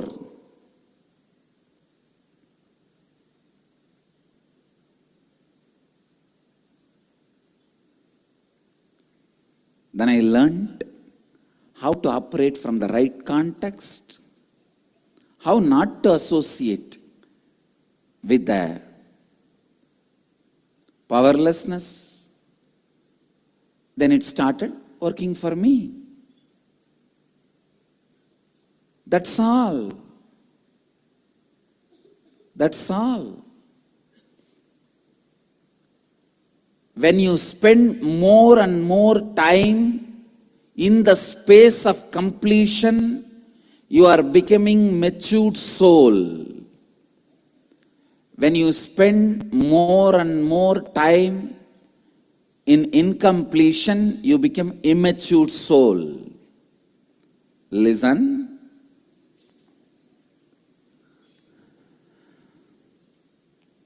When you spend more and more time,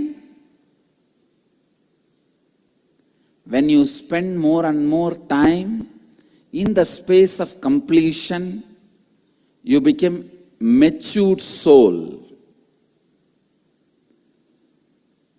When you spend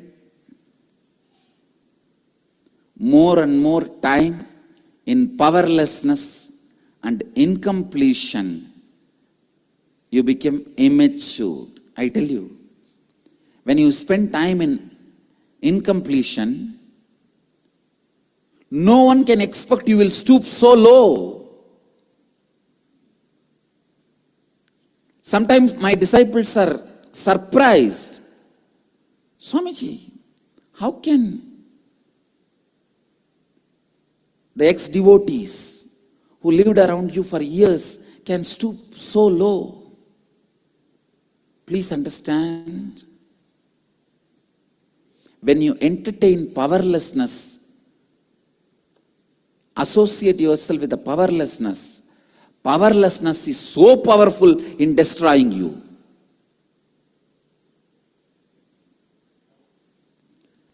Powerlessness is worse than alcohol and poison. Poison destroys your physiology. Alcohol destroys your psychology. Powerlessness can destroy both your physiology and psychology, both. Poison destroys your physiology. Alcohol destroys your psychology. Powerlessness can destroy your physiology and psychology, both.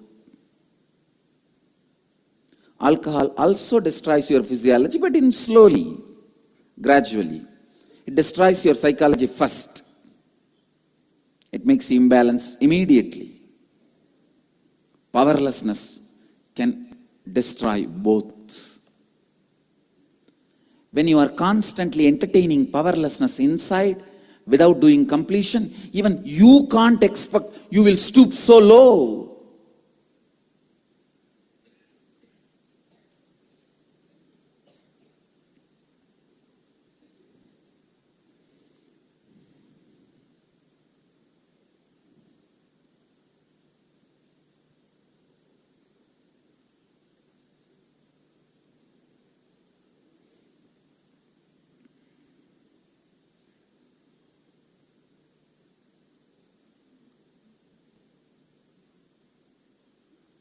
If you entertain powerfulness, if you complete, same way, the completion will raise you so quickly. Please understand. I never expected I'll achieve the enlightenment experience so soon. When I was 21, I was clearly planning I will live in Himalayas till I get enlightened. I was expecting that I may be alive for 90, 95 years because Raghupati Yogi prepared my body and he has always told me, that you will live quite a long time because I have prepared your body. And I also know how he prepared my body. And see, the longevity is just nothing but the length of your breath. Your longevity is dependent only on the length of your breath. And Raghupati Yogi has aligned my breathing length very properly and beautifully with a proper yogic training.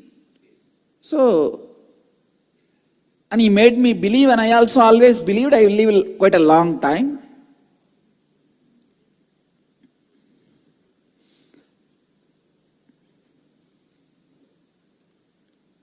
And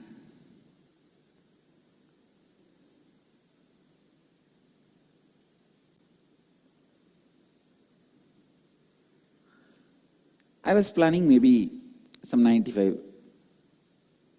years I will live in Himalayas. Either I will get enlightened before death or during the death I will become enlightened. Whether I become enlightened or not, I will live for the enlightenment and die. I never ever thought or felt I will become enlightened. I tell you, just a simple decision to be in the completion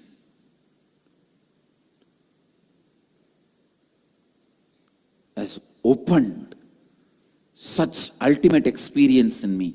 Please understand, even few minutes if you decide to be in incompletion, it can put you in a space you will stoop so low. All the janmas of spiritual achievement will be destroyed. And same way, even if you decide to be in the space of completion and powerfulness for few minutes, it can open up new consciousness for you. The powerfulness and powerlessness, completion and incompletion does not work logically, it works miraculously. When you allow incompletion, you can't say, oh, I allowed incompletion only for 3 minutes. How can my 30 years of spiritual practice be destroyed? That is the way life is. You can't say only 1 drop poison. How can the 1 liter milk can become poison? Same way. 1 minute deciding to be complete in the space of completion, your janmas of sins will be washed away. You can't say, what is this unfair? This fellow, only 1 minute he was in the completion space. How can all his sins be washed out and he can become a saint? See Arunagirinadar, a great saint from Thiruvannamalai. And see Pattinatthar. See Valmiki. What is Valmiki's history? He just decided for a moment he will be disassociating with all the incompletions, all the powerless space. And the Angulimala, just a moment, he decided, I'll be dropping my powerlessness.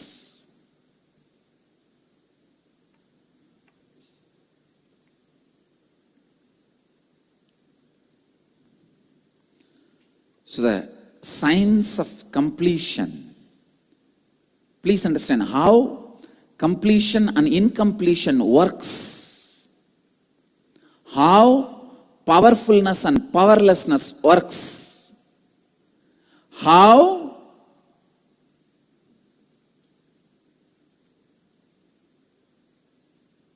the space of satsanga and nitsanga works.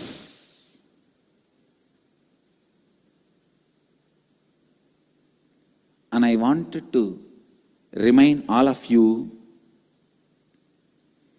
all the words with which I am enriching you guys did not work for me 10 janma before.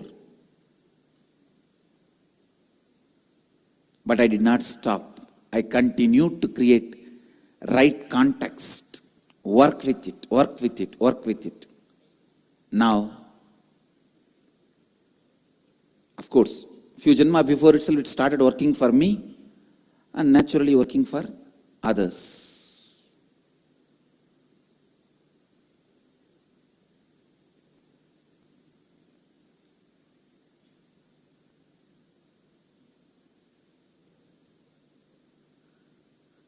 Continue to enrich others. Continue to enrich others. Continue to help everyone to find their root pattern and complete. I tell you, especially with this context of the science of root pattern completion, any philosophy I study, whether it is Shaivism, Vaishnavism, any philosophy I study, I see the essence is this science of completion, Purnatva.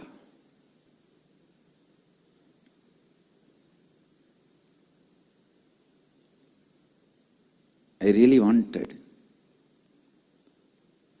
with this context of making spiritual philosophies user-friendly,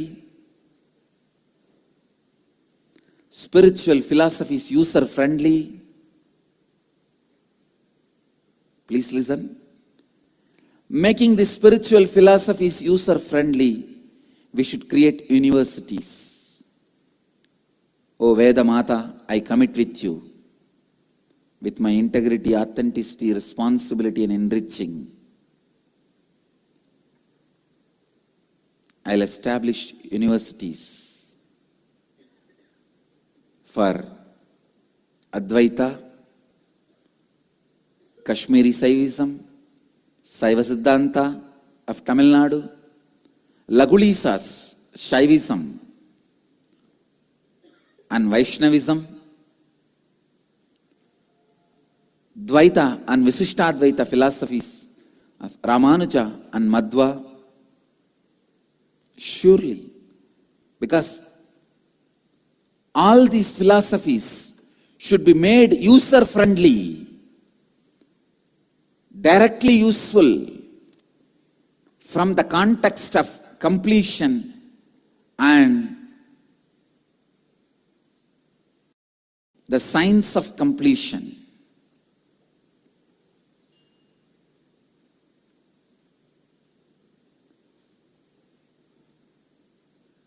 I was feeling really at least some 20 universities should be established.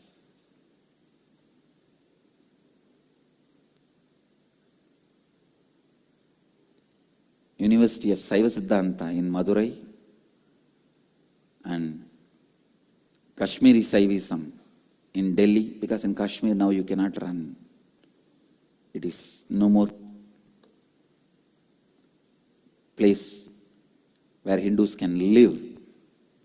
At least in Delhi, University for Kashmiri Saivism, and in Baroda, University for Lagulishas Shaivism, and Bidadi will have University for Basavanna's Shaivism, Lingayat Shaivism, and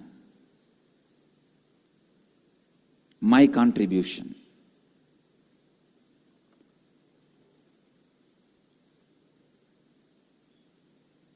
We should have a university for Vaishnavism,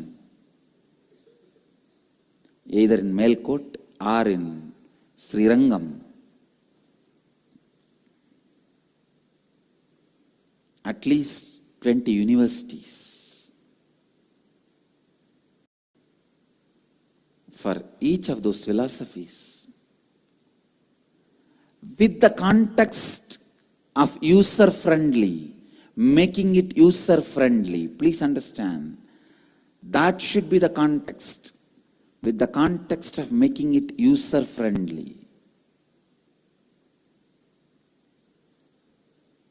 Just through few visuals and PowerPoint presentations, these principles and philosophies can be beautifully presented.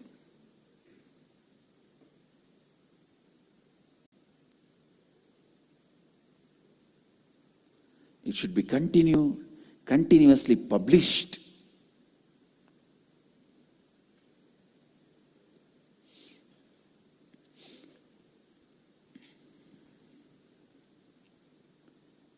University for Nyaya, Sankhya, Vaiseshika, Advaita should be established in Haridwar. University for Shakta in Kamakya. I'll do it. I commit with Veda Mata.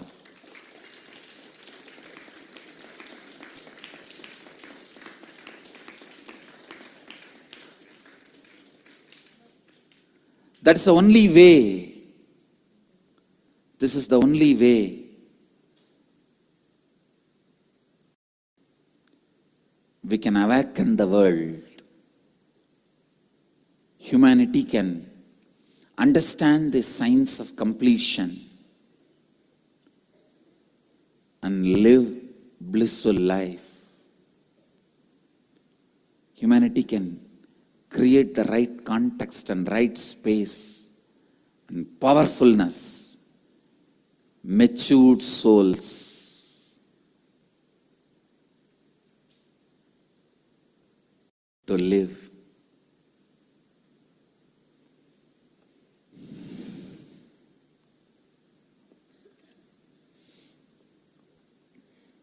I'll give you the essence in Hindi.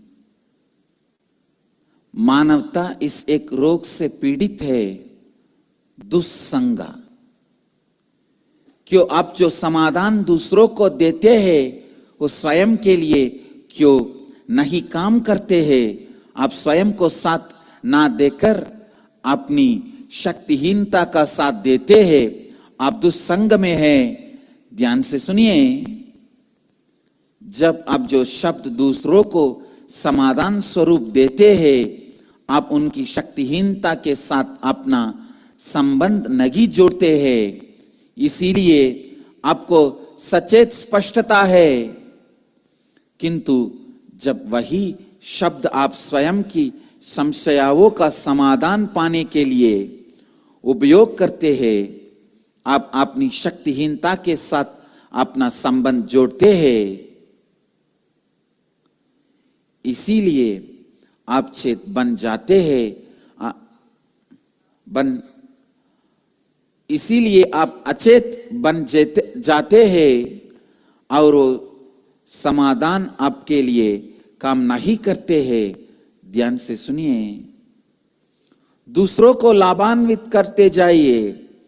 लगातार जब आप देखेंगे कि वही आध्यात्मिक समाधान उनके लिए काम कर रहे हैं, आप देखेंगे कि आपको स्वयं की समस्याओं के लिए भी यह समाधान काम करते हैं। जब आप दूसरों को आध्यात्मिक समाधान देते हैं, आप सही अंतर आकाश में हैं। बार बार जब आप सही अंतर आकाश में हैं, आप और अधिक समय पूर्णत्व की स्थिति में हैं, आप परिपक्व बनते हैं। फिर आप देखेंगे कि वो सही अंतर आकाश आपकी समस्या का समाधान भी देता है, क्योंकि आप सही अंतर आकाश का उपयोग करना सीख लेंगे। पहले आपको स्वयं और शक्तिहीनता के बीच अंतर लाइए। शक्तिहीनता को अपने भीतर छुपाने का प्रयत्न ना कीजिए और ना ही शक्तिहीनता का उत्सव ना मनाइए। ये स्पष्ट रूप से जानिए, आपकी शक्तिहीनता में किसी को भी रुचि नहीं है। अपनी शक्तिहीनता को प्रोत्साहित ना कीजिए। शक्तिहीनता शारीरिक और मानसिक दोनों स्तर पर आपका विनाश करता है।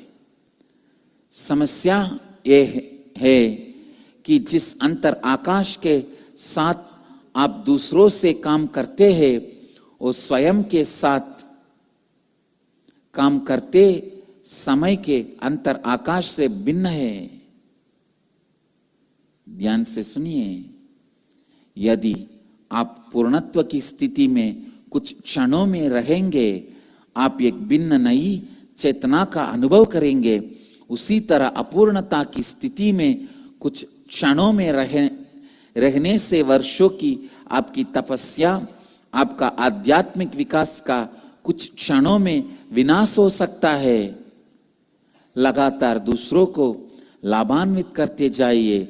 सभी को अपने मूल विचारधारा से पूर्णत्व लाने में सहायता कीजिए। मैं वेद माता को वचन देता हूँ, सभी आध्यात्मिक सिद्धांतों को लोगों को आसानी से सीखने हेतु में विश्वविद्यालयों को निर्माण करूंगा।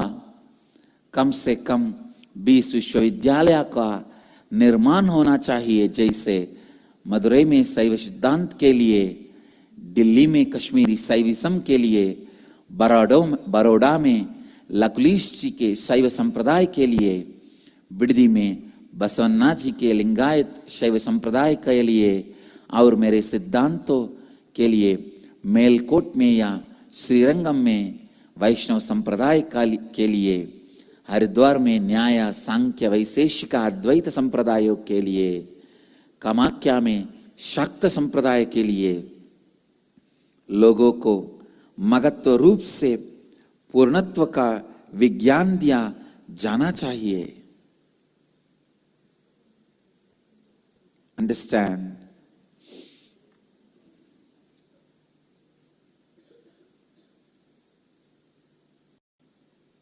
The essence of today's satsang, the space of completion or incompletion does not work horizontally, logically.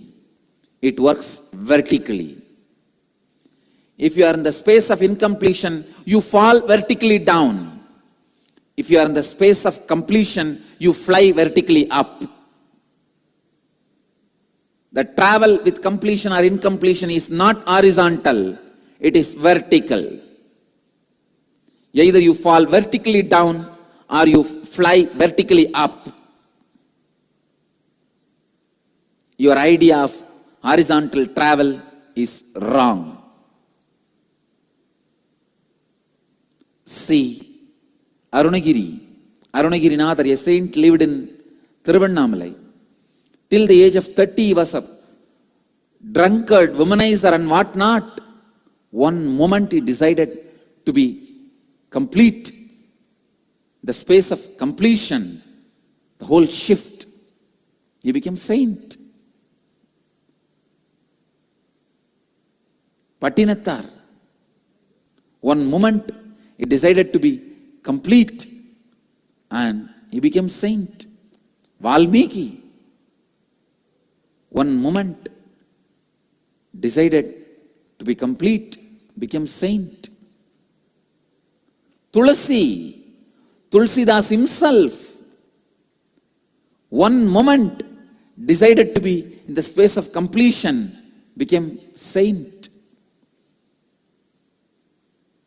Same way, there are millions of stories where people decided to be in completion only for a moment and became sinners. I can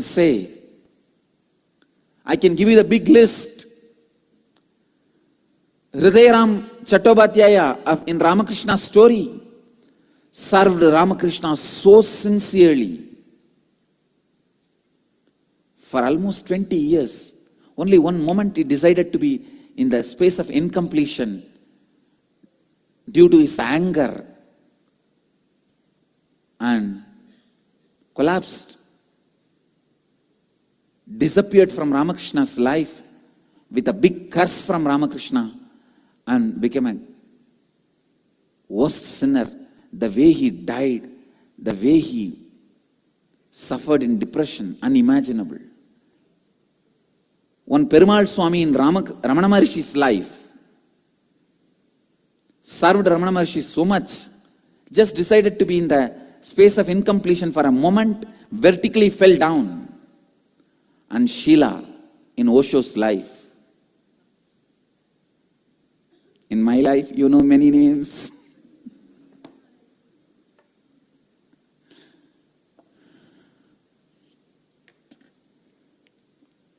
One moment of incompletion, you can vertically fall down. One moment of completion, you can vertically fly up. Because completion or incompletion does not work logically in a horizontal way, it does in a vertical way.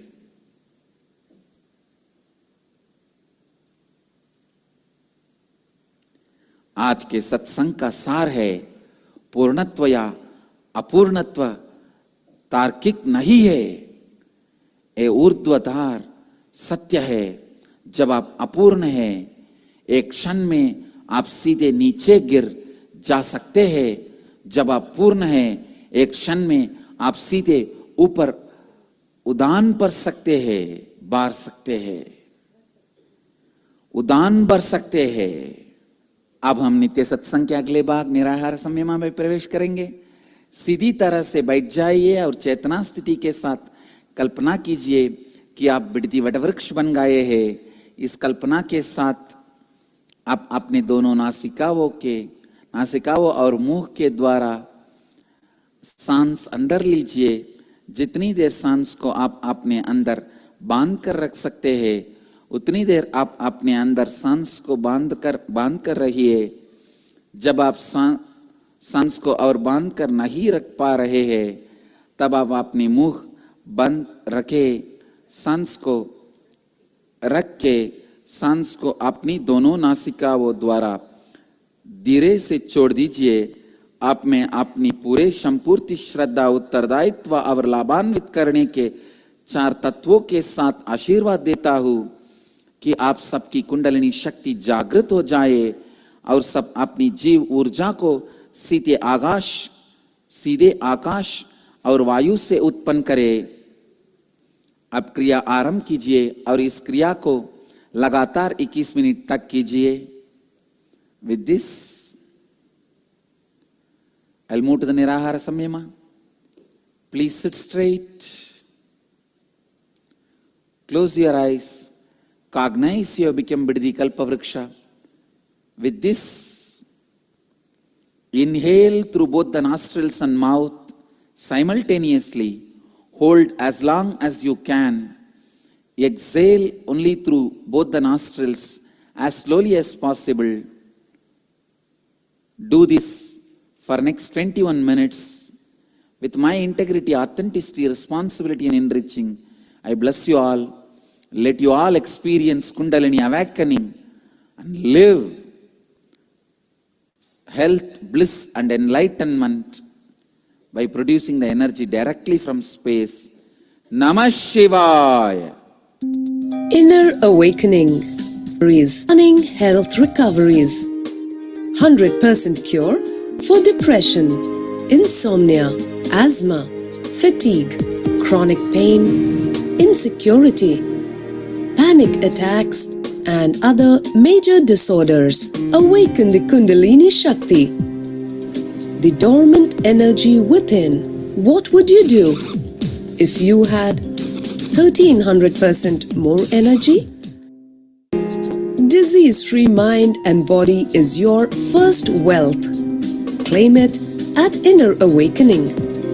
Inner Awakening, a 21-day meditation retreat with rare living incarnation, Paramahamsa Nithyananda, Nithyananda Dhyana Pita, Nithyananda Nagar, Bidadi, Bengaluru, Karnataka. Contact 0802 727 9999. Email ia@nithyananda.org. Let you all achieve, experience, live, express, radiate, share, and explode in eternal bliss. Nithyananda. Nithyananda Dhyana Peetam, Nithyananda Nagar of Mysore.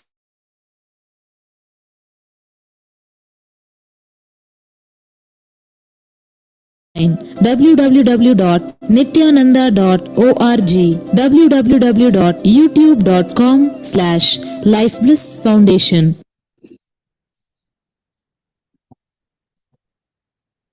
Nithyanandam, everyone. Without saying.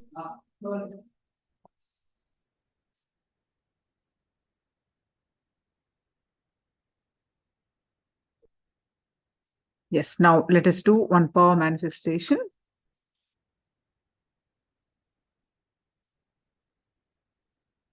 We are going to do the power manifestation of consciousness over matter. So let's start. Any power manifestation starts with the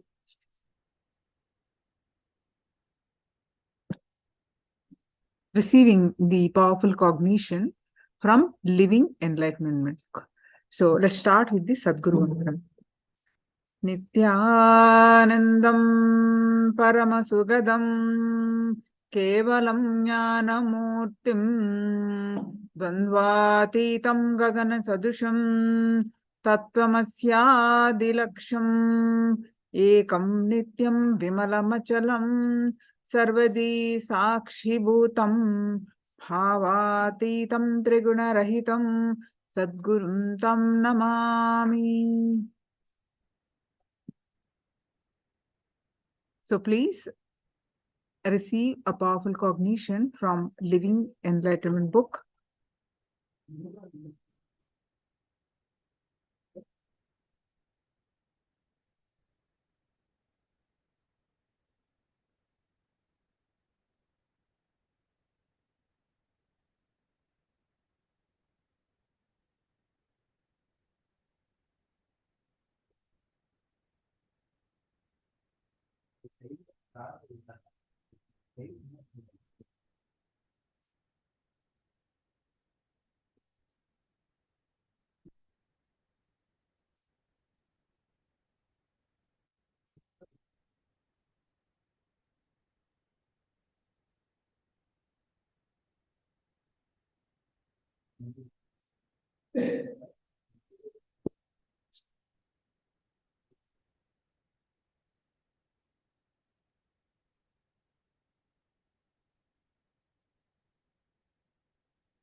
Now, okay. A responsible leader is a person who is able to respond spontaneously to situations. Wonderful cognition. Am I audible? Am I loud enough? Okay, great. So now, anyone else to post the powerful cognitions, please do so immediately.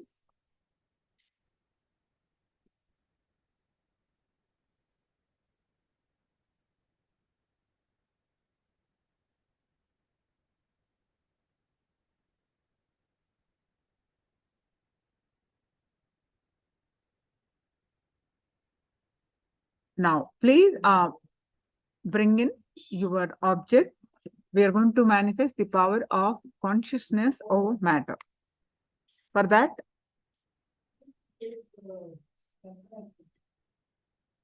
you need an object. The object can be coconut, preferable, initial level. If you do not have the coconut, you can get a soft fruit, a round fruit.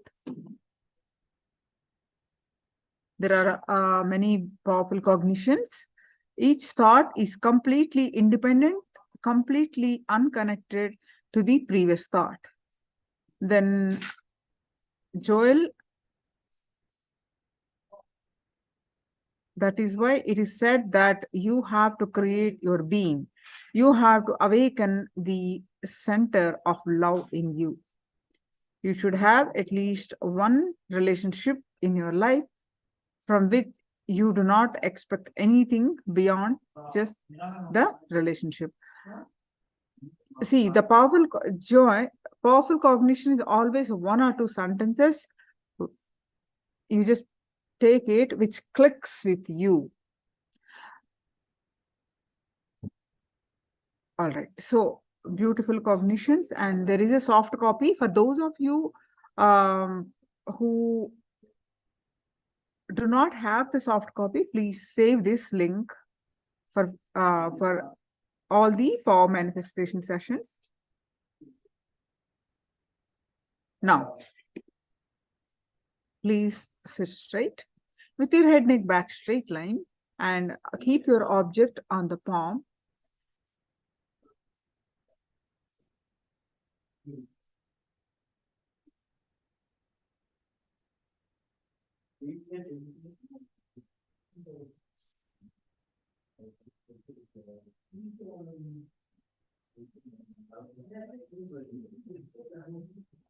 Keep your object on the palm and sit straight with your head, neck, back straight line. Inhale deeply, exhale deeply.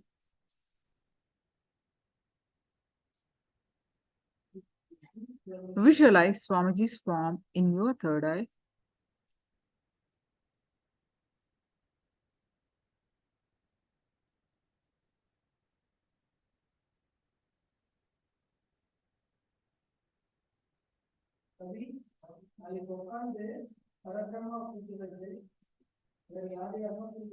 And start chanting the Mahavakya. Om Nithyananda Paramashivoham. Start chanting the Mahavakya and experience the space of oneness. With the space of oneness, let's start manifesting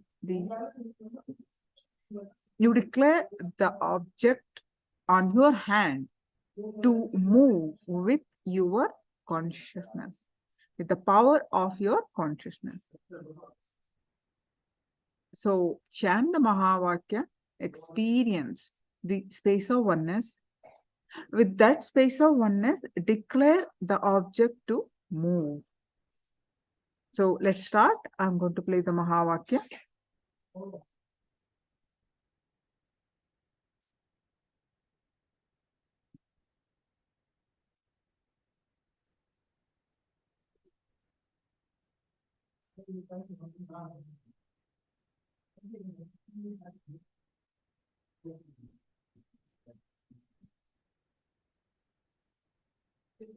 Om Nithyananda Paramashivoham. Om Nithyananda Paramashivoham. Om Nithyananda Paramashivoham. Om Nithyananda Paramashivoham. Om Nithyananda Paramashivoham. Om Nithyananda